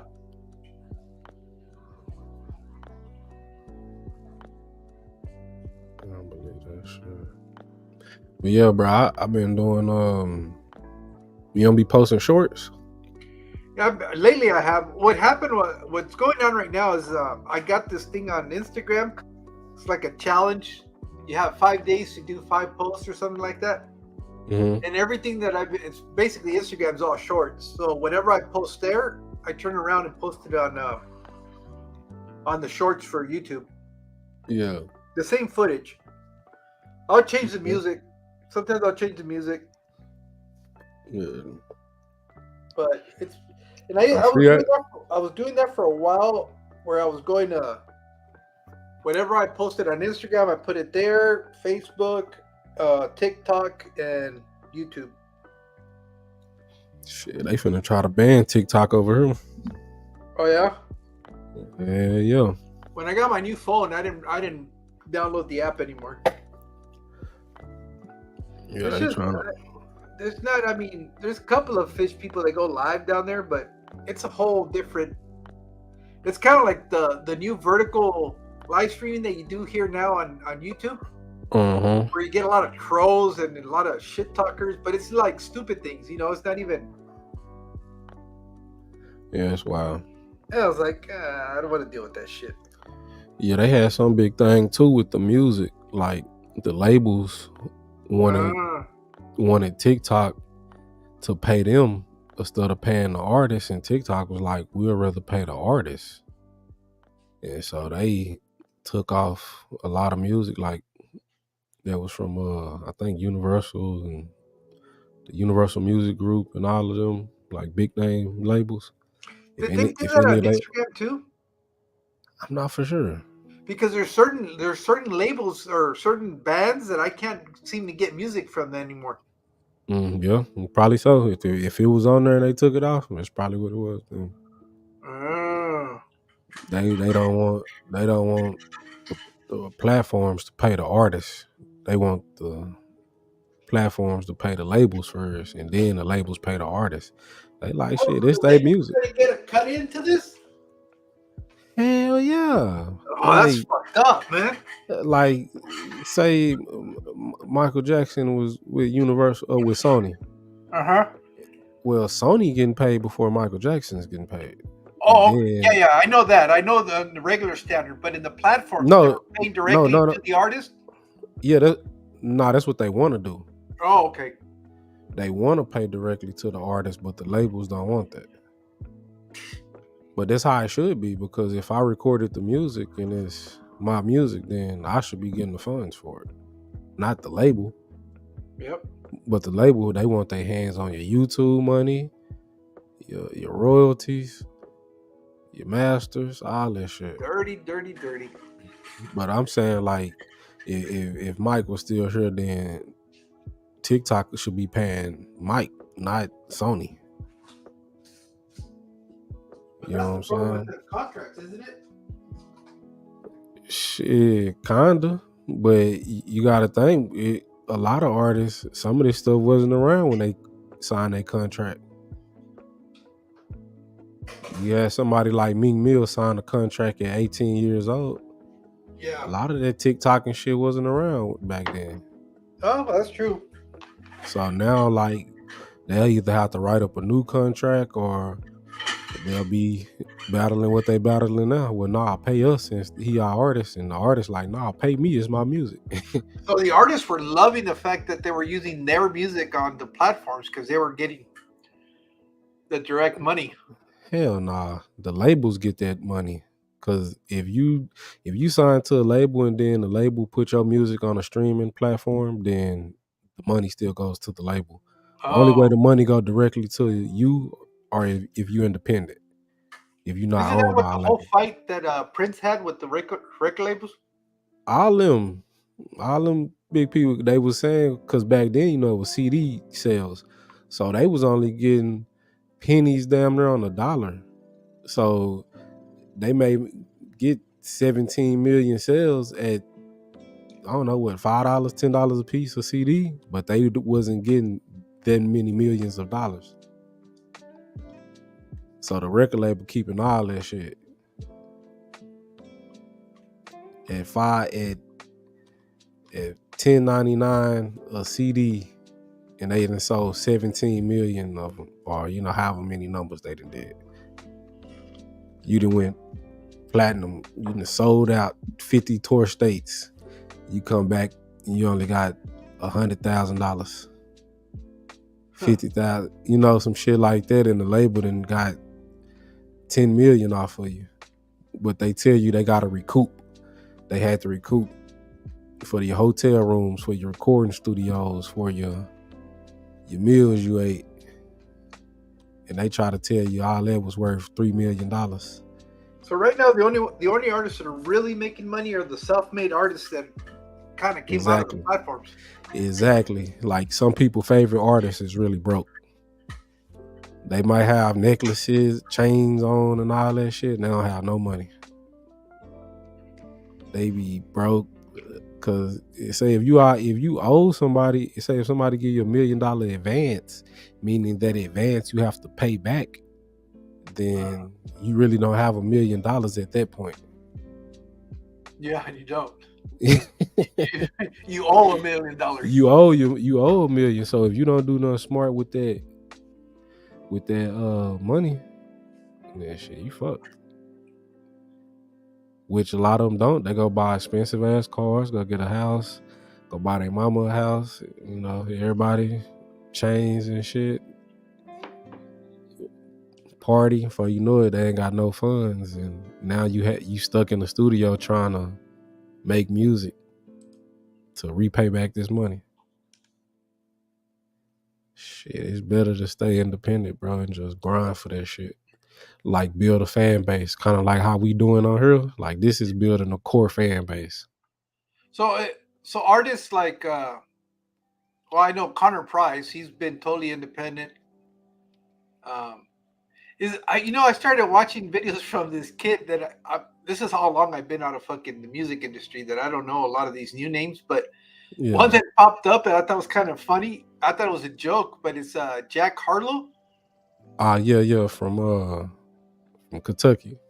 Somewhere around there, but I guess it was like his very first video that popped up on here. I was like, what? He was like in high school walking through the hallways. And I thought it was like a parody I started watching more videos, and I guess he's a real legitimate rapper. Yeah, hell yeah. That's like him and Post Malone. I don't know. But it's funny because what caught my attention is the stuff that he raps about. He's not talking about money or anything. He goes, yeah, I come from middle class. He's keeping it real, shit. It was funny, but I kind of like these new artists that are coming out and just kind of breaking the stereotype of a hip hop artist. Bro, they being themselves and don't care what nobody think about them. That's what I was talking about earlier. That's why they able to be successful, because they don't care if you think they are whatever they are, whatever you think they are. Shit. And it really gives you the impression that these new artists don't really take themselves too fucking seriously. So no, that's why they be on all these different streams and shit now, like interacting, because that's what people want to see now. They want to see your face. They want to see like how you react in certain situations. They want to see all that type of stuff now. So if you're not really an artist that want to go on other people's streams, then you're really not popping. Yeah, and but now that sent me down this. Well, it all started with that Mexican OT, because like I said, I hadn't really listened. I quit listening to hip hop during the whole mumble rap. Yeah. I went away. I wasn't listening to any new artists. And just last night, I've been discovering a whole world out there of artists that I didn't even know existed. Oh, yeah. You ever heard of D-Baby? No. He a Mexican artist too. He be going hard. He more like on some more like melodic pain rap type, Okay. Yeah, he's cool. Okay, I see him. Yeah, he been on for a little minute. Oh, he's one of them Texan boys too, huh? Yeah, is he? I think so. He looks like him. He's got that weird haircut. Oh shit! I really thought he was out there from like Cali or something. Oh, unless is that really a fashion statement? That dorky ass haircut? Of course, you know that, man. You know damn well all the hairstyles and just made his way back. Y'all used to look like that too. No, we never had that haircut. Yeah, I never. What kind of cut y'all have, man? I don't. And what do you call it? I don't know what that haircut's called. What cut is it? It's like non. No, this is fuck. It's I don't know how to describe it. Like It's the just- Eggert? I guess is that what they call it? Eggert? Yeah. What is that? It's like a chili bowl almost. Yeah. Yeah. How is that cool? Shit, I don't know, man. But I'm gonna tell you though, that's kind of like some stereotypical thing that they have with Mexicans, where they say they look like Eggers. Oh, But okay. anyone that have their hairstyle, that's what they call them, an Eggert. And Edgar. Yeah. But So Edgar, I'm assuming the very first kid that wore it, his name must have been Edgar. he must have been, or he must did something like real crazy, and they just said, "Oh, he got the Eggert haircut" or some shit. I don't know. But nah, a lot of them usually be like in the culture heavy, But is that just a Texas thing, or is that really? Nah, Edgar could be anywhere. He could be Oh, shit okay. in Colorado. He could be shit in Las Vegas. He could be wherever. But I'm saying it's kind of like Don't tell me that's like the new gangster haircut. type shit. That's what I wanted to say. Like anybody, any Any person thug? of that, any thug of that culture doing gang activity. That's the probably haircut. They probably got one of them Man, haircuts, man. That does not look intimidating at all, man. I kind of They laugh. It got the full, but they got the full haircut with the fade look like though. You know what I'm saying? It's almost chili bowlish though. Yeah, it's ridiculous. Is what it is. But it got the fade. It's kind of like for a black person, that's kind of like a even Steven, what I used to call it. Like you may get a two all the way around and then just fade your sides. Oh, okay. Like you may not get a ball fade. You know how they fade it up high? Yeah. You just get like a low taper around the side, low taper on the back. Then you keep your. Well, it wouldn't be so bad if they cut it back down to like a 2, but these guys have like full grown hair on the top. It looks weird. Hey, that's their grip now, man. Shit. I guess so. That's how they rocking. You feel me? Oh wait, I do know who this is. I've seen that video anymore. But I don't know where he's Anymore? from. Yeah. Yeah. That's a song. It'll be jamming. Goddamn D, baby. Freaking cough syrup. Is that a thing? Yeah, come on, man. That's a Houston thing, really. Cough syrup is a Houston thing? What, the codeine? Is that what it is? Mm-hmm. That promethazine, they can't really get that no more. So now they gonna rock hard and all that other kind of shit. So this guy is from Texas. Yeah, I really don't know, bro. He's got to I be don't from know. Texas I don't because know what he D-Baby don't look doing. like no rapper in LA. I can tell you that. Nah, he ain't. They usually have a flag or something. They be thugged out. Goddamn Cali. Yeah, LA hasn't really strived too much from the stereotypical cholo look. Yeah, man. They still be they be gang banging hard down there, bro. Yeah, and I noticed that a lot of these Texan kids they love the diamonds. Oh yeah, for sure. They love the diamonds everywhere, in their teeth, in their neck. Everything is diamonds. Yeah, them they be flooded out. That's what they call flooded. But what they don't realize though, when you get jewelry, you really want it like solid.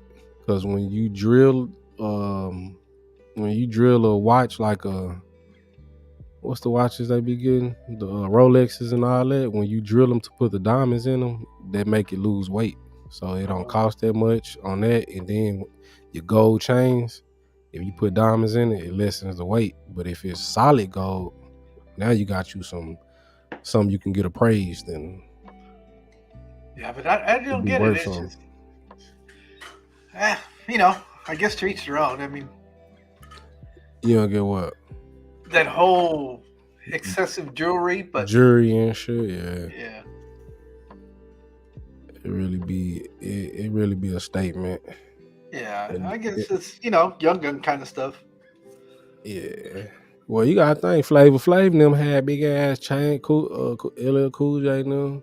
But it Yeah, was just like a fashion statement, really, And then from a cultural standpoint, I get you ain't had shit all your life, and that be one of the ways they want to show people that they got a little something. But OT, I was listening to him. He say shit. People don't even think he a rapper because he don't do none of that silly shit. He was like, he don't got yeah. no He just looks like chains and well, that's what he says. That he doesn't. mm-hmm. He doesn't appear to be what he does. He Yeah. doesn't look like your typical rap artist. And I guess he doesn't really leave his house too much either. Yeah, he was saying his people on his pop side was real cowboys. So I guess people on the internet was saying he was just dressing like a cowboy and stuff for the internet. He was like, shit, nah, that shit in my blood. Oh shit! What Texas? Aren't you guys all real cowboys? Shit on the cool, bro. There's really just, like that's kind of like almost inherited. Yeah, it really is though. I'll tell you what I do like. What I do like, unlike California where everybody's segregated, I don't see that in Texas as far as the minority groups. Everybody fucks with everybody. And that to me is dope. Yeah, for the most part. Because they ain't had no choice but to come together, really. Well, yeah, but I mean, that's just, because you go to up in Cali and stuff, and there's, Well, it's, bro, because they be making it known, too. Like, it was one Cali artist, he was like, we're not trying to sign to any black label. So, he like really just put himself in a box. And he was like, shit, say if one of the biggest black rap labels wanted to sign you or something, you just said you didn't want to have no affiliations with them. Yeah, that's what I'm saying. There's a lot more of that segregation in California than what I see. Than what I see as far as like in the media in Texas, you guys all seem to be more united in general. Yeah, a lot of people try to stick together, bro. Because everybody be so close now here, you really don't have no choice. It mostly be the... Yeah, but in California, you're up in LA and everybody's on top of each other, but that don't mean shit. There's just still that segregation that happens between the cultures. It'd be really the older people, bro. I ain't gonna lie to you. Like down here, you'll get a funny ass look from a older white person or even an older Mexican person. Like, they'll look at your ass funny. Cause a lot of them feel like we invading on their shit. They feel like that this is theirs. And I'm like, damn, my bad, bro. Yeah, but like I said, that's the one thing that I really liked so far. What I've seen from the music scene and stuff like that is like, all right, we all roll together. Yeah. Because they figure they gonna get my money like that, bro. Well, that's smart. Smart. But, and it's all this. You know what I also noticed, though? More black people in Texas speak Spanish than outside of Texas. They got to deal with, No, but that's what right here. Even though, it's been the same thing in California for years. They've lived together. That shit doesn't, there's no crossover. There's, like. I'm gonna tell you, like you were saying, you don't really see any segregation type, but it's funny that it's more segregation against your own kind. They be more against each other, so that's why they didn't really try to branch out and learn another language, because they do more business with other races versus their own race. So you got a lot, bro. You got people though down here. The neighborhoods be so diverse. It is, because I know the few times that I've been up in Houston for me, because that's where my grandkids are at. Oh, that's where D-Baby from, Houston. Huh? D-Baby from Houston. Oh, is he? Yeah. What I do notice is you go to neighborhoods, it is like LA, for example. You have entire cities where it's just nothing but blacks. Yep. And then, or predominantly blacks. And then you have all the Mexicans in another town. And, you know, you go to Houston and everybody is intermixed. It's more diverse. You see a lot of everything. There isn't those, at least from what I've gotten, but I haven't really been there or lived there to really say different. I just kind of like the vibe a little bit better. I think it's more, people treat each other more like people. Nah, the Southern hospitality is real, bro. Yeah, it is. I'm telling you, because it be some real down to earth people down here, and they don't care what color you are. Shit, they'll treat you more like family than your real family. They'll treat you more on how you treat them, and I think that's the way it should be. You know, it's like, all right, if you're nice to me, I'll be nice to you. If you're an ass, exactly, you're gonna be treated like an ass. Exactly. So you gotta kind of feel people out, and once you speak to them, you'll kind of know if they that type of person or not, because they don't have no problem not saying shit to you or giving you a crazy look, and you be like, oh well, shit, yes, that's one of them. And then sometimes it may not be nothing, and you come face to face with them, it'd be a whole nother interaction. So you just really gotta know how to play it. But I ain't never. It's real. It's down here, bro. If you know, I know you're gonna have pockets of discrimination, racism everywhere you go. It depends on what I'm getting at is the overall feel of the city or just the state in general is, at least in the inner cities, it's a little bit more. What they skin didn't color is like a second thing. It's not necessarily the first thing that people. Yeah, really what they didn't did too though. They didn't like moved on like the outskirts, and a lot of the minorities is in the inner city. So like a lot of those racist people, they try to move away from. So that's why you really don't. Yeah, that's why you really don't see them too in the inner city, because they'll rather go be out on out there by Katie. a couple acres, or you know what I'm saying, something like that, and you really don't fool with them. But if you go out there, you gonna experience that shit. Cause they be ducked off in them little country towns and shit. So you'll get them looks. I tried to tell this one dude one time we went on lunch break, and we went to this taco casa. He was saying that it was in Crandall. And I was like, bro, they be, they racist down there. And then I said, they even got a spot called the Cotton Gin. It was a restaurant they had called the Cotton Gin.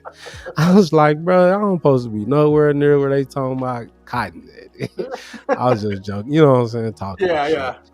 But nah, bro, we went off in that place, man. He was white, and me and the other dude was black. And bro, the goddamn heads turned as soon as we went in there. Like everybody just like looked up. And we was the only black people in there. And after we left, I said, see, bro, I told you. He was like, man, I didn't grow up like that. I wasn't, taught like, so he was thinking, that shit wasn't even around like that no more, because he wasn't taught like that. I was like, shit, bro, that shit real, bro. Where was he from though originally? He was from around that area. He was from, not around Crandall, but he was like from around this Dallas area. But I'm guessing he's saying in his household, like, since he was white, his family wasn't like that for us. Because you do get that vibe that is not. I don't know if it's a false sense of I don't know, integration, but you could LA, you could tell.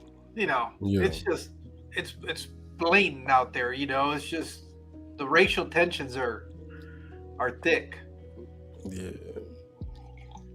Everybody though, like it. I'm pretty sure though, bro, because there's so many like gangs and stuff out there. They be segregated just by that. Yep. What color flag or what color hat you got on or what color? Yeah, that shit is stupid, but yeah, they be tripping on that. So I already know, bro. Like I seen you know who OT Genesis is? No. You know who OT Genesis is? The dude that made that price is way too high. You need to cut it. That was a while back. No, I don't know who that is. Damn, he from around your way too. Yeah, but he was real popping back in about 4 years ago. But they still out there, man, and they had went to some spot, some club, and they had got into a little scruffle. I'm thinking, bro, you that age and you that popping, and you still gotta throw them hands, man. That's how you know LA rough. You can't go to the nightclub and chill, no matter who you are, if you got money or not. Well, the problem is people don't throw hands anymore, anyways. You know. Yeah. They go straight to steal. Man, they be killing, and that's crazy down there too. A lot of people be getting robbed, like in the rich parts. Oh yeah. Of LA, because they thinking it's sweet, but then a lot of people that's broke and stuff, they know that there's a lot of rich people down there. Or you may go down there, you may be a tourist, you shopping and shit, and you slacking, and they be sitting in the parking lot waiting on your ass.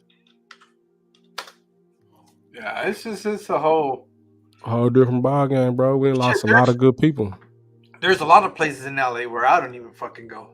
For real. Unless I have family there, I'm staying out of there, man. I bet, bro.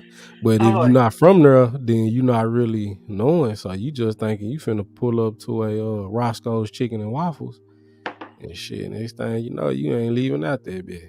Like that's what happened to P&B Rock. And it went down there, and they see you go in there, you got a nice car, then you got your chains on, all that. Looking like fresh meat to them. Yeah. Yeah, nah, man. Oh shit, you're about to lose this one. Oh shit, within 20 minutes, huh? Yep. They probably already got me on the ticker. Like, you ain't getting this one, buddy. No, you still got time. It's not 12. You got to get off before 12, though, right? Shit, I guess. I don't know. Yeah, I think you have to get on at like 11:59 or something like that to be able to count it. Yeah, boy, it's some dirty shit, but we ain't talked about some everything on this motherfucker too. Well, it's just you and I. Yeah, on the code, the last couple hours, shit. For real though. Yeah, I'm probably finna go on there. 1, 2, 3. Shit. Who the hell is JT? JT? Yeah. That's a kid from Holland. Yeah, he on. Oh, he been on about an hour. Showing his discus tank. Yeah. He's a nice kid. Yeah. He's hustling, making his dollar here or there. Shit, I see. That's exactly what I'm finna be on, bro.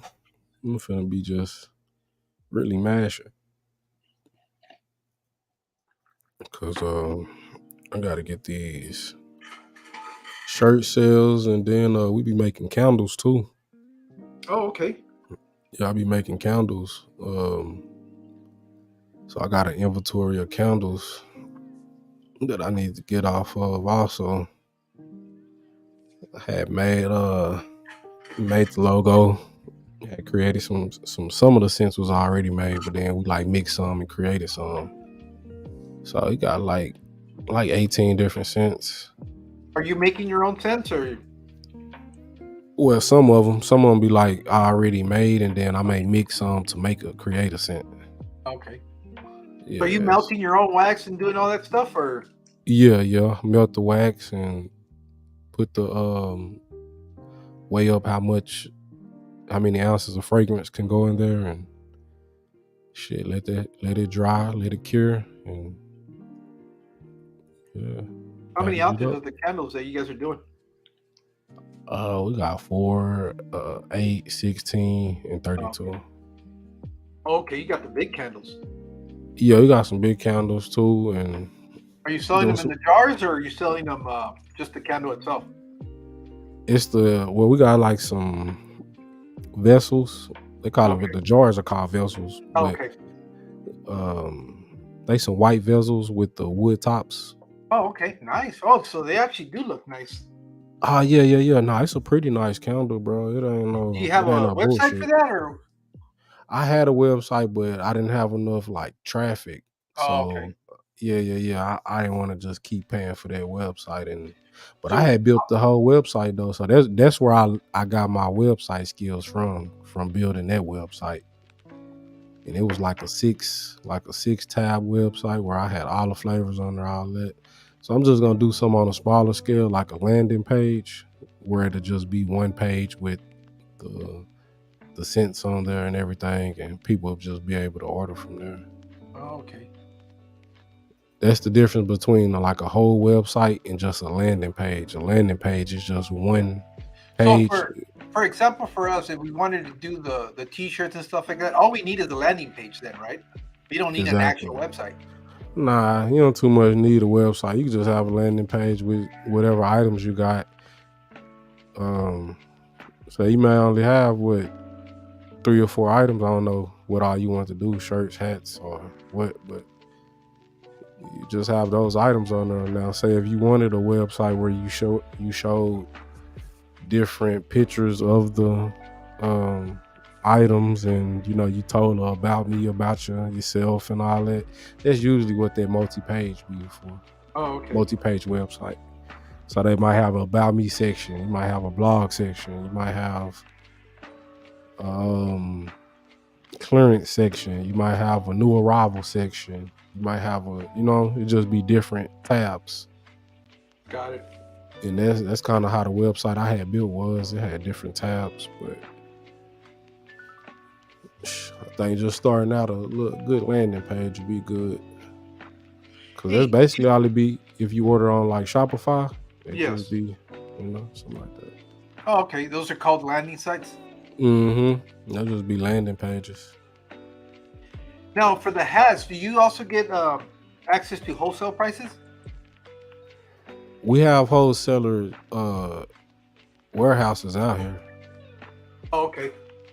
Yeah, so we got like this one strip. They must got like a whole lot of warehouse wholesaler spots on it. I'm talking about they got rugs and oh shit, goddamn pallets. You ever had a merchandise pallet is? Yeah. Where they had like different items on that mug. Yeah. Yeah, we got them. Shit, I had dabbed into that before too. I had about like 3 pallets. Is there money in that? Hell yeah, bro. Hell I know yeah. those became real popular down here too. Hell like the yeah. returns for Costco and Sam's Club and stuff like that. Mm-hmm. Because you can get them Home Depot pallets too, and they'll have like drills and different tools, pressure washers, all kind of shit on there. Fucking doorknob handles, ceiling fans. They'll just have a whole mixture of stuff on there. And you just sell it, break it down, sell it individually.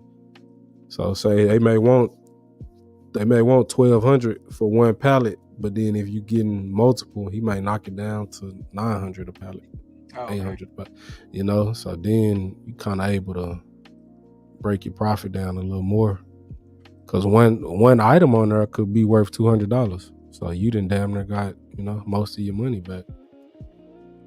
But I've seen some that is nothing but junk. That be them Walmart pallets and shit, bro. Cause them be like shit that people didn't been and open up the box and return. They didn't want. They may didn't put the damn remote back in there. They may broke some on the way trying to put it back in the box. So you be kind of stuck with that shit, Yeah, I've seen some where it's like little deodorants, like the plug-in shit. Nothing that is gonna be a big shirt. But you shouldn't be getting no shit like that anyways. Like, what the hell? That's why where I be going, you could look at the pallet and see what's on there physically. But some of those too, you could just order you could do it as a auction from a website. So you could go to the website, you could auction for that pallet, and then you have it shipped to you. So you may not know everything that's on it. Okay. But if you go there physically, then you could see, okay, this is on there, this is on there. Oh no, this not no good shit. I don't want that. So you're able to pick and choose, bro. They be having pallets of goddamn TVs. I remember I had bought a pallet of aquariums. Oh yeah? Yeah, a couple of them was broke though, but for the most part, that was all good. So did you make any money off of that one, or? Hell yeah. I end up selling all the mugs. Oh, okay. I end up selling all those aquariums. And then we had a pallet of DEF fuel. The dude had bought all of them. Oh, yeah. Yeah, so it just be different stuff, bro. I mean, it was during COVID. Dude had a pallet of tissue. He had a pallet of, cleaning shit. It was just so much shit, bro. But the Home Depot pallets and the electronic pallets is where you really make your money. Pallets that got tablets and laptops and phones and shit like that. Cause them Amazon pallets, they really don't be having shit. They be off-brand. I think that's what I've seen is the Amazon, but it's a bunch of that like Hagar kind of quality shit. Yeah, cause it may come. Cause how they get you, instead of it being a pallet, it may be a Gaylord, where it's like a long, big box that may be goddamn 8 inches, but it's filled from the top to the bottom, so you really don't know what the hell in the bottom of it. Wow. So it's like a bin, like a big ass bin. Yeah, I've seen a lot of those that they put out here like for yard sales, and you can tell that's what it is. And it's like, but there ain't nothing here. You spend all this money, and you're not getting. I don't see the return on it. Nah, them people that's getting over on you. If they selling you that shit, they getting over, because then they don't want you to really see what's inside. They may have like some little cheap ass gaming headphones or something on the top, but in the bottom, and like you said, it be deodorant and fucking plug-ins and shit. Yeah, it's just weird shit that is like. But people do that too, bro. They may, before you even see the pallet, they done been and took the good shit off of there, or like exchange. You know what I'm saying? So that's why it'd be good to know what day that they get their new shipments in and be there early in the morning before they could even do that shit. Yeah, it's all a game, bro. I figured. Yeah, those pallets are usually only going for like $100, $200, but that's what you said right now. The price $1,200 is like shit. That doesn't sound like anything they sell down here. But then again, it makes sense because you're buying nothing. Yeah, nah. For $1,200 though, you gonna get a good pallet. Like, I remember I had got a pallet. It was a dishwasher on a small dishwasher. That mug was worth $400. Yeah. So I sold it like for $280 type shit. You know what I'm saying? But it be some good stuff on there.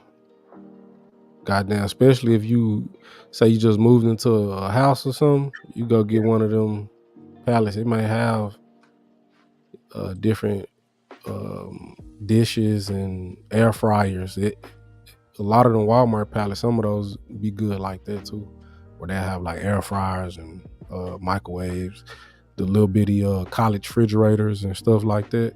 Yeah, they have some good like that on there. But some pallets I had some toys, so we had ate off that mug all Christmas, like all winter. Cause people was buying toys and shit for their kids, and so it was cool. Yeah, bro. I'm a jack of all trade, but a master of none. I be dabbing in some everything, bro. Trying to. Something will hit. Yeah, bro. You gotta hustle. If you don't hustle, you don't do shit. Man, people don't know about it, dog. They think that shit just gonna come. No. It ain't just gonna fall in your lap, bro. You gotta work for this shit. Yeah, you gotta go search it. Yeah, that's like the shorts I've been dropping. Shit, I done had over 20,000 views in the last, few days. This past week, I've been dropping these shorts. I think I didn't got my foot on the algorithm neck. Oh, okay. I know what they like now. You know what I'm saying? Nice. I gained 9 subscribers on one short. So I'm starting to see how it go. Oh, Car, I think you better call this off because you're getting real close. Oh shit! What time is it? I forgot. You got 8 minutes. I forgot. Appreciate it, bro. But shit, it'd be pointless to have been on this long and not be able to fucking monetize from it. Yeah. Well, the thing is, you get the views and the watch hours still, though. Yeah, but if you can still keep it on there and people happen to put it in the background while they're doing something, that's that's view times. That'll be dope too. Cause it already been like 100-some people in here. So all right, my man. I'm going to roll. I'll catch you sometime in the day. All right, for sure. Yeah, I know we run into each other, man. I appreciate you for coming up, Doc. Take care. All right, you too. All right, bye. All right, bet. All right, y'all. It's been a good one, man. We finna go on and end it, Doc. Before we won't be able to see it again. But once again, man, be great, be you. Shit, stay positive. Cool aquatic, we reefing. Fish in my crib, I got fresh, I got saltwater. Salts on the rocks, I got all colors. I made an arch way out of all rubbers.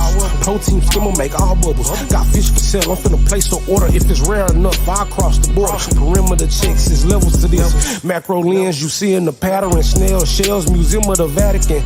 I'm coaching this game, Gary Patterson. Join the Discord verified, I let you in. I like my lives like ESPN. Just lost some Burnett, it called STN. It's part of the game when you destined to win. You see me on live, got questions, check in. Yeah.